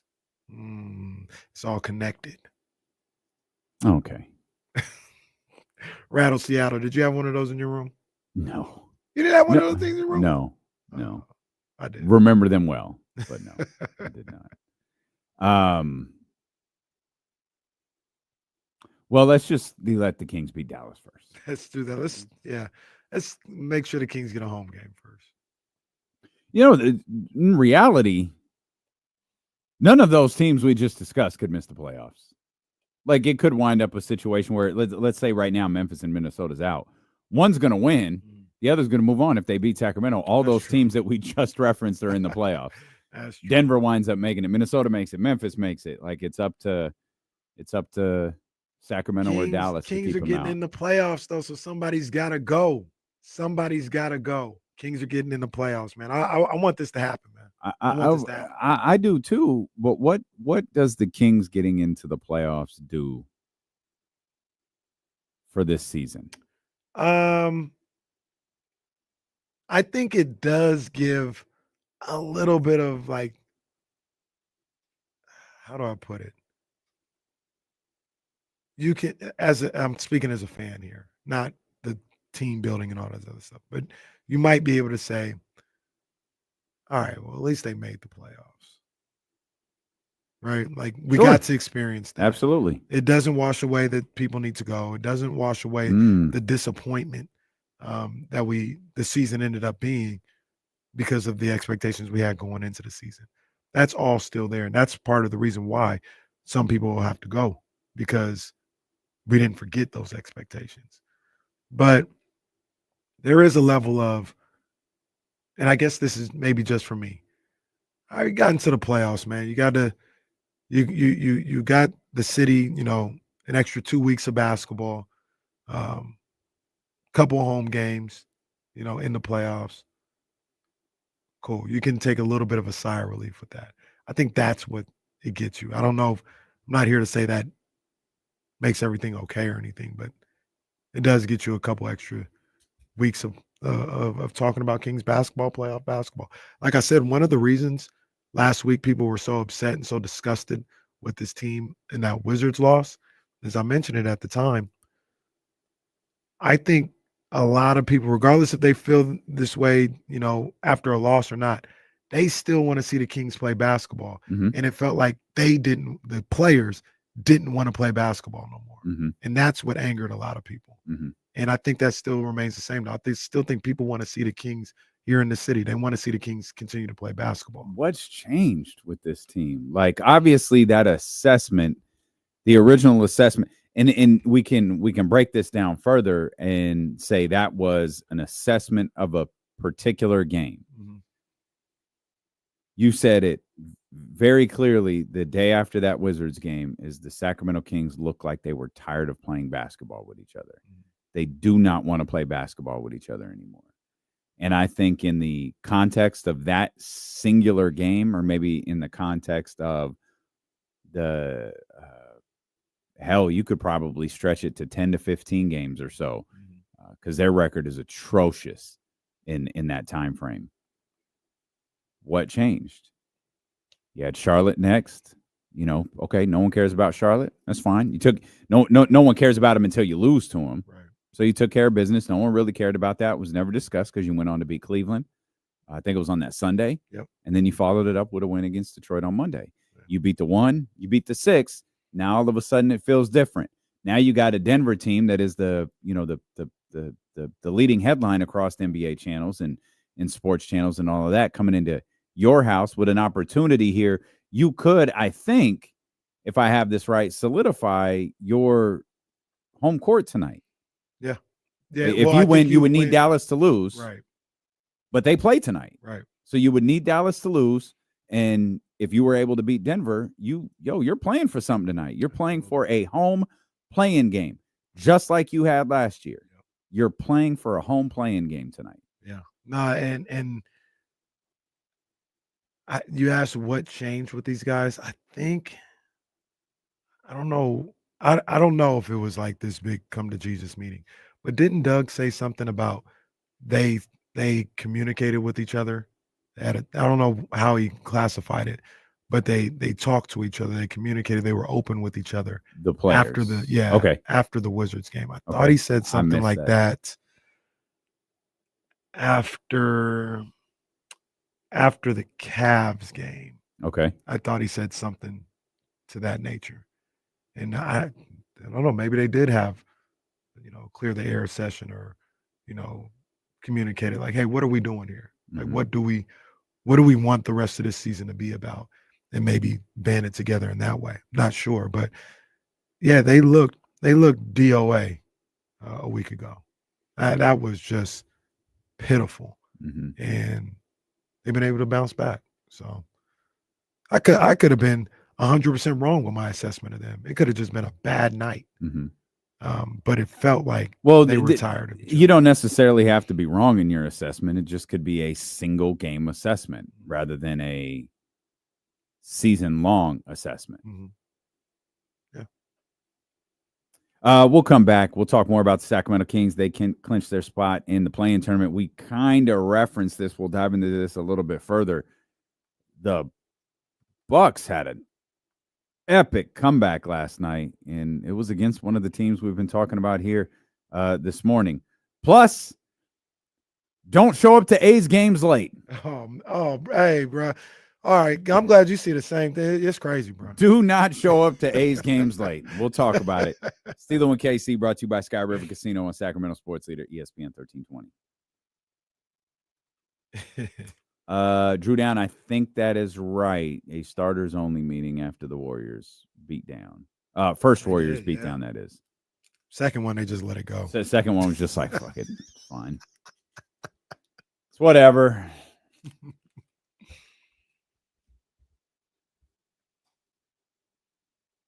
It's whatever.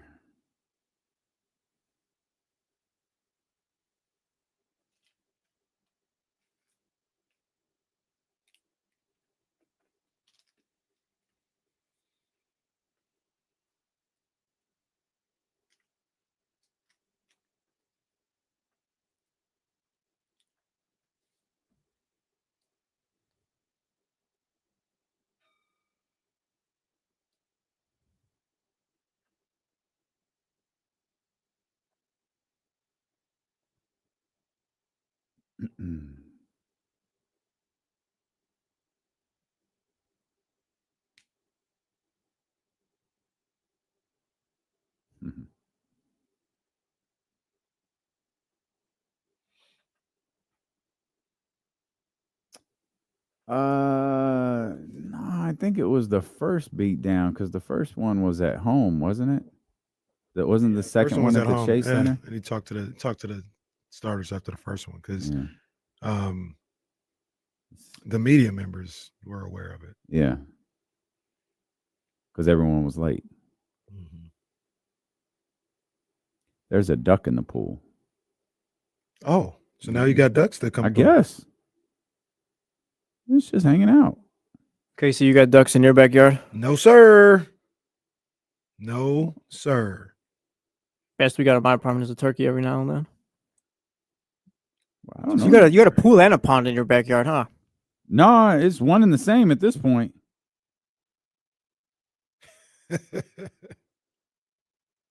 D'Lo Soprano over here. Okay. Oh, hey, that's a good pull, B. Perry. I forgot about that. That's a good pull right there.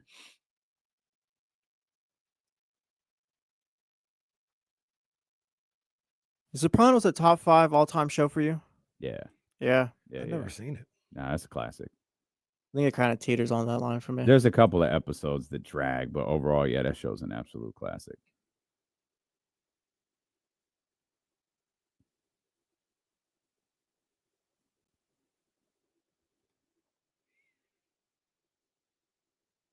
Hey, shout out to my man David over at the Matthews Mattress in Roseville. I have been meaning to get in there all week.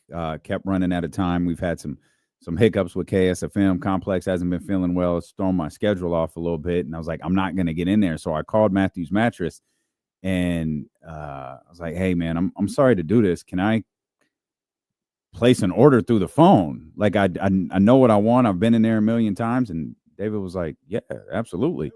And so I talked to him for a few minutes, and he was like, hey, who is this? And I told him my name, and he was like, yeah, I listen to you guys every day on the way on the way in, and on my way home, I hear the run it back. So shout out to my man David over at Matthews Mattress in Roseville, man. I appreciate you helping me today get everything set. And I couldn't get same day delivery for the mattress I got, but he was like, it's all good. Can't do same day, but I'll make sure it's there for you by Friday. That's a good look. That's a good look. Shout out to him, man. And also, Jesse, don't lose sight. That's pretty rich. You know what I mean? Like, hey, bro, you know what I want, man. Let me just pay. I don't even need to come in. Let me just pay this over the phone. You know what I mean? It's nothing. That is It's true. nothing. Yeah. Just, hey, Who what's does up? that? Who I would does like that? this mattress right here.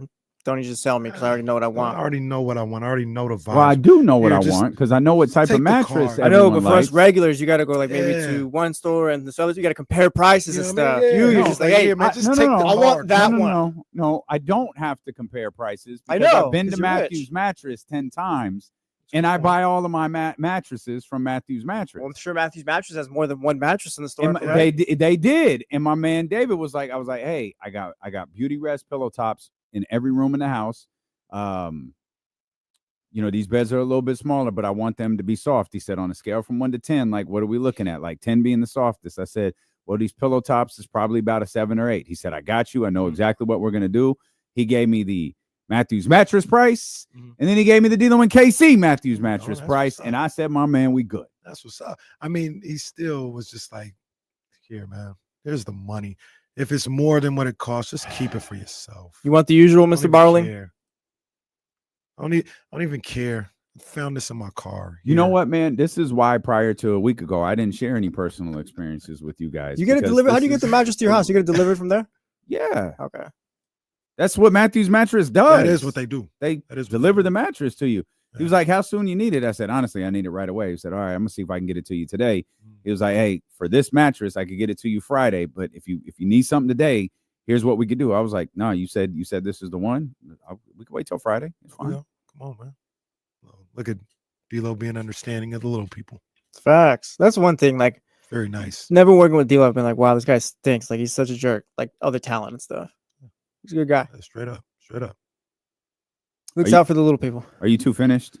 I don't know. Not Just, yet. yeah, he's just talking. I don't know. It just is what it is. All right, man. We I got 2. Throw up your right wrist real quick. I got 2. Well, don't do that. Well, I have the glasses on, so it's cool. I got 2 Matthews mattresses for the price of that goddamn dinner. Oh man, Lord have mercy. I am never going back to that place again. Every time I think Lord about have it, mercy. it gets worse. Now it's not exactly, Yeah. but it's close enough to where it's like, God, damn it, seriously. It was All an right. experience, though. Right. It was an experience. Can't get mad at that. That's all it was. By the way, Okay. I had everybody's got jokes. Okay. I see you, Nicholas. Everybody's funny. The at the resort I went to a nap on. Oh, I'm sorry. Jesse, you go to resorts? Yeah, he goes to. Everybody goes to resort. Yeah, everyone's been to a resort. Yeah, and wow. I'm trying. Yeah, I've been I'm actually. trying to Yes. flip this Yes, around. I've been. Yes, I have. Common. You're such a turncoat. What are you talking about? God. You're such a turn. You turned more times than the Big Show. What are you talking about? You asked the question. Yes, I've been to a resort before. One day a baby face, one day a heel. I had a bad experience. Like the room, everything was great, but you know, sometimes it just like the pillow has to match up with you. And they had like the pillows were a little, they weren't as fluffy as I like, and it made for bad sleeping. Bring my own pillows next time. See, we've all been to a resort as well, but like Casey, have you done the all inclusive? That sounds like a D-Lo thing, right? What do I look like, D-Lo? Exactly. Hold up, what all inclusive resort did I do? It's just we're assuming. Yeah, that's an assumption. You never done an all inclusive cruise or something? The only cruises I've ever done is the KSFM ones, and man, those cruises are honestly the worst. Bring them back, please, God, don't. I swear to God, if Complex brings that cruise back, I quit. I was on a cruise for a week. It's like, I need to get on land right now. That's too long. Like, we made little stops every There now was, and then. I know like, there's this at is least a enough. discussion about it. I just don't think it's with us. I think it's with Wake Up Call. But I know there's been at least a discussion about a cruise. I've never been on a cruise, so I'll go. Never been. Oh, you could represent the D-Lo and KC. Be in the building. Breaking news. God, you talk about sounding expensive. An all-inclusive Disneyland tour. Gosh. Jesus. Don't even Christ, and- Bryce, how much was that? And don't even and that's for a couple that's people, at the- least $5,000, I'm sure. That's the no, I'm not being disrespectful. I'm just saying that's the little fella compared to if you did a Disney World tour. Oh man. Disney World. How much did that cost you? I've never done it. Oh. We've been trying to get to Disney World since Reese was like 2. I don't know when that's gonna happen. That's tough. Disney World, that is tough. But no breaking glass needed. I wasn't gonna. James you Ham. you abused the breaking glass privileges. Oh, it is a little bit of breaking news though, but no breaking glass because it's not happy. It's not happy time. James Ooh. Ham says Keegan Murray has been ruled out again. Okay, with that's lower not back what I was inflammation. expecting. Oh, you were thinking Malik Yeah, Monk? yeah. So Keegan's ruled out for tonight. I didn't even back think about that. inflammation. Maybe that's part of the equation. Could be. I mean, Terrence and Well, they are kind of running Keegan low on Memphis and guys. Yeah, Like with Jake LaRavia being out. Right. The G League is playing right now. They took a loss last night. Malik, Malik out. Keegan. Yeah, you can't. Yeah. All three of those guys play. You would usually. I think Isaac Jones is with them. I don't think he's with Stockton. Stockton lost last night. Yeah, they did. I think Isaac Jones is with the big club because I feel like I saw him against Cleveland or Detroit. I can't remember, but yeah, you can't call anybody up right now. They're all playing. I guess you could maybe, but I think they're in Florida right now. Man, we need bodies. Yeah. So that could. I'm be, happy to my your man point. Terrence Davis got the call, man. Maybe give him some run on national television tonight. do it, man. That's what we need. Let's do Give him it. some run on national television. Yes, Bucks sir. were down 24 against the Minnesota Timberwolves with 10 minutes left in yesterday's game. A 40-13 fourth quarter gave the Bucks the win in that one. Wow. That's what I was talking about before. If the Timberwolves mess around and miss the playoffs because they lose 2 playing games, Mm-hmm. Belo and JC in Minnesota will Good circle show. back Good show. to last night as to that's when you miss the playoffs. Yeah. I can't believe that happened. You said they were up 24 with about 9 minutes to go. Yeah, a little over 9 minutes. And they lost by 7. They were down by 5 with like 2 minutes to go. Yeah. Like that. Yeah. Evaporated It was quick. Yep. It was quick. So yeah, that was tough. 40-13 is crazy. That is a crazy fourth quarter. In less than a quarter.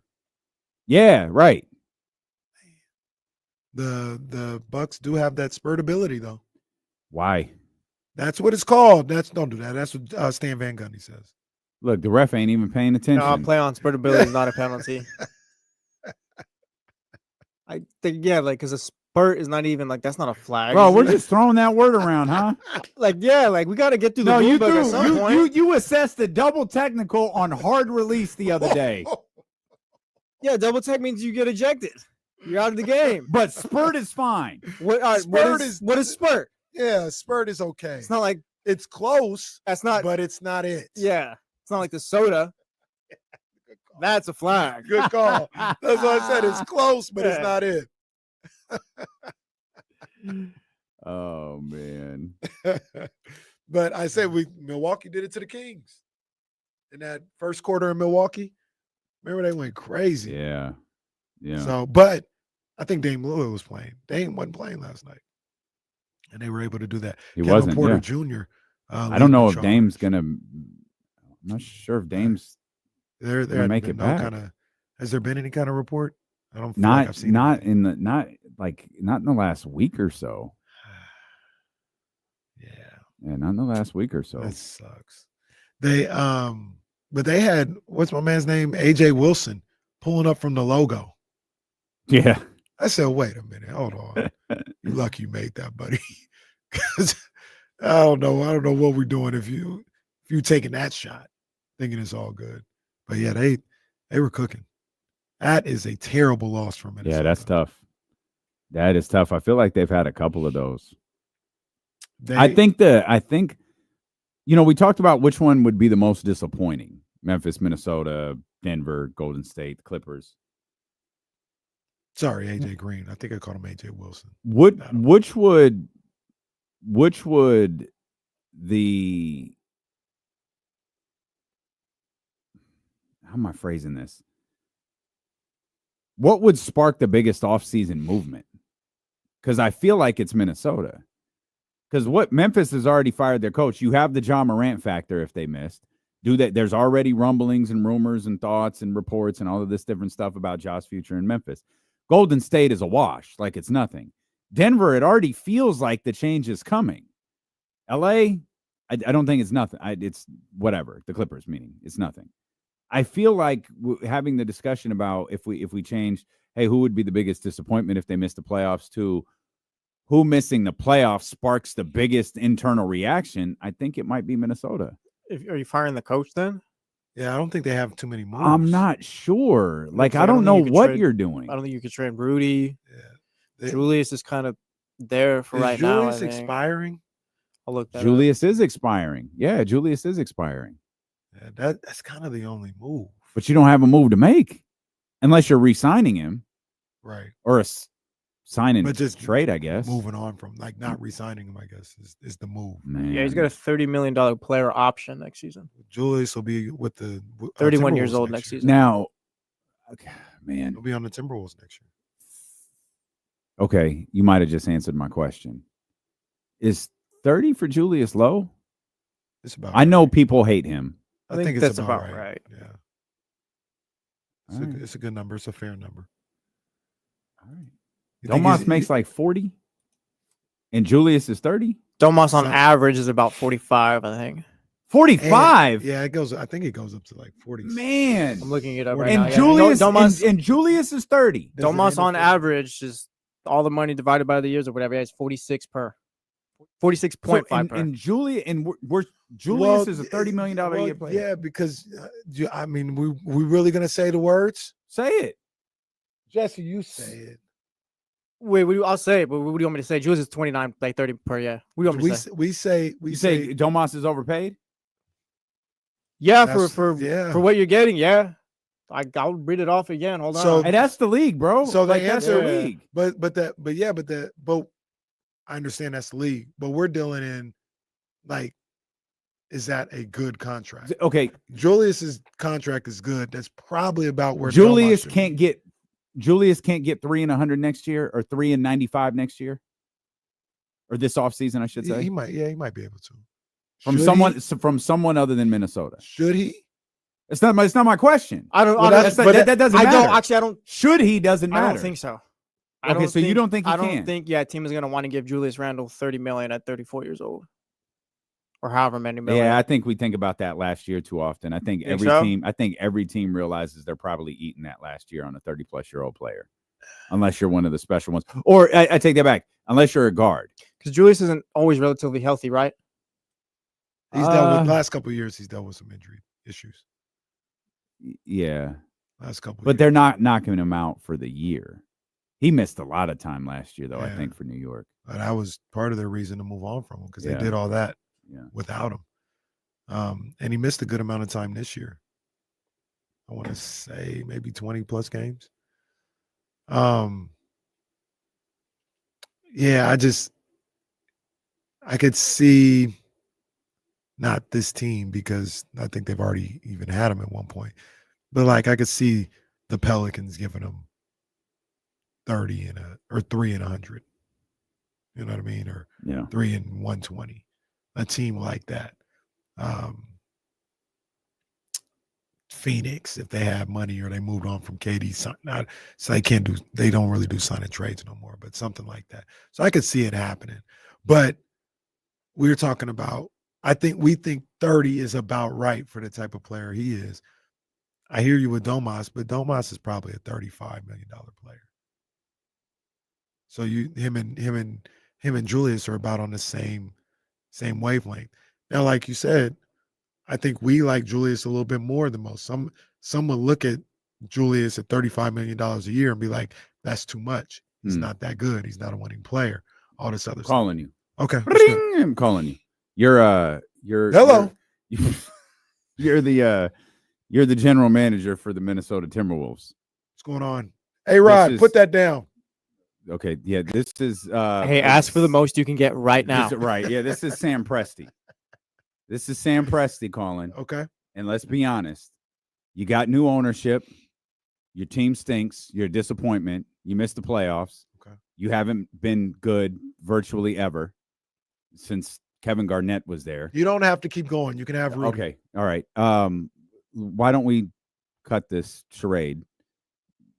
Let's talk about Anthony Edwards.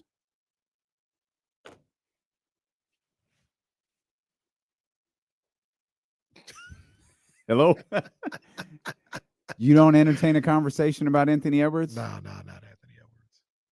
So you're confident. You're okay. I'm still looking. I'm still looking at everything else being a problem. You're confident you can build around him. Yes. Okay. Yes. I don't. All right. At least this year, like right now, this year, I'm still believing. I have a plethora of young players and draft picks. You ain't got no Anthony Edwards though. Nope, I don't, and you don't know what to do with him. I know what to do with him. No, you don't. Get Rudy out of here. No, you don't. Well, okay. All right. Good luck with that. Call me when you do that. As a matter of fact, send a press release. We're not even on the phone anymore. Well, you can hear me Skype. from Oklahoma City. Actually, I think Skype went out of business. This is Zoom. Or did they go out of business as well? No, Zoom is still in business. Okay. Shout out CBS. No, not yet. Not yet. I understand your concerns. It's almost like how I felt about Joel. I understand, but I'm not ready to have that conversation publicly yet. Well, no, this isn't the same. Your concerns about Joel were about Joel. Right, but just the premise of I'm calling you because I think your organization sucks. That's why I'm calling you, and I'm calling to tell you that you have a 23-year-old star, and you don't know what to do with him. I know exactly what to do with him. Keep him here. Okay, well, you're not going to be good. Well, we're learning about GM D'Lo today too. Well, you're not going to be good. Hey, GM D'Lo will like disrespect you in front of your face. Like, hey, dumbass, give me your player. You suck. No. Especially, I can help you. Especially now. Here's the other aspect of it. I hear what you're saying, but especially I got these new owners in here. They ain't trying to and the number one thing that we hear is they don't want no part of it. All right. Oh, you all right. Sit. All right. Let's have a conversation about Anthony Edwards. I'll put you back on speakerphone real quick. Let's go ahead. And I'll take the worst contract in the NBA with me. You're still asking me to trade Anthony Edwards. Yep. All right. Then live in purgatory because your stupid ass signed Rudy Gobert to an extension. Minnesota will not be good next year. They won't. I'm sorry. Minnesota won't be any better than they are this year, next year. This is, we've seen the best of the Minnesota Timberwolves. We've got, yeah, and you and Kevin Garnett having a little ambassador role or whatever they're trying to bring him in for isn't going to do anything for you. Because look, here's the other thing. As GM, if I trade Anthony Edwards, I'm fired. Pal, you're getting fired anyways. I'd rather get traded. Would you rather? What's a good comp? I don't know if there's a good comp here. Please don't use the self-inflicted gunshot wound again. I don't know if there's a good comp, but had enough of those. Would you rather be a GM who got fired because he just wasn't good enough, or Nico? Would you rather be Monty McNair or Nico Harrison? Well, I was gonna say Monty, but Monty traded Fox. I don't. It's not the same as Luka, but sure. Would you rather be Monty McNair or Nico? I'd rather be Nico. You think Nico get another GM job? I'm not sure if Nico was ever getting another GM job. Like Nico might have found like the perfect place for him to be a general manager. But I said this yesterday. I'll say it again in light of tonight's game. It's not like he didn't have, he put together the proposal. He had it. He took it to the owner. The owner signed off on the deal. You probably don't execute a singular trade without running it past the owner. You don't execute that trade without running it past your owner. Now, maybe he didn't have 3, 4, 5, 6 people he had to run it through, but someone agreed with it. Someone could have said no. I was just reading about him today. I forgot his name, but I was just reading about him this morning. He could have said, I think Dumont is his last name. Oh, the Mavs? Yeah. No. 100%, yeah. They said his first reaction was to laugh. He thought it was a joke. And Nico told him it wasn't a joke. Here's why they're doing it. Here's what they're trying to do. He obviously listened. He must have agreed with it, or he trusted Nico and he signed off on it. Yeah. So we act like Nico just went crazy and traded Luka Doncic in the middle of the night. Someone had an opportunity to stop this, and they didn't. Agreed. So, but you started the thought process. And that's fine. To me, that's fine. What's fine? That Nico did that? If Nico executed a trade that he believes is best for his basketball team, then yes, do that. Execute it. I don't have to agree with it. You don't have to agree with it. The entire basketball landscape can look at this like you just traded a generational player for a player whose biggest knock, you traded him for a potential another generational player whose biggest knock is he can't stay healthy. You don't even know what you're getting back in return, but you believe at worst, or maybe even at best, you're headed down that route with Luka Doncic. Right. I don't agree with the trade, but I agree with a person in a position who put together a plan, trusted his plan, took it to the people who could approve it or veto it. They approved it, and he ran with it. I'll be that 10 times out of 10, rather than the guy who sits on his ass and doesn't do anything, or the guy who has to bring in another general manager to do his job for him.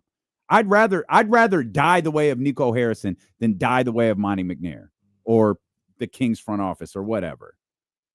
Fair. I don't agree with the Luka Doncic trade, but I'm talking about that strategy. I'd rather die that way than not do anything. Fair, but I mean, and maybe it wouldn't matter. Maybe it'd just be like, hey, you got to see how it plays out. But the Kings go through their general manager search and they land on Nico Harrison this summer. What do you think that response is going to be? It's going to be interesting. It's going to be an interesting response. I just think, I think you can't trade Anthony Edwards right now. You can't even entertain it.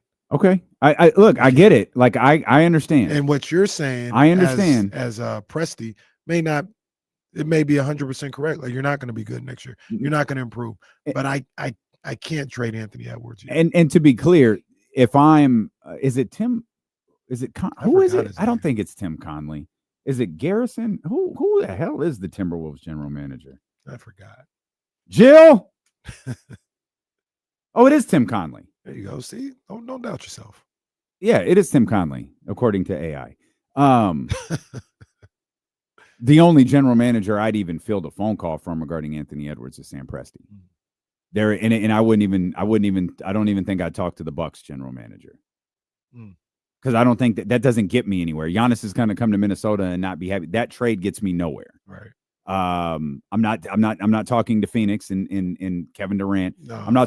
I'm talking to one guy, and it's a guy who can offer me draft picks for years upon years upon years and young talent right now to where I'm not bottoming out. Right. That's the only guy I'm talking to. And even then, you're probably bottoming out. I don't think you're bottoming out. You might, and you're going to be less than. I don't think you're bottoming out. You're not going to be a playoff team. No.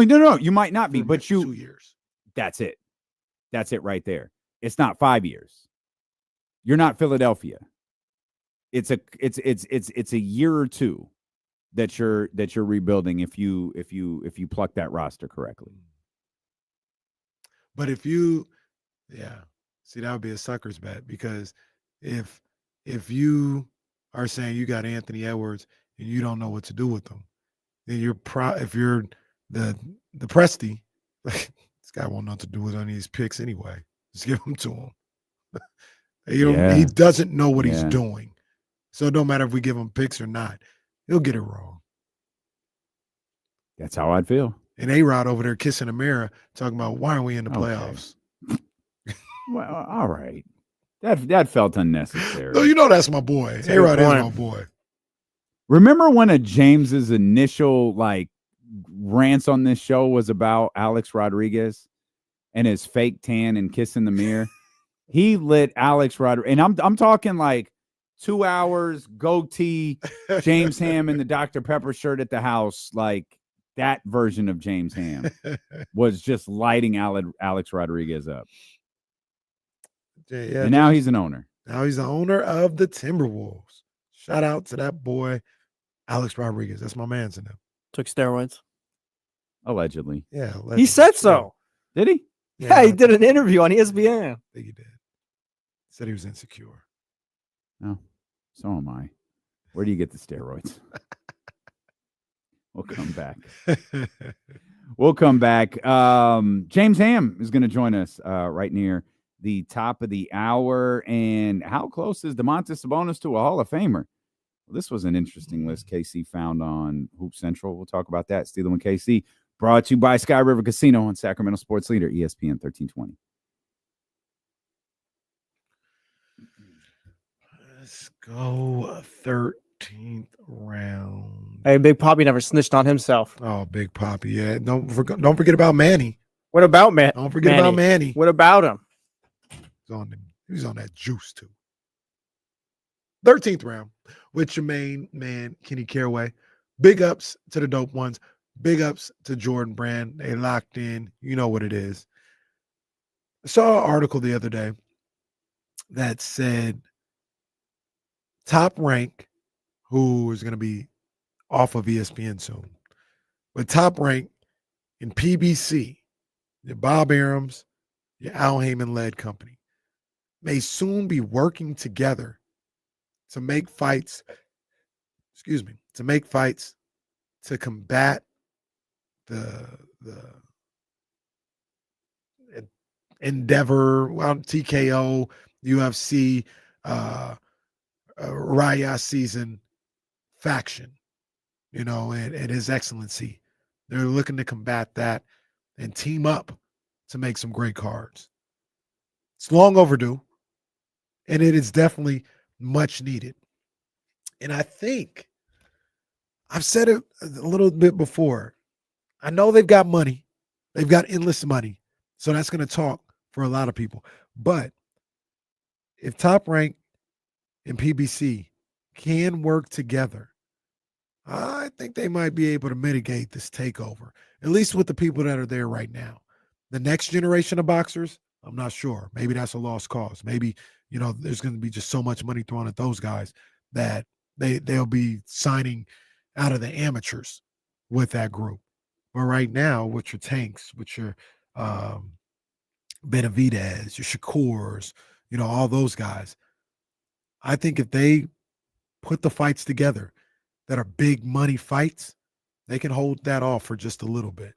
And I think that'd be better for boxing. I don't like what, the Riot season and TKO and I don't like what they talk about with boxing. These are guys that don't care about the history of the sport, that are coming in just trying to throw anything together that doesn't make any sense. I think it's a bad idea. I take it back. I think it's a good idea. I think it's the wrong people. And I would love to see Top Rank, PBC come together and kind of keep the sanctity of boxing as we know it. And that includes making good fights because now they're working together. So we'll see how it plays out. That's the 13th round.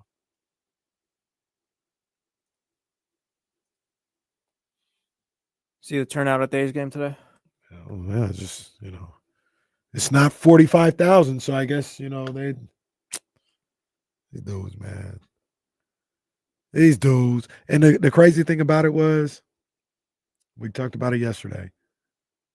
Man, I'm watching a Pirates game this morning. Ain't nobody out there, bro. Well, I'm saying they did good today. I think they drew 10 plus. Oh, the official number is 10 plus? Yeah, it was like 10.5, I think. For a day game? A Wednesday game? Yeah. It's pretty damn good. Today? Yeah. I think yesterday Sean said it was 9. Yeah. I believe I saw it was 10.5 today. Chatty House is out there strong. Chatty baby. House out there. Yes, indeed. The lawn is full today, too, for, once again, a Wednesday afternoon. Didn't you say, well, it's usually about 2 or 3 week window. Spring break going on?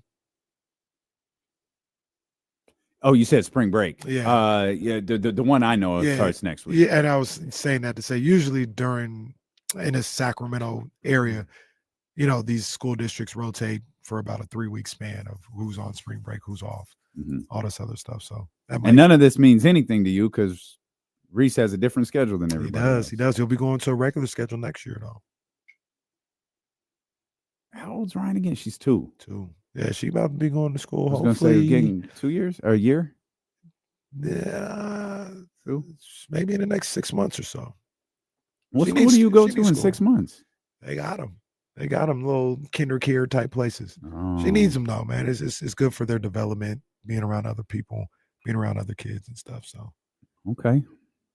Yeah, it'll be a sad day when I got to take her to school. It'll be a happy day, but a sad day. Sadder for her, sadder for you. For me, I cried like a baby today.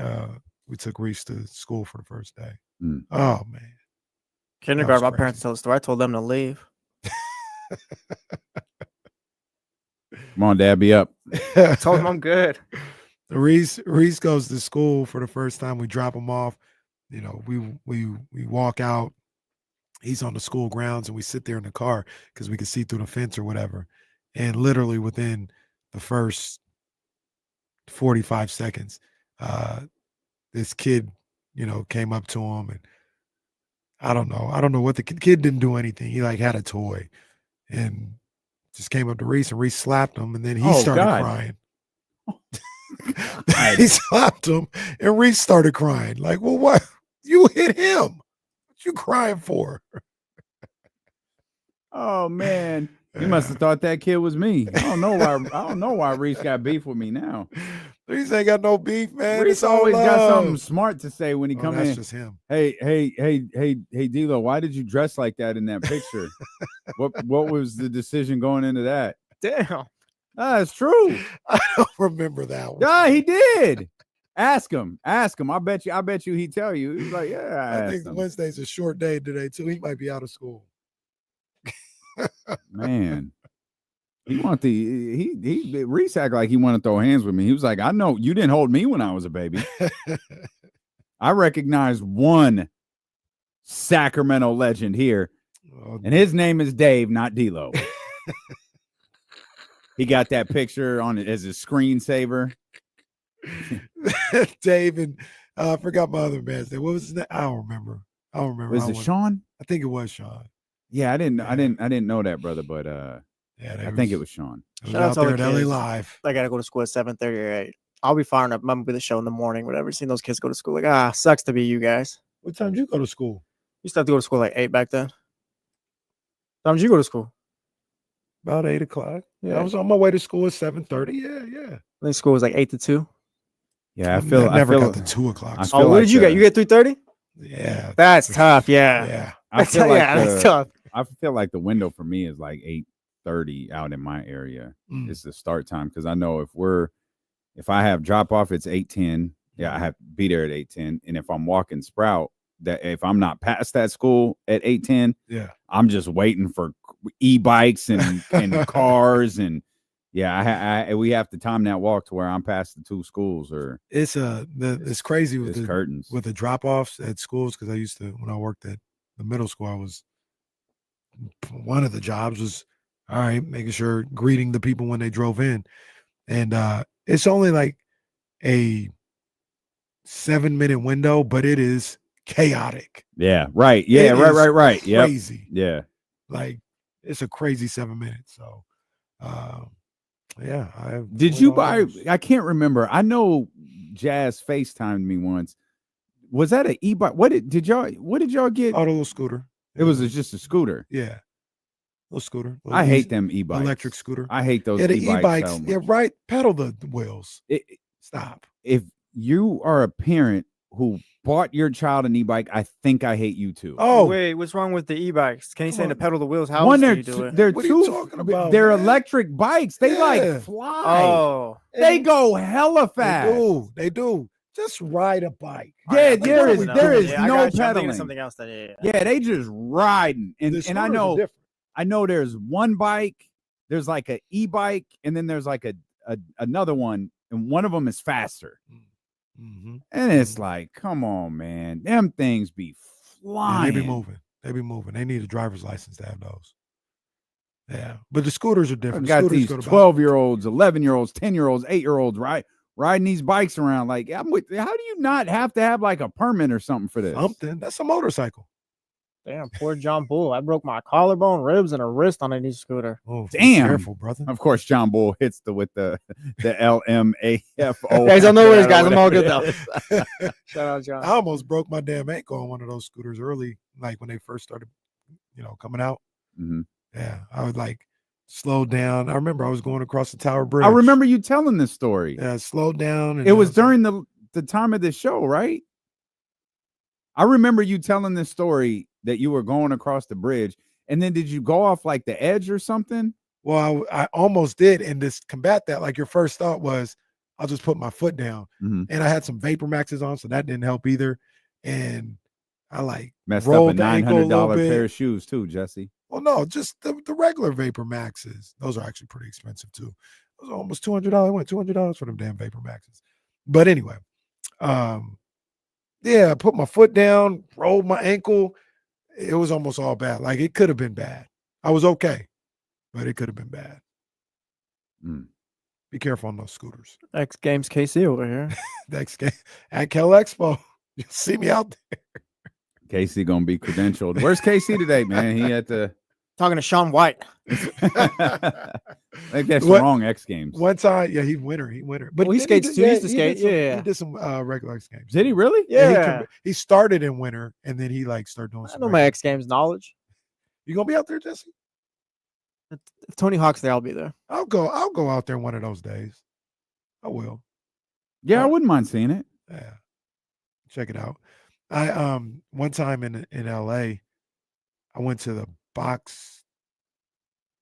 What are they called? The derbies, the box car derbies or something like that. That sounds right. Okay. Yeah. Yeah, that's actually pretty cool. It was put on by Red Bull, and they were going down these hills in downtown LA. gang of people out there too. Jess was like, "Oh, we got to go there." I was like, "Ain't nobody gonna be out here." There was hella people. I don't think they have any streets out here that you could do that on. So really wouldn't work. I did a side job for some NASCAR races once. It's as boring as you think.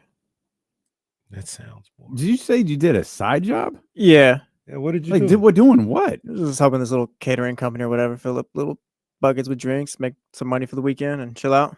Okay. I'm gonna need one of those. Have y'all checked the market lately? Yeah. No, I'd straight up told you I might be getting back into Uber. Me too. I looked. That's facts. I'm not even joking. I looked for the first time since all this happened yesterday morning, and it's nasty. All I could do was laugh. And how bad was it? And I said it out loud. God, I'm not even gaslighting y'all. I was like, look, at the very least, let me be certified so I can let me turn it on real quick, go make $50-$60 or something like that. Because it's crazy out here. Our Serinda, she will always say the same thing. Don't look. Do not look. You do the right. Can you crunch the numbers? Can you crunch them again, please? Crunch. Did it do anything? Same thing. I remember that one. No, you don't. I do. Don't say that, man. Don't be joking about the office and the recession, Kenny. You know what would be fun? If there's a way we could drive the Uber together, it'd be like the D'Lo and Casey Uber. Oh, man. We could turn that into content. We'd be making money. Everybody want to get in that one. The D'Lo and Casey Uber. Downside, we can only pick up one person at a time because we only have one seat left. Yeah, well, we yeah. do it like remember that show? Yeah, we got to split all the fares 3 ways. Yeah. So what are your thoughts on Keon Ellis? No, the fare will go to somebody in Philadelphia. Well, yeah, Odyssey's gonna try and get that money somehow. Remember that show? So I have a title in my head. It's not this show, but I can't remember the actual title of what I'm really thinking of. All right, I'll tell you. The title I'm thinking, this is not what I'm thinking of, is Taxi Cab Confessions. That's not what I'm thinking of. Remember the game show they had? Yeah, where they can answer questions till they get to their stop, right? Yeah. What was the name of the show? Why do I know exactly what you're talking about, but not the show? Because that show was dope. I can't remember the name of the show. Somebody in the chat also get it. Once again, Cash Cab. There you go. Cash Cab. We could do a D'Lo and KC Cash Cab. King Sports Edition. So yeah, we're really not making money. They want money. They won't win money with. I was gonna say, what do they win with us? Yeah. All right, how much money do you got in your wallet? We'll match that. We're literally you get these questions wrong. We get the 20. Yeah, we're literally getting the job to make more money. We get it sponsored. Oh, how's that gone, pal? How is your mission to get anything? Big ideas from KC over here. Wow. Make sure you catch us at 2022 Summer League, by the way. Still waiting for that one. We're supposed to be there this year. Can't even go to Raw next week. And based on the text I got this morning and the things that I set up for the weekend, if y'all go to Raw, you're going to have to go to without me because I can't ask for another. I can't go back to Complex on Monday. Well, that's usually not going to be an issue. I was about to say Wednesday, we're going to need another favor, though. Yeah, but Wednesday next week, we should be works, fine. Yeah, we should be fine. We should be fine on Wednesday. Yeah, I like the D'Lo and KC Cab, though. Yeah. Split the fares 3 ways. Who's driving? Well, we'll just use your car and we could just program it. We can use your car. I don't know if mine does that. But I'd say take literally. Mine, you low key have the nicest car. He does. No, yeah, I do, but like gas is like $6 a But gallon. see, that was so when I did do Uber, that was the racket of Uber. Is like I did it with the Infinity FX35 I had. So I'm putting Supreme gas in there. Mm-hmm. I'm driving around Los Angeles, and and fares like I might have made $75 for an hour, but I got to put 45 back in my tank. Plus, you need an oil change, all this other and that. Once somebody broke it down, and I was like, "This is a racket. I can't do this no more." Bro, I live at the gas station. It feels like it at this point, man. So that's why we take your car. we ain't got to worry about that. This is a perfect. We have the opportunity. same exact car. It's just a different color. Yours is. We look like jackasses when we park next to each other. Sometimes like they'll line up their cars together with James as well. That's when we really look like a bunch of D-bags is when all three of them are next to each other. Shout out to I ain't gonna put him out there, man, but man, shout out to our guy over here because the other day we left at the same time. Oh yeah. I saw that. Said, I saw that. Yeah. Oh, y'all hiring? Yeah. What's up? Yeah. Well, remember, my man came from Chicago. Yeah, man. My man came from Chicago. Said, He's been in Chicago, LA. Our guy been all over the place. Bring that in here. That's what I need. He left late one day, and he left. It was after you. It was that day. I was sitting out there talking to him. We all kind of left at the same time. It was, after our second show. So we walked down together, and it was just kind of one of those things where you part. And I look back, I was like, oh, all right then. Yeah, man. Cooking. It was looking like D-Lo when he had the Maybach truck. That wasn't mine. Remember that day? Yeah, man. Remember Dan was looking at you crazy. You because nearly got videotaped his shot car. for trying to record the car. True story. Dame almost shot me. Wasn't me. I was here. This dude ran down during a commercial break to get that video. Oh, yeah. We was doing the show. I was here on Content, camera. It can be baby. documented. Content. The guy really looked at me like, hey, bro. He didn't say nothing, but the look said, hey, bro. Imagine D'Lo and KC driving the little Uber around, and we got to go pick up Alan Stiles and take him to the game. Because he's got to pick up Whitey and drop him off. And got to take him to the River Cats. Oh, game. no, So you know what we announce gotta the guys do? doing the first pitch. Yeah. Hey, we're carpooling together. No, we got to pick up Kyle Draper and take him to the airport because they got Summer League sponsored. So he's off to Las Vegas. This is all just a ploy to drive media around to all the cool things they get to do. Yep. Somebody to Thunder Valley concert. Yeah. No, none of them people actually work in the state. Thankfully, we got a connection now for those Thunder Valley concerts. Hey, I'm trying to go to Summer Jam with Boys to Men and All for One, I it's a think. Oh, and solid next. show. Yeah, it's a solid show. So it's a sing-along show. Yeah, I do I it. think they need our help, but Well, they're relying on someone else. Let's see. no, how many, they still gonna call like they did the other time. No, let's see how many millions of tickets are available left for that show That's that what they I'm put someone else's name on. That's what I'm saying. They're gonna be calling. Hey, y'all want to run these spots for us right quick? Hey, no. Well, Yeah, depends. and see that's so this is where I become like Kenny. I'd say no. No, we're not gonna stop putting their stupid ass name on a show and we'll run commercials for you. What have But you they done can't for help us lately? Look, I search it in Ticketmaster and can't even find it. They're like, I don't even know what this show is. This show don't even make sense as far as I'm concerned. Yeah, man, come on now. There it is. Like I said, just show us some respect around here. There's going to be enough tickets for everyone. All right, the show's selling fine. Never mind. Bad example. Only balcony tickets available, but it's Boys to Men. This is an easy sell. Boys to Men. Easy work. Text our girl. Say, hey, we need to be at this one. Storm I just the want to see stage. how many songs Next sings live.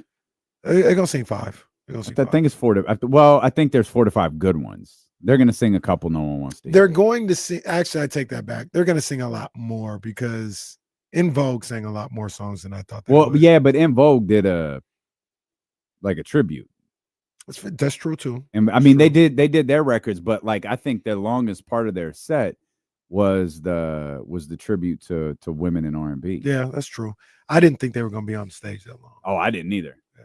I didn't either. They did what, about 45 minutes, an hour almost? I think they did an hour because we got there. They were on stage, got drinks, sat down, and they hadn't even started the What's it gonna be? That was fire. They killed it. They did a great job. They absolutely killed it. Yeah, they did a great job. So, yeah, we'll figure something out. Respect needs to be shown now. Giants are up right now, 6-4. What's the A's? Not up right now. Giants are down 6-4. Sorry. Yeah. What do we do here? Are we supposed to put the A's game on or the Giants game on? Oh, we got it covered. We got it covered. I got the A's game on right Okay, here. you're saying we very loosely. I got the the A's game Giants right game here. should probably go on the iPad and the A's, you know? That's kind of what I thought. Well, the A's are in the 8th inning, so maybe they should go on the big TV. Okay. Giants are in the 6th inning. We'll go to the A's. Giants, 2-game skid. Did anyone score in the first inning of the A's game? No, they scored in the 2nd inning. Okay. Actually, a pitcher's duel at Sutter House, something we don't see often. 2-1. Sean had the numbers last night. Like, is it 17 home runs? 17 home runs in total. Only 6 of those have come by the A's. Damn. 17 home runs at Sutter Health Park. Oh, there goes one of them. Oh, no. Wow. Bro, that is like midfield. What are you talking about?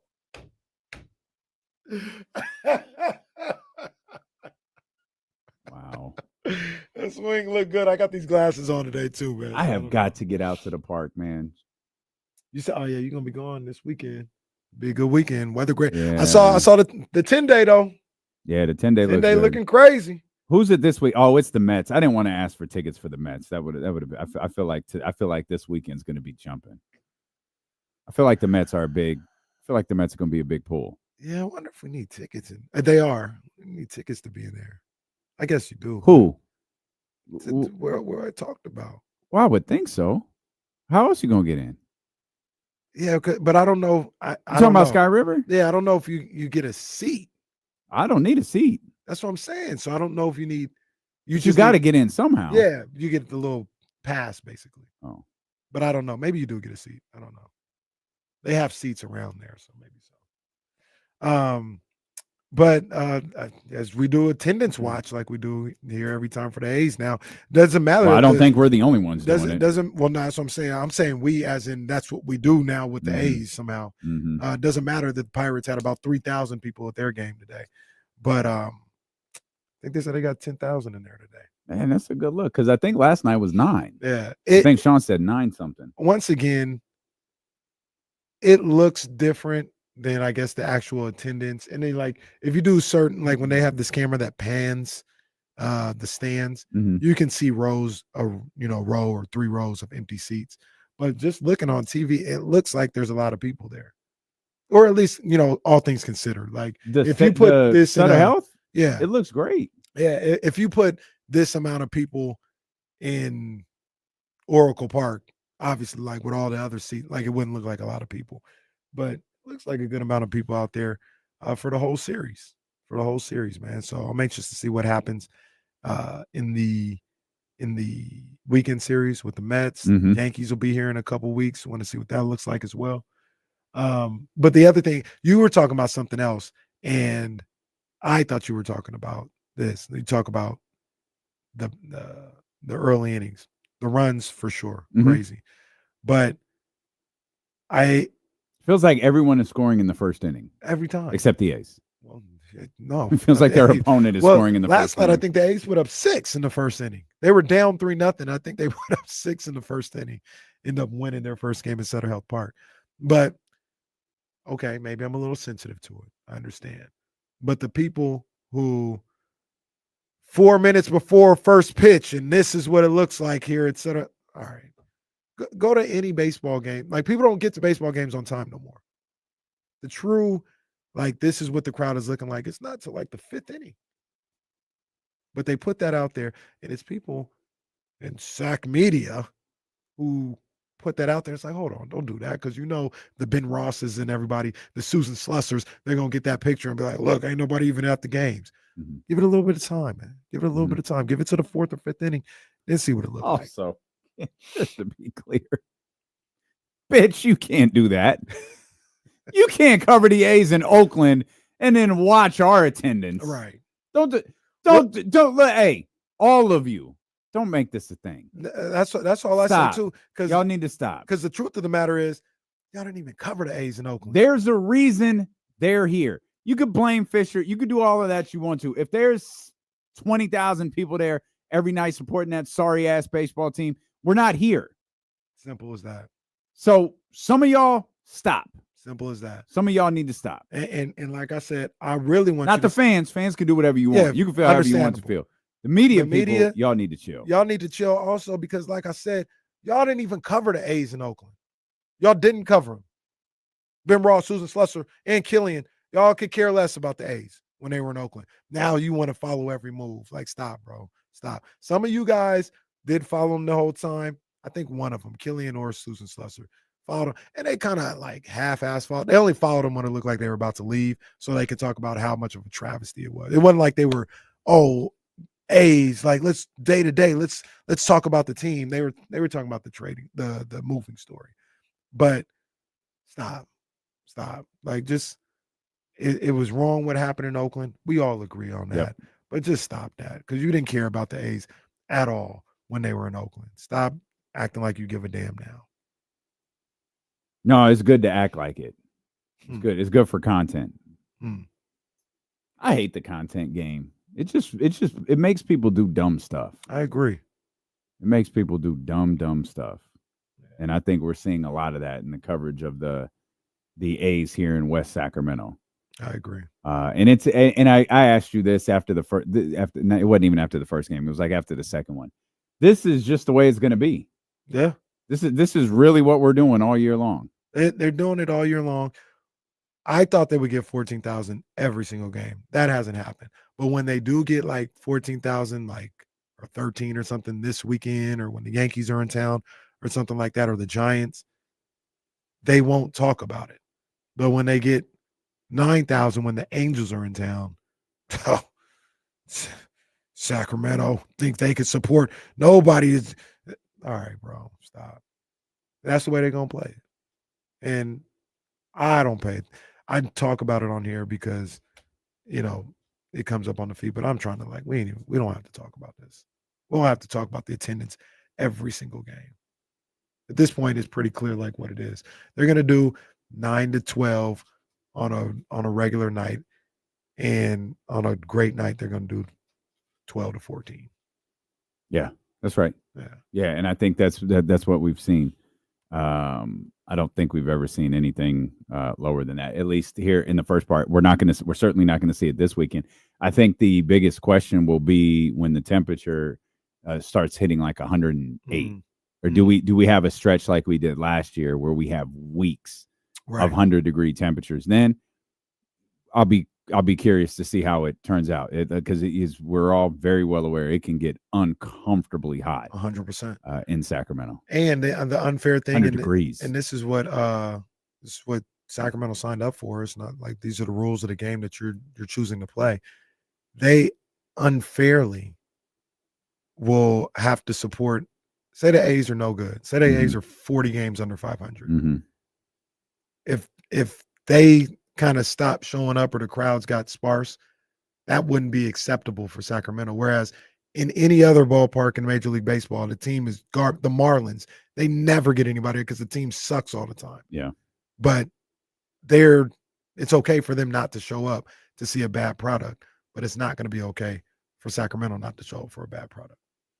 We'll come back. James Ham will be with us. I'm pretty sure James Ham is here. I think I just saw him here in the building. So James will join us here in studio. Talk Kings basketball. Kings are headed back to the postseason, and they got the Denver Nuggets tonight at the Golden One Center. That's all ahead here on Sacramento Sports Leader, ESPN 1320.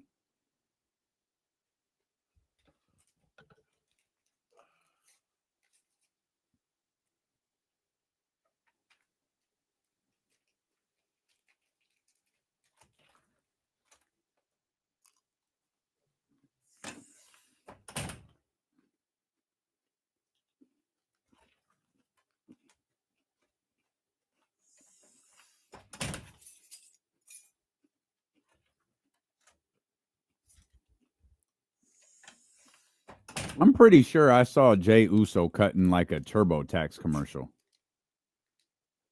I haven't seen that one yet. I say that because Chris just sent me a link that like Minute Maid is like the juice partner of WWE. Like, man, they got those dollars rolling in right now.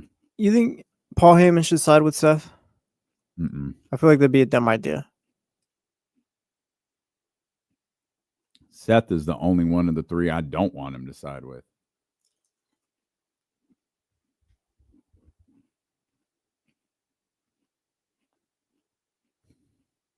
I don't even know, but that's funny.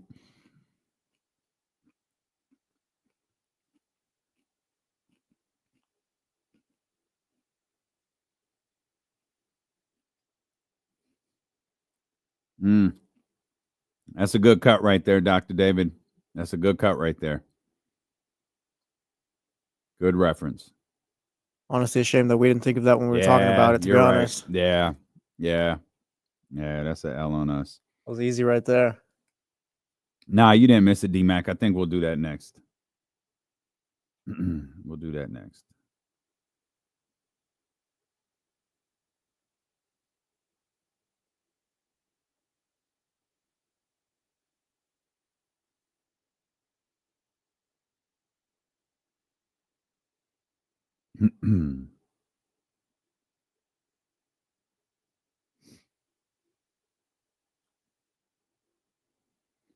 What's it gonna be? John, I'm pretty sure they release tickets every morning of a game at like 9 or something like that for $25 for everyone to get. First come, first serve, I think. Yeah.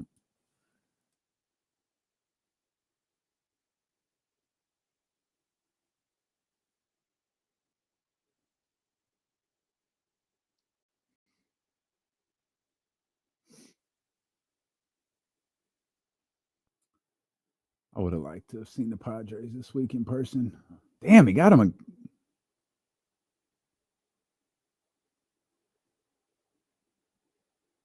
One of the guys sitting there at today's game looks like Doug Thomas.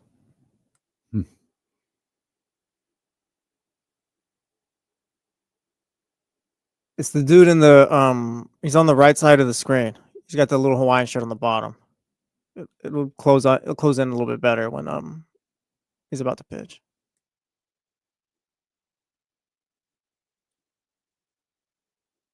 Man, it looks nice out there.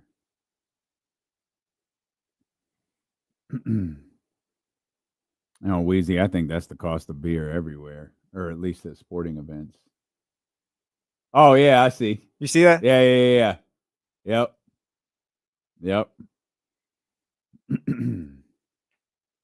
Hey, just as a quick reminder, here's Steve. Hey, Steve. All right, James Ham set to join us here in just a couple of minutes. Got multiple baseball games on here in the studio.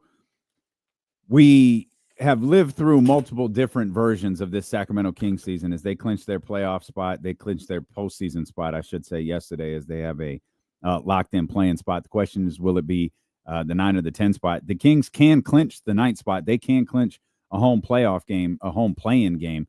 Tonight, they would have to beat the Denver Nuggets, and then the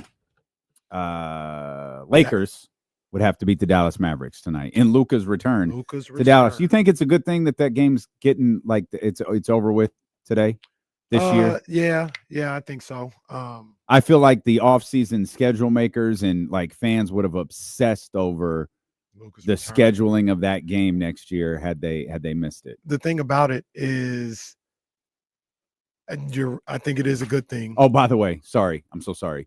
Luka's technical that he was thrown out for was rescinded. As it should have been. He was thrown out of the game, though. Yeah. You can't get that back.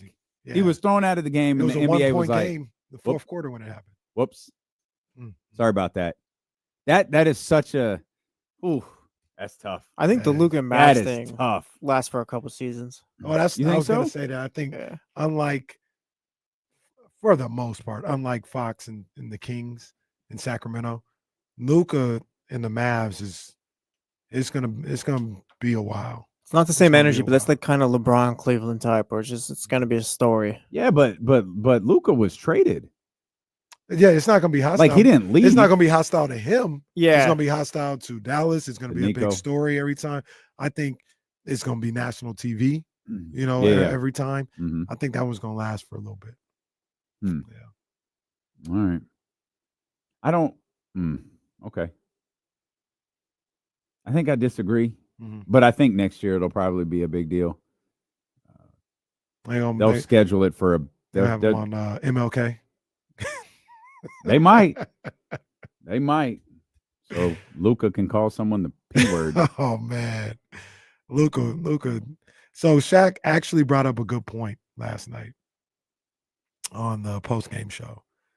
He said one of the reasons why Luka got thrown out in that game, obviously it was the second technical, yada yada yada, but because he's always I got you. That's me.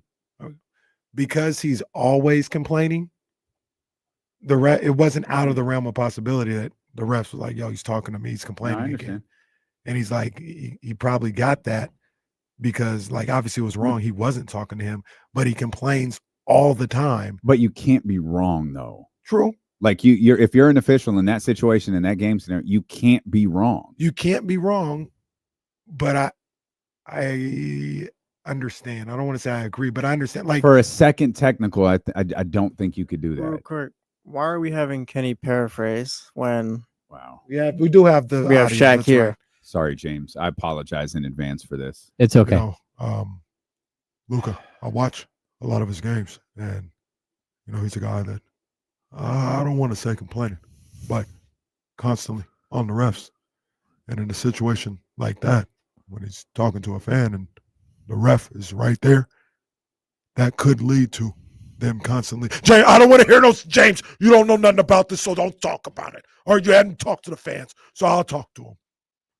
In that situation, you gotta understand the ref may not know, and Luka has to stop all that because you just don't know when he's gonna. It's great. It's gonna put that the on impression you. never stops. Like that's the problem. People went crazy for it. Look at it. Nobody went John crazy Poles, for it. how did he say it? Nobody no went Shaq crazy voice, for and then it. John Poles, look how happy he is after. Yes. Brandon S. 3 laughing emojis. Meanwhile, Kyle brings up the best point. Drake was yelling and clapping in refs' faces and got nothing. Drake, he threw an elbow in Green Sengun's face too. Could like. rock bottom an official, and they'd be like, "Oh, Draymond, stop it." That's Draymond crazy. literally has to physically harm somebody to get a technical foul, and they threw Luka out of a 1-point game because he cussed at a fan, and the official thought he was talking to him. I mean, look, it is unfortunate, but it is understand. He's looking right at the ref. Have you seen like the angle? The ref is right in the line, and if Luka turns around and says, FP, it was enough for the officials. F and P. It was enough like, for what? And we know that's what he said. It was enough for the officials to rescind it, though, or the league to rescind it. Sorry. Yeah, because it was clearly wrong. But in that moment, and I wasn't watching the game, but if the last 4 times down the court, Luka's complaining about a call, he makes a bucket, turns around, and looking in the direction of the ref, says magic words. Mm-hmm. I've had enough. They are magical. I've had enough of you. Could be the case. I don't know. I ain't gonna defend Luka. Okay. I don't think you should be yelling that at the fans, anyways. He shouldn't. No, I mean, at a certain point, like, you got to be responsible for your actions. So if he's but if I don't think yelling at a fan though is a technical offense. Like I'm not. Your point is completely valid.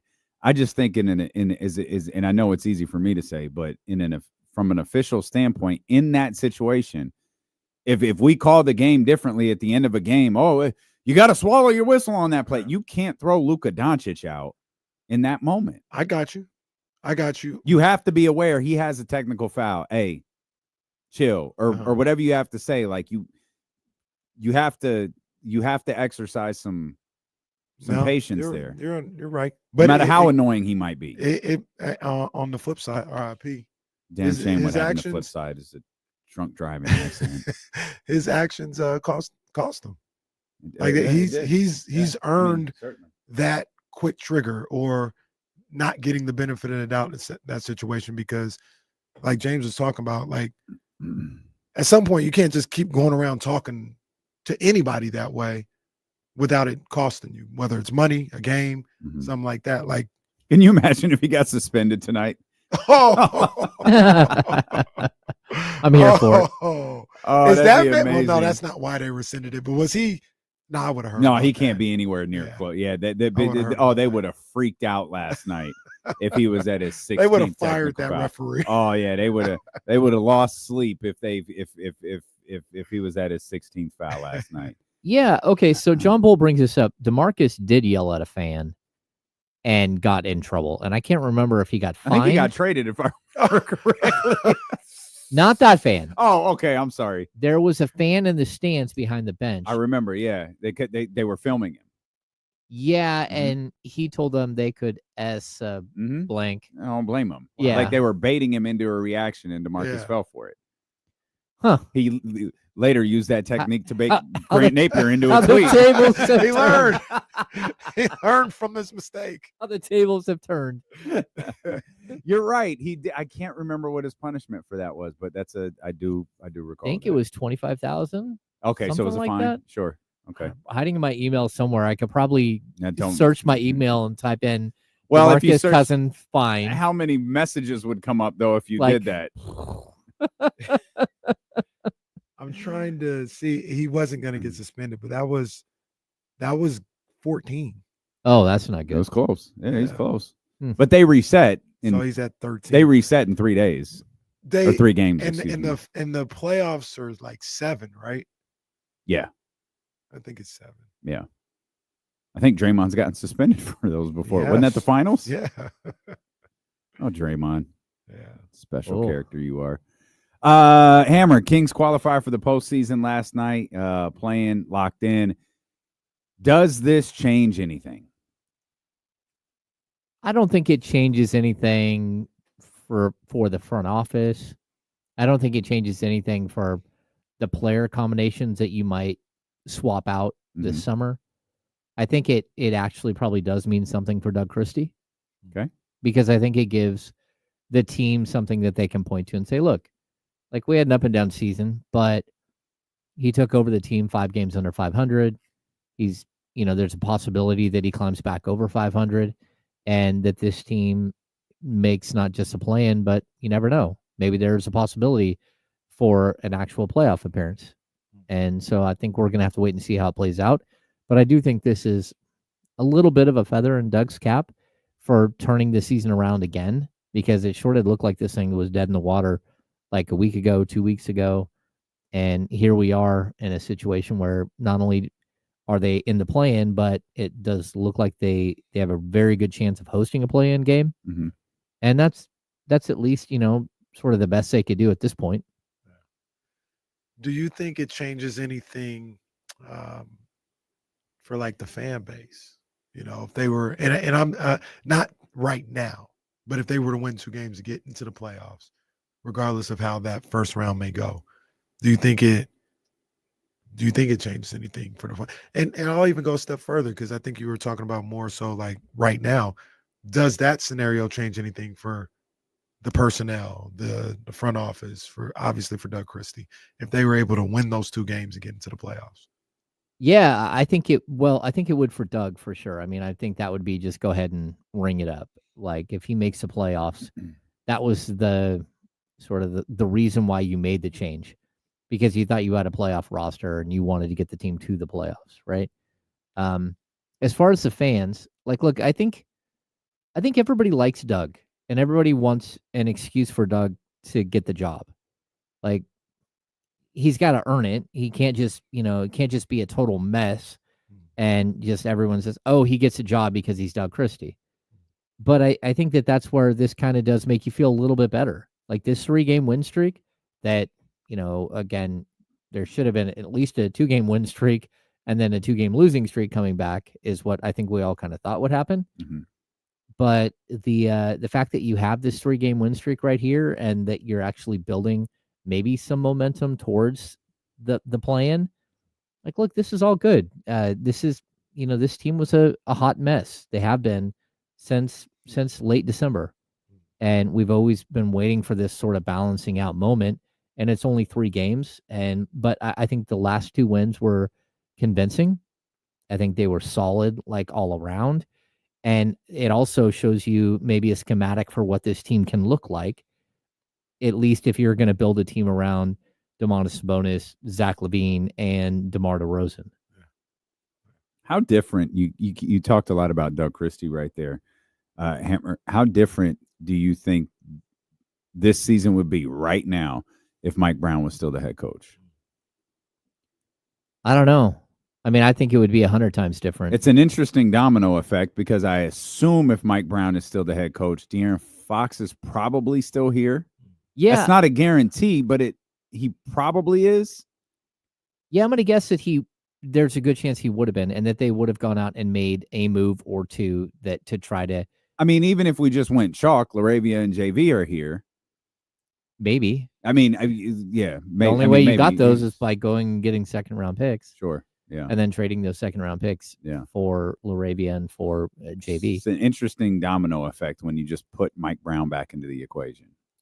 I'm going to guess that they would probably be around the same place. Mm-hmm. I mean, because we're not talking about, oh man, they turned the whole season around and they're a 55-win team. I mean, they're a game over 500.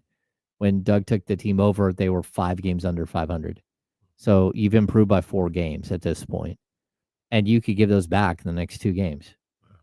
Yeah. So yeah, I don't think much would be different, and I say that, not dissing anybody, but also saying like I don't think they would have plummeted without Mike Brown, with Mike Brown. I think they would have found a way at some point in the season to start playing a little better basketball and find themselves in the 9th spot or maybe even in the 8th spot or something like that. And I think it would have been a different road traveled, but I think they would have been around the same spot they're in right now. I think they would have leveled out too. I think that there would have been a moment where everybody got in the same room and like, hey, let's just hash this thing out and set whatever like personality issues we're having right now aside, and let's just get back to the basics and be a team again. Because I know like in the games right before De'Aaron got traded, De'Aaron played extremely hard. Like he was out there hooping. Yeah. And some of his teammates weren't. Like you could tell the whole thing was off. And I'm not going to blame those guys for like not feeling all the way in on what was happening. But at the same time, like there should have been a point like way back before Mike got fired where they pulled everybody together and said, hey, look, like everyone's going to be here, or for the most part, everyone's going to be here. And if you're not, we'll have a conversation right before it happens and we'll let you know. But this is a group we're going to fight with. We got to figure it out. Nobody's walking through that door to save the day. And it just felt like they never had that moment. So I don't know. I'm not sure. It's interesting. Like I wonder, I tried to put Mike Brown into the equation and think about what this Kings team would look like. I tried to put De'Aaron Fox back into the equation, maybe with Doug Christie as the head coach to figure it out during the summer thing and see what this team looked like. I couldn't settle on an answer. Though the one that I really felt like if you talk about just something being a wash was if Mike was gone, but De'Aaron was still here. I don't think anything would be that different. I don't think De'Aaron, and I'm not saying this is I don't think De'Aaron's leading this team anywhere. And I also think you should have had a lingering question: is De'Aaron ever going to get this surgery? Like his hand is jacked up, and I don't think he tapped out. I don't think anything like that happened in San Antonio. I think it was, hey man, go get your hand. We're not going anywhere. Yeah, we all know we're not going anywhere. Vic's out. Go ahead. Go get your hand fixed. Yeah, and I think we all believe, even from a basketball, this is the right decision. Would he have continued to push through it here? Would that have been a detriment to him? Would it have been a detriment to the team? Like it's so many. There's so many interesting subplots to the season that this Kings team has had that I don't know. Yeah, I'm kind of with you, James, in the sense that maybe Doug Christie in this version of the Sacramento Kings is worth 1 game, 2 games. It's not worth 10. And the crazy part is I don't think Mike Brown and De'Aaron Fox are worth 10. Like this season was heading in a certain direction. Where would DeRozan be if Mike Brown was still here? Yeah. How would he be feeling? Like, would Keon Ellis be playing? Where would Malik be? There's a lot of different components to this. Speaking of, Hammer, Did you get anything on Malik today? No. Did we miss it? Nothing. No, I haven't seen anything on Malik. We do have an update on Keegan, which wasn't Yeah. really an update, except He's except out. he's day to day, Mhm. and he's out tonight. Yeah, he's day to day. He's got lumbar inflammation. That's what they're calling it now. That which sounds is, terrible. That's just a His low back. back hurts. Just low back inflammation. That's all. Yeah, we don't have anything on Monk yet. He is out. I mean, we know that. But outside of that, I'm not sure. This is, calf injuries are always dangerous. Yeah. And so we don't know if it's a strain or if it's just soreness or whatever. And you're hoping, I didn't even see anything like watching it. Like all of a sudden he was heading to the locker room. Yeah. So I'm not sure if he had something grabbed during a timeout or something. I don't know. It could just be like dehydration at that point. But now we're talking 2 games he's missed. I think he needed a bit of a break. Like just the going back to the bench thing just really hasn't felt all that comfortable for him. And, I think he was in his own head a little bit, like way too many turnovers. The jump shot's not falling. Like he was just kind of a mess. And I'm hoping that he just kind of gets to take a deep breath and say, okay, I'm okay. And then, of course, they make the move to go out and get Terrence Davis yesterday. That could show you that maybe they're going to shut down Malik for the next couple of games leading into the play-in or whatever. I don't know that it's like we need to make a big, like, that it's going to be some earth-shattering thing. I mean, he wasn't at shoot-around today. He's not there yet. So even that means that, like, the likelihood of him playing, he might play tonight, but it'd be more like 5 minutes or something. You're talking about Terrence Davis. Terrence. Okay. Yeah, if it were a blowout or something weird happened. Man, give Terrence 30 tonight. This is national TV. What I would say, though, is that I now that you see Terrence Davis, like, getting signed, like, why not do this when you moved Malik Monk into the starting lineup? Because that's kind of who Terrence Davis is. He's like Malik. He's not the passer that Malik is, but he's a microwave. And that's what we kept saying, like, hey, the Kings need that bench scorer. They need that guy. And Terrence has always had that thing where it's, if he hits his first shot, you're in for like a good time. If he doesn't, it's usually like a wild ride, like, and it can get out of control like pretty quickly. But if he was healthy, I mean, he played 30 games in the G League, so he's healthy enough to do that after popping his Achilles last year. Yeah, I don't know. He makes a lot of sense for right now. He makes a lot of sense for 3 weeks ago, a month ago, especially if he's played really well in the G League. I heard you earlier and you were talking about this and you said, maybe you would have liked to seen that Terrence Davis move as opposed to Markelle Fultz. And I understand that. I just know back at that time, the thought was you needed a point guard. You know what I mean? You were almost without a point guard on the roster in general. So I understood the Markelle Fultz signing in that situation. It's just another ball handler. But TD at that time, he would have, in theory, he would have provided, scoring off the bench, the explosiveness off the bench that you talk about. Yeah, and you know what? Everyone, a lot of players in the locker room, they know Terrence, and they're pulling for him to get back in the league. He's a friend to a lot of the players in there, and he's a guy who you trusted in Game 7, Game 6 of your playoff series 2 years ago. That you had him on the court in huge minutes. One game it was spectacular, the next wasn't great, but that doesn't mean that you didn't he wasn't a trusted piece of the team. And so the Kings never really did replace that type of player. And it was fine while Monk was on the bench. But when you put Monk in the starting lineup and you didn't have that pop, it just really, the whole time we're like, hey, you probably need to go find that. Add it to the list of things that you need as a team. You need that other guy that plays like Malik off the bench. So, yeah. You mentioned the 2-2 split we thought we would see on this road trip, meaning the Washington Charlotte wins and probably Cleveland Detroit losses. Obviously, it didn't go that way. The Kings are bringing a 3-game winning streak into this game against the David Adelman led Denver Nuggets. Why do you think there's been such a shift since that Wizards loss? I mean, you take care of business against Charlotte, like that's great. That's fine.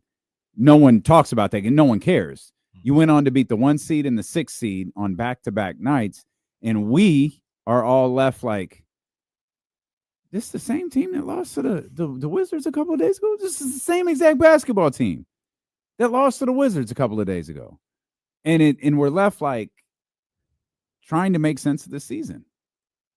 Yeah, and failing. No, I don't think there's any way to make sense of this season, and I think a lot of times, this team has had like the players only meeting. They've had the starters only meeting. They've had all the meetings. Yeah. Right? They've had all of them. And for me, it feels like this team, like every 2 weeks, needs like a sit down. And to be honest, that's a lot about professionalism. It's a lot about carrying things over from one game to the next, but also like showing up and being a pro. Like, if you're going to go into a game against the Wizards and not take that serious, that's not. And I know people can say, "Oh, well, that's a coaching issue. They had a game plan, and you know what? Any game plan should have worked. The worst game plan in the league should have worked to go out there and beat the Wizards, because not only are they a horrible team, not only did they trade like a couple of their good players, not only did they shut down a couple of their players, but you got to the fourth quarter and they said, "Hey, Jordan Poole and Sarr, you're playing too well. You're not going to play here because we don't want to win this game."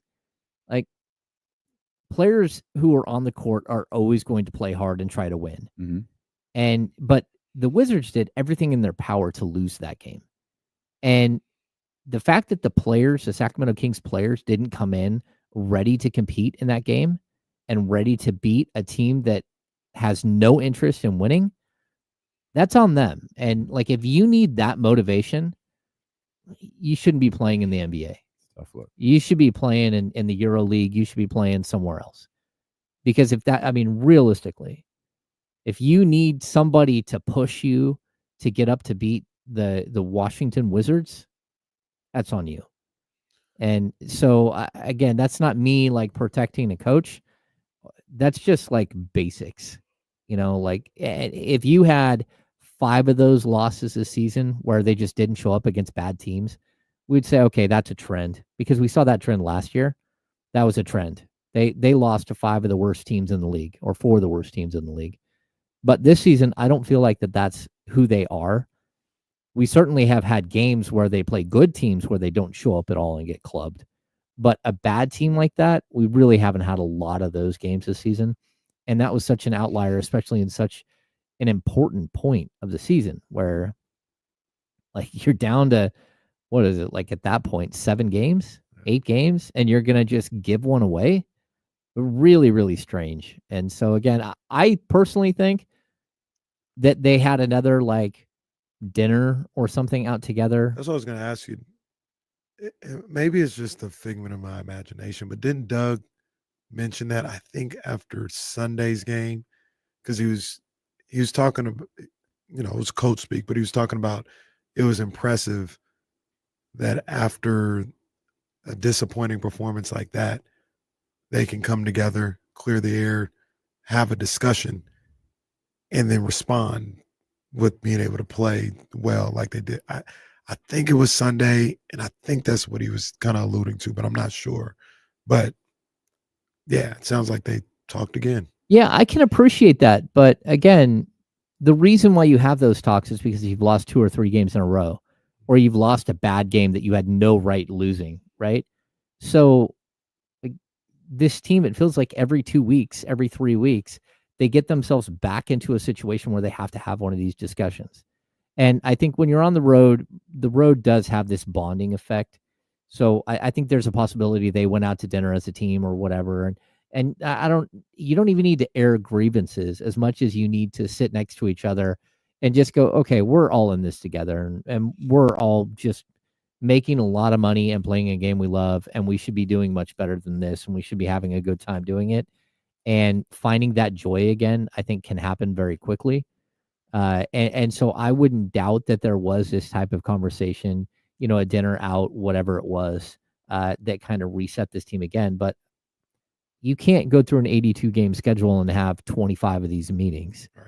That's not the way. Well, you can. You can, just don't be 39 and 40 if you're going to do it. If you got to have 25 meetings to get to 39 and 40, those meetings aren't doing enough for you. Yeah. Well, they're not having a lasting effect. Yeah. Yeah. They're going to have a meeting before the play-in game. Like, hey, let's go to Dave and Buster's and make sure we.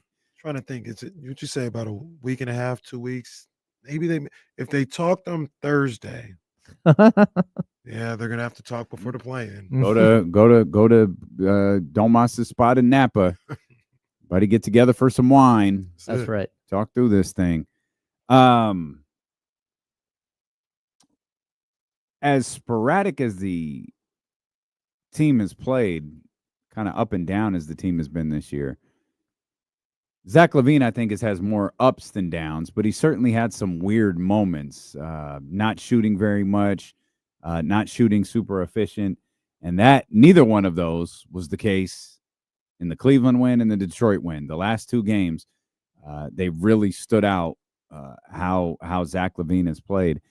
You aren't the biggest Zach LaVine guy. What have you seen that has kind of switched for him in the last two games? Well, I'm a big Zach LaVine scoring 43 points and 37 points in back-to-back games. And by the way, he had 25 versus Charlotte. It's not like he had 10. Yeah. He had 25 points versus Charlotte. Yeah, I mean, that's not the problem. It's the other games where you're like, hey, man, you can't, in the loss to Orlando, you can't go 3 of 8 from the field. Yeah, right. So, I mean, there are these constant things. And when we're talking about, having to reset every 5 games or every 8 games, a lot of it, look at his stat line. It feels like he's one of the guys that has to reset. He starts off great, and then another great, and then sort of good, and then all of a sudden we're back at the beginning again. I don't know if this is something, again, we've talked about, like, you can see the body of work of Zach LaVine. I haven't gone throughout his career and said, okay, he's averaging 20 a game. How many 10s and how many 30s in a season? Because I want a bunch of 16s and 24s. I don't want a bunch of 10s and 30s. And you got to have some sort of consistency. I remember Billy Owens, one night for the Kings, for whatever reason, my camera keeps flicking on and off. Poor James. He can't get away. Even when I'm here. How is James getting rough internet here? He can't escape. Just ridiculous. Again. Like, oh, it's the Frozen James. Ham Institute. It's the James guy. The kids are home. Yeah. Like, I remember Billy Owens very much. Toby's playing games again. Doggone it. Sorry, James. Follows him here. Yeah, but you have games where guys who that's just who they are. And, maybe it was, let me look at this. For the Kings, Billy Owens had a game where he had 18 rebounds. And he did it twice. So I'm gonna click on. Damn, he was on the boards that night. Yeah, but the problem is the next night he had like 2. And that was Billy Owens in a nutshell. So you're always caught with this, like, hey, why are you not consistent? And it's like, well, if he was consistent, he'd be a 5-time All-Star, because that's who Billy Owens was. He was that talented. But just the frustration level as a coach when you're going out there and like, hey, I don't know how to tell you to do your job. You know how to play basketball. Like, go do your thing. And you shouldn't have to be poked and prodded all the time to go out there and be who you are on the court. Right. And so that's, I think, the biggest frustrating thing. Like, again, people could, like, whether you love Domantas Sabonis or not, you have to admit Domantas Sabonis is one of the most consistent players we've ever seen in the league. Certainly in a Kings uniform. He shows up every night. He plays through all kinds of injuries. And he's always, like, we can complain that he's got 6 shots here and there. But in those games, he still has 14 rebounds. He still has 8 assists. He still has all of these other things that are consistent. That's something that, if this is who Zach is, you better have a great other scorer to go with him. Because there are going to be nights where it's just like, hey, are you going to shoot tonight? But when he's good or when he's great, it's amazing to watch. And I'm not a Zach LaVine hater. I just don't like, if you're going to bring in Zach LaVine, there has to be other moves that you make that would make sense for this team. I think him and Domas could be a devastating pair to have long term. Yeah, I just hope we get aggressive Zach. Because if we get aggressive Zach, if he's, what's the number we had yesterday? 18 FGAs, 18 field goal attempts. That seems to give the Kings the best chance to win. They don't always win. He doesn't always get 30 or 40, but that level of aggression seems to trigger a lot for this team. And that's what we're hoping that we get over the next 2 weeks leading into the playoffs, is a guy that is looking for his shots. And we always talk about, he takes he doesn't force anything. He takes these perfect shots. In the last 3 games or so, he's taken contested shots. He's had step backs off the bounce that, aren't ideal, right? He's taking those shots. He's been able to make them, but just being a threat to take those shots a lot of the times is what helps maybe open things up for Sabonis or DeRozan or Keegan when he's there, Keon, all these other guys, because he's that level of threat. And I just hope we get that type of aggressiveness over the next 2 weeks at least. Yeah, if he's that player, he draws so much attention. And to be honest, I don't think a lot of teams are fully game planning for him right now. Like, they're game planning ways to take away Domantas Sabonis and to make life extremely difficult. I don't even think, because he's been sort of so hit and miss, like, you always fear a scorer like him. And when he gets hot, like when I watch Zach LaVine like go into like plaid mode, like there's no one in the league that could stop him when he does that. Because it's like, it's unorthodox. When he's pulling up from 30 feet, you don't see it coming.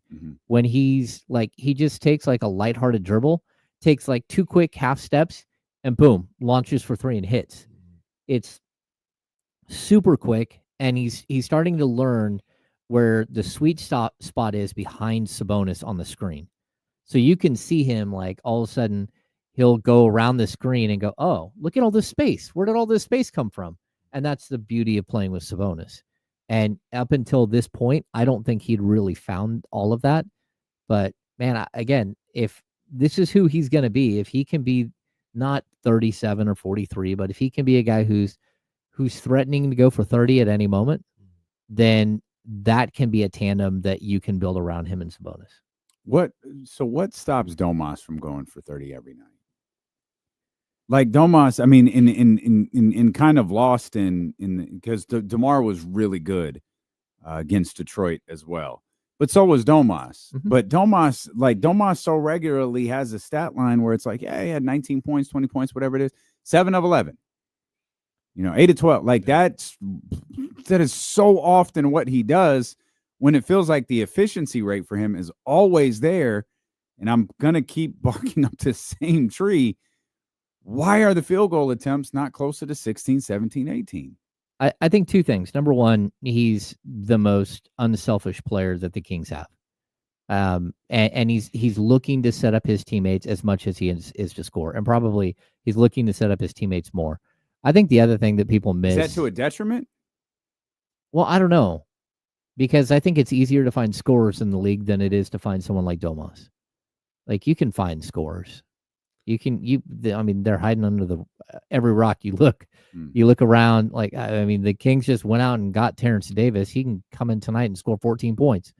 Like, finding a scorer at the major league level, I mean, at the NBA level, isn't that difficult. It's finding guys that do all of the other dirty work. I'd also say this. How many times do we see Domas get hit? How many times do we see when he does go to the basket, how physical that is? And how it's like him and another guy just like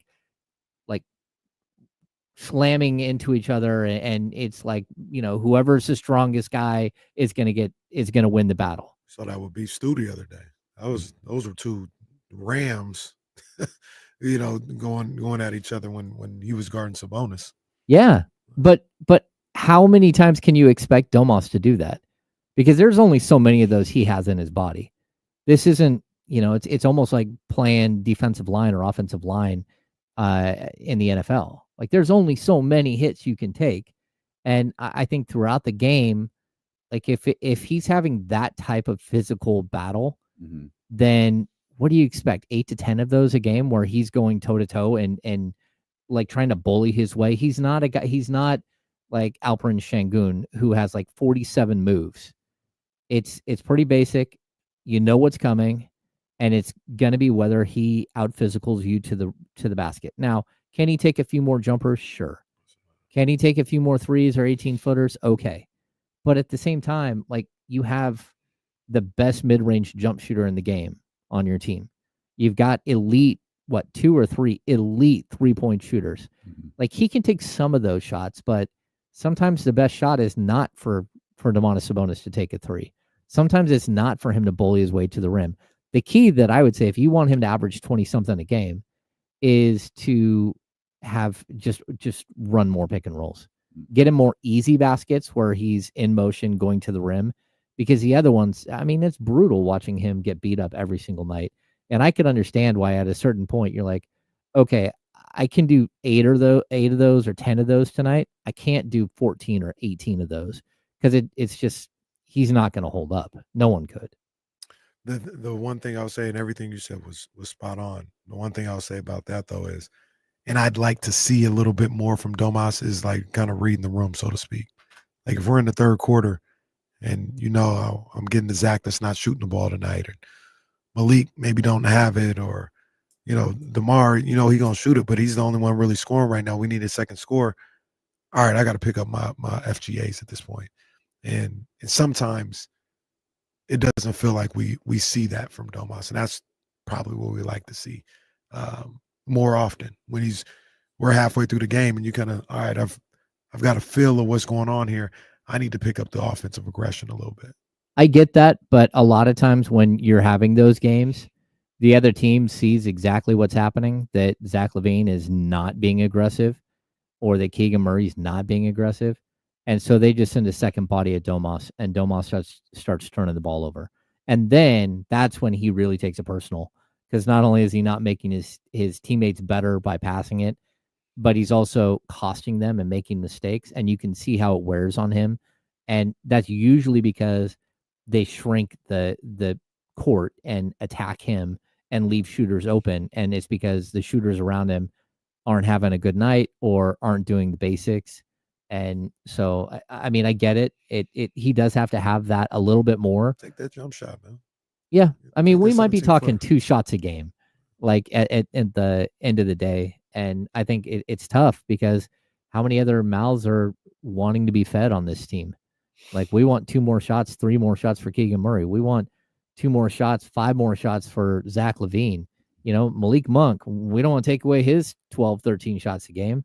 You, at a certain point, you do run out of shots that should go around. And, I don't think like Trey Lyles isn't the guy who's taking too many shots. It's not Jake LaRavia who's taking too many shots. But I agree, there needs to be a balance, and I would love to see him average 21, 22 a game, because that's where I think he should be, because he's so good. But things have happened this season, and he was averaging that until this whole entire season went nuts.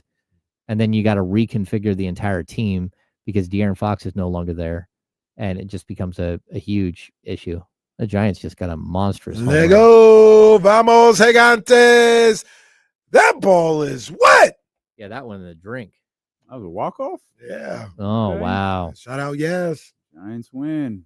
Man, Shout that's out, their yes. third walk-off? Yeah, they needed that one. That's Salvage the series. That's the third walk-off at home, isn't it? Wow. Wasn't the Yeah. home opener Yeah, a walk-off? home opener, Then Sunday. the Sunday? And this one, they were down 6-0, I think. In like Who hit the sixth first inning. one? What's the name? Wilmer hit the second one? Wilmer got the second one. I think Who hit the was it Adamas Yaz? got the first one. Who? Adamas got the first Oh, one. okay. Willie Adamas got the first one. Yaz got this one. They needed it. There you They go. needed it. Giants win Back again. at it. Let's go. A's did not. We'll come back. A's, they can't win in Sacramento. It's Just once a week. The way it That's is. all. Just once Yeah. a week. Oh, that's right. They got last night. Yeah, once a week. Their win for Sacramento for the week is complete. We'll come back. Hopefully, we get another win in Sacramento tonight. The Kings take on the Nuggets. I know James has thoughts about what's going on in Denver. We'll talk about that. We're dealing with KC return here with James Ham on Sacramento Sports Leader, ESPN 1320.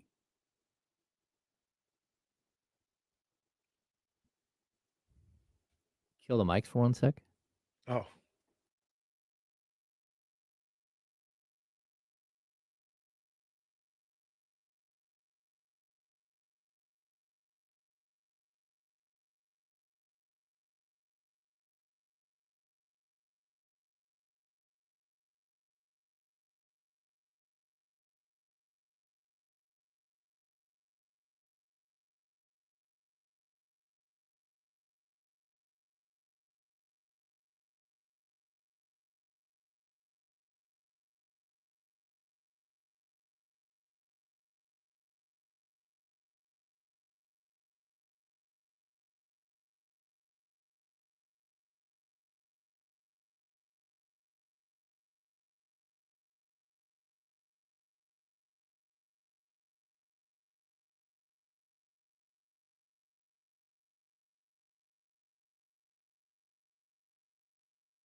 So I told Mike Brown, I don't give a damn what you talking about.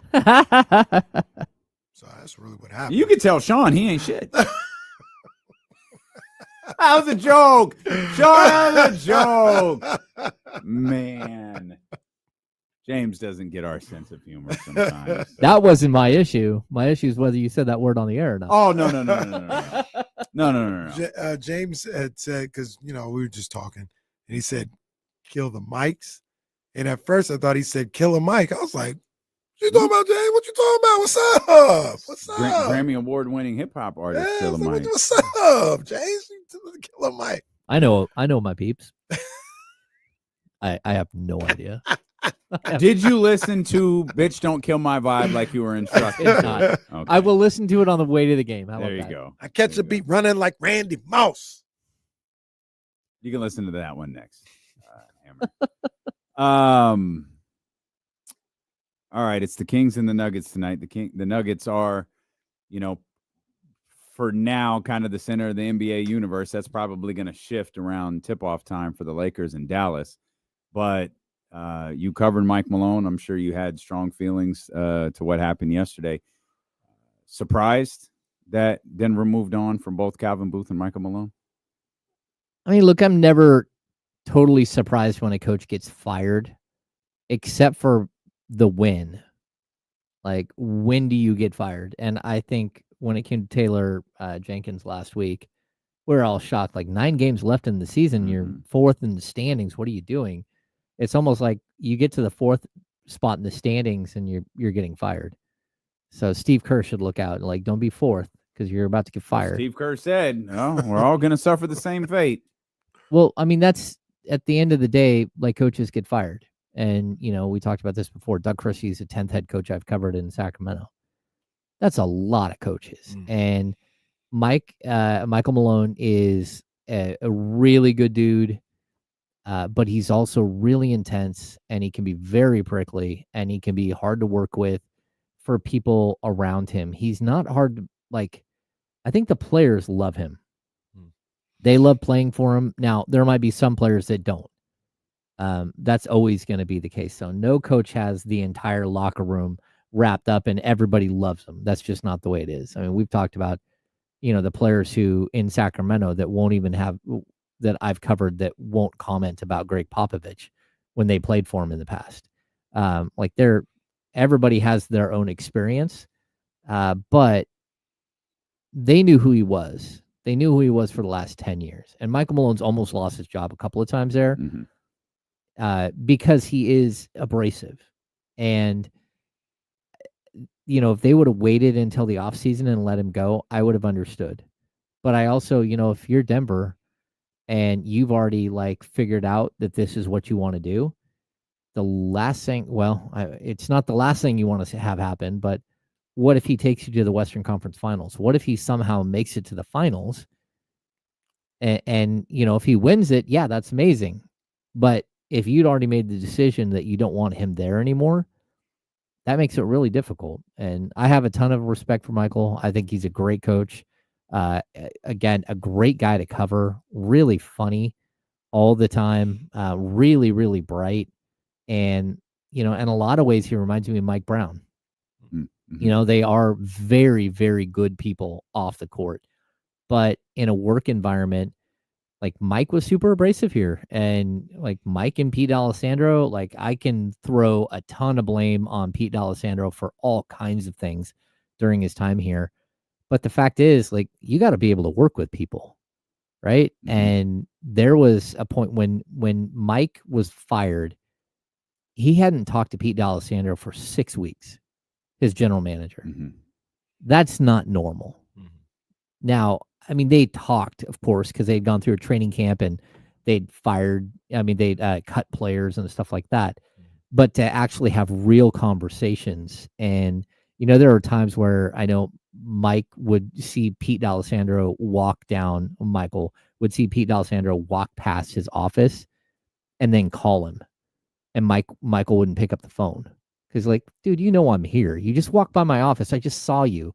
If you want to have a conversation, walk down to my office. Like, have a discussion with me. But it was always little jabs like that. So I get it. I just think if you have a winning coach and you got to have a guy who's led you to a championship and a guy who is super close with your superstar center that's, won 3 MVPs, you might want to make sure that you're making the right decision for you and your franchise long term.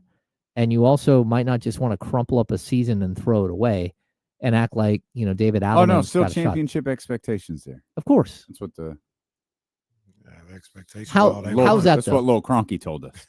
Yeah. Good luck with that, David Allen. I mean, and maybe David, no pressure. And look, he's an up and coming coach. He's got potential, but there's nothing that says he doesn't get fired, a week from now, 2 weeks from now when they get bounced from the playoffs. I mean, they could realistically they could fall into the play-in. They could fall in the play-in and not make the playoffs. Yeah. After that team was one of the few teams that I think many of us thought had any chance of beating Oklahoma City. Most of the teams in the West, you're like, okay, you're good, but you're not going to beat OKC. Mm-hmm. That's the one team where you're like, oh, well, they got a shot. Now they're in disarray, and maybe they respond and they're like, hey, the weight's been lifted. But I don't know. That's tough. Yeah. They never had a shot. But I will say this. I heard something talking about Michael Malone, and he did a interview or something like that. And, I talk about yesterday, I go on this long rant about, maybe not being in touch with reality and getting paid too much. And I saw something from Michael Malone that I thought was great to see. Mm-hmm. And he had talked about something where he said, hey, they were talking about Jokic. And he had said something like, I owe everything to Jokic. Jokic is the reason why I got paid. Jokic is the reason why I'm a championship coach. Jokic is the reason I got to spend the whole time my daughter was in school in one place and I got to see her. It's him. And it was a level of, I don't want to say self-awareness, because I think he knows his role in that championship run and that 10 years, and it's deserved. He's a hell of a coach.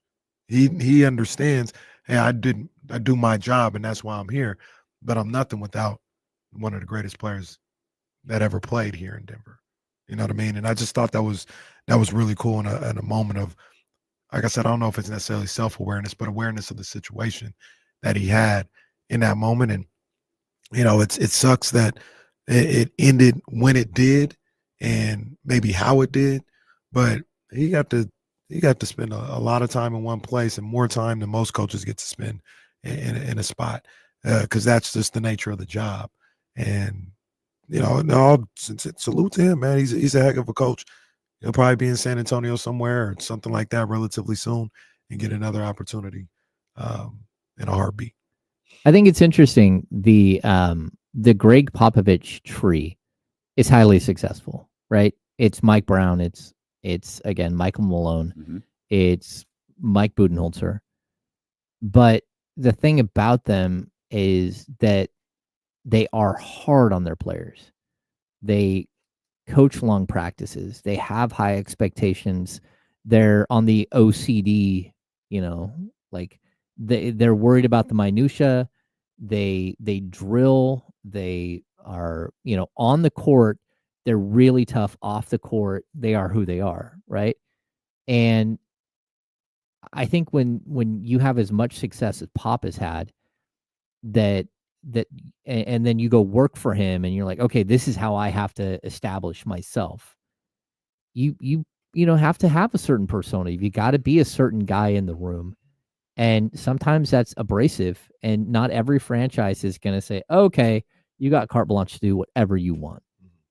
And you would figure that 10 years of success in the way that Mike Malone has, been so successful here, that would carry weight. And it did. It got him there. It got him to year 10.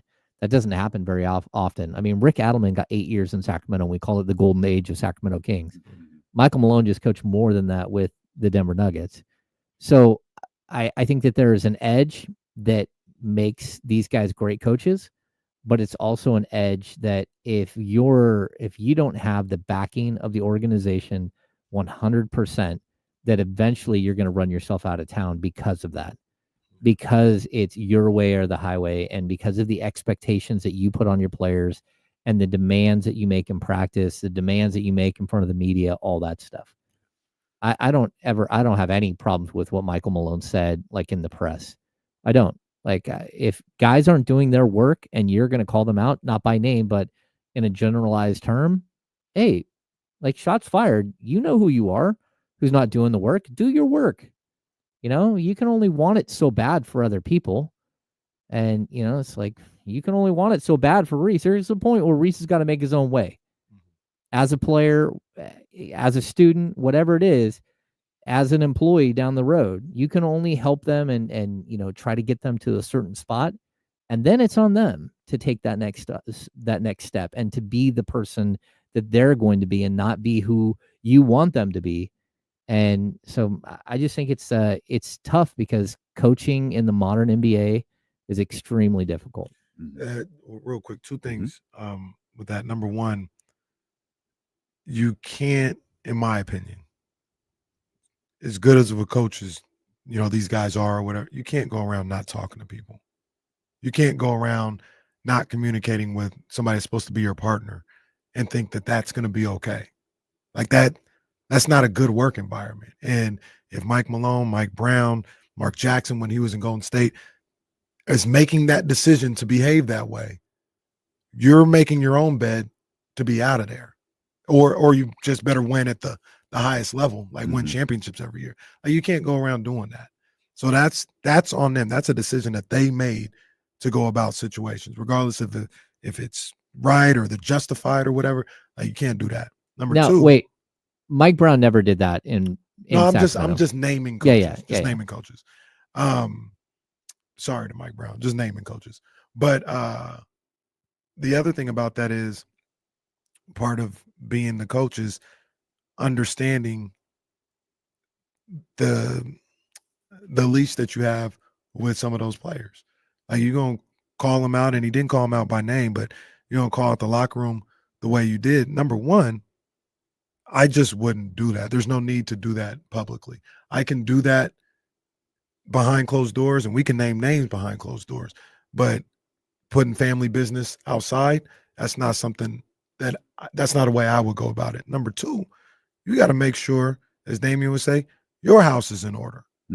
Because if you're going out talking about somebody not watching film or anything, every damn play call you make better be on point.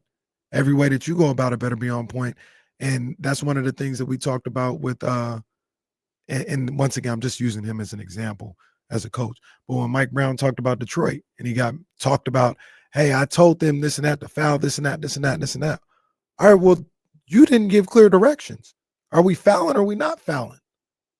You didn't do that. So don't come pointing the finger at me as a player about what I didn't do in that situation when you didn't handle your business. And I'm talking about the Detroit thing. He was like, if they turn their back, foul them. Well, they never turned their back.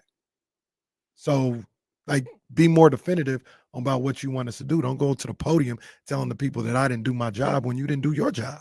Yeah, but at the same time, like, Keegan Murray stepped up and told us exactly what the coaching staff said. And it was like in line with every other player on the court did exactly what they were supposed to do except for one. And it's strange because, again, you can love De'Aaron Fox, you can hate him, but that's not typically De'Aaron to disengage in a play and to make a mistake like that. And he's like one of the last people you would expect in that situation to make that mistake. Like, I could name 30 other players that have come through Sacramento while De'Aaron Fox has been here that would be like, oh, yeah, I could see that guy making that mistake. That wasn't typical. Well, the way Mike presented, that wasn't the initial mistake. Mike presented it as if somebody asked him, why didn't you foul? You were up 3. And he told them, if they turn their back, to foul them immediately. That's what I told them. But we go out there and we just kind of do. We let them. He said it. He was like, we go out there, we let them dribble the ball around. Well, Mike, they never turn their back. You told them if they turn their back to the basket to foul them. If you look at the play, nobody turns their back. Yeah. So why are we talking about fouling when you didn't give clear direct?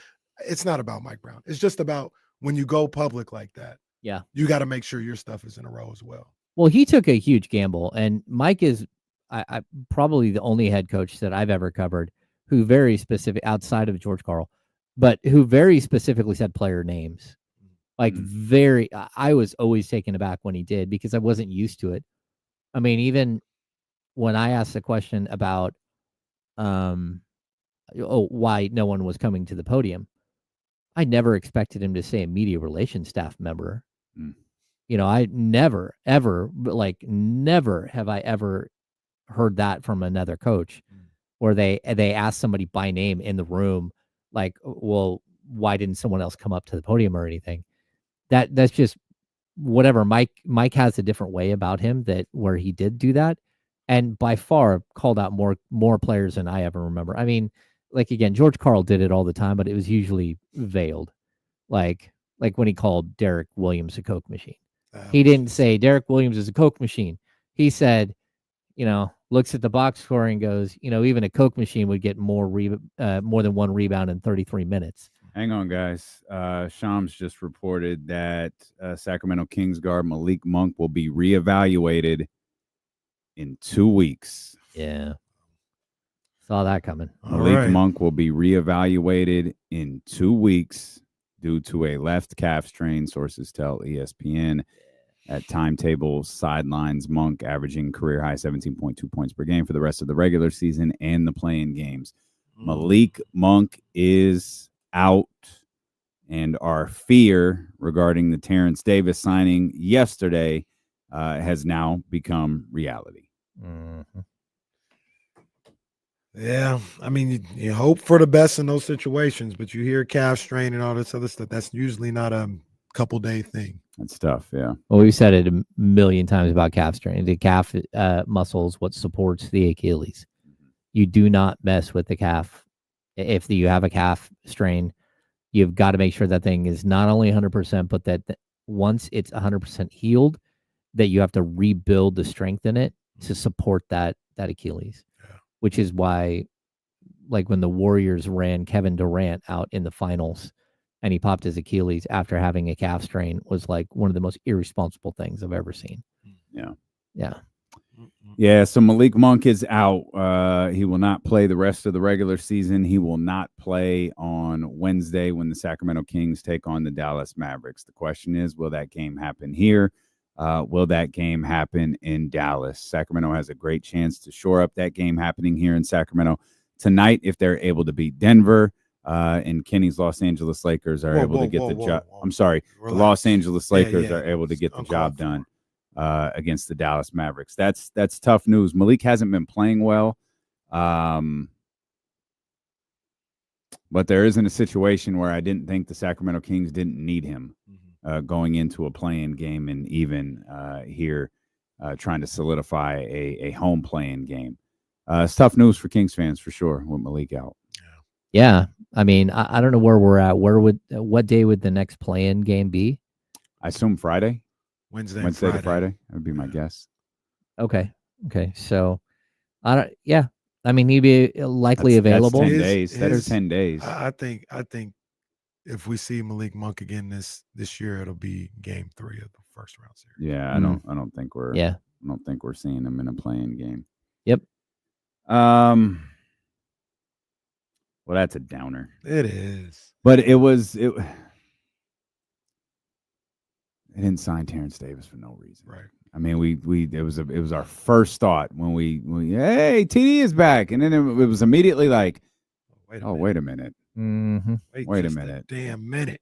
Yeah, so they obviously knew. Again, James, you said you looked at the film. You didn't see it. It's so weird. Normally you see guys kind of hop around, or at worst they do the foot shake like what's that? And man, that's tough. That's tough for TD, who was struggling. Yeah, that's tough with Malik. Not TD. Tough for Malik, who was struggling. But guys are going to have to step up now.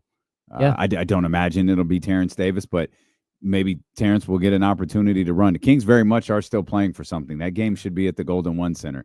It's not like they just got their feet up because the playing spot is clinched. Like, they're playing for something. They're playing for home court advantage, and regardless of how good they are on their home court, that's irrelevant. You want that game to be at the Golden One Center. you want it to be in front of your home fans. So they're not just going to, hey, let's run out and see if we can get Terrence Davis some minutes tonight. If there's an opportunity for TD to play, especially, James, as you pointed out, with Arabia out and Keegan Murray out, yeah, take advantage of it. Let him get some run over these next 3 games. And, who knows? Maybe there's an opportunity against Dallas where you need some shooting, you need some scoring, you need somebody to do something off your bench, and Terrence can be that guy for you. Real quick, along with Terrence, the Rook, you're going to get some extended minutes too. Yeah. Yeah. I also think at this point, like, you've given Markelle Fultz quite a bit of a opportunity, and Terrence Davis knows the players. He knows Domantas Sabonis. He knows sort of the system. I would not be surprised if we actually saw him and saw Doug give him, 3 minutes to see what he's got, and then maybe another 3 minutes if he's got it, and let him grow from there. I mean, this is a guy who did play 30 games in the G League, and he's a cautionary tale for Malik.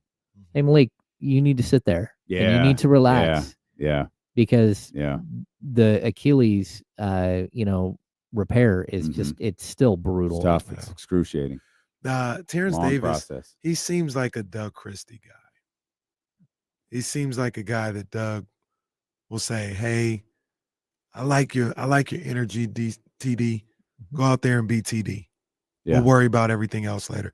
You go out there and be TD. I like. You mean he's not going to pull him onto the court and say, stand in front of him like this, Terrence? He's not going to do that. No, I don't think so. To one, Mike was coaching. I'm not criticizing Mike for coaching. 2, Terrence responded on a number of occasions. The funny thing, it felt like it was always happening to Terrence. It felt like it happened. But I mean, Terrence maybe responded twice. It feels like Mike did it 4 or 5 times. Yeah. And Mike was finally like, all right, I can't do this. And Mike said, I'm never doing this again. That's why Keon ain't playing. Yeah. You got to remember, Terrence was here for 3 years. Well, 2.5 years. And one of those seasons was the Luke Walton season that Doug was an assistant on that staff as well. So, I mean, Doug spent 2 years with him and on top of that, the year before was a COVID season where everything was done remotely. So I don't know that Doug would have spent any time with him that year, but certainly the next 2 years. COVID times. Oh, man. The bubble. Vlade would still be here if it wasn't for the bubble. Everybody, make sure you tapped in on the socials. Beam Money will be available. The lineup is set. I'm gonna have that on the socials. Price Picks, $50 instantly when you put your first $5 lineup together. Put that promo code in KIFM. Promo code KIFM, $50 instantly. You must be present in certain states. Go to PricePicks.com for more details. Back-to-back days. Price Picks. Run your game. Zay is on fire. Literally the worst Prize Picks read in history. Let me tell you what happened to me yesterday. I set a demon lineup that was trash. Shea Gildress was at a demon with 34.5. Oh, Bro got to 42. Oh, the only demon that hit. They had Trey Young at 11.5. 10 assists. Yeah. I saw that and I thought about you. Steph was 31.5. He only made it to 25. Luka was at 34.5. Of course, he got thrown out. Prize Picks, run your game or get tossed. We'll see you here tomorrow. Yes, indeed. We'll see you here tomorrow beginning at 10 a.m. with the Insiders on Sacramento Sports Leader, ESPN 1320. Vamos Kings like the beam. That boy Zabo, he's got a 2-game lead. Zay ain't even playing a game. Zay created this. Man. You see John Cena's advertised for SmackDown? Really? Yeah. Like SmackDown in Friday. 2 days? Ooh, I think it's next week, I thought. So like he won't be in Raw. I thought it was the one before WrestleMania, I'm pretty sure. I don't even know. How do they even do that SmackDown before WrestleMania? They're all there. It's in Vegas. Oh, it's in Vegas. I'm pretty sure. Oh, okay. All right. Well, that makes sense. And he ain't gonna be I here. bet bitch at okay. I ain't even gonna say who's gonna show up. Rock ain't even gonna be at Raw. I mean, bet he'll be at SmackDown. Yeah. Oh yeah. Hell yeah. All right, we gotta go, man. We got a ton of stuff to do. We'll see y'all tomorrow. Hit the thumbs up before you go, please.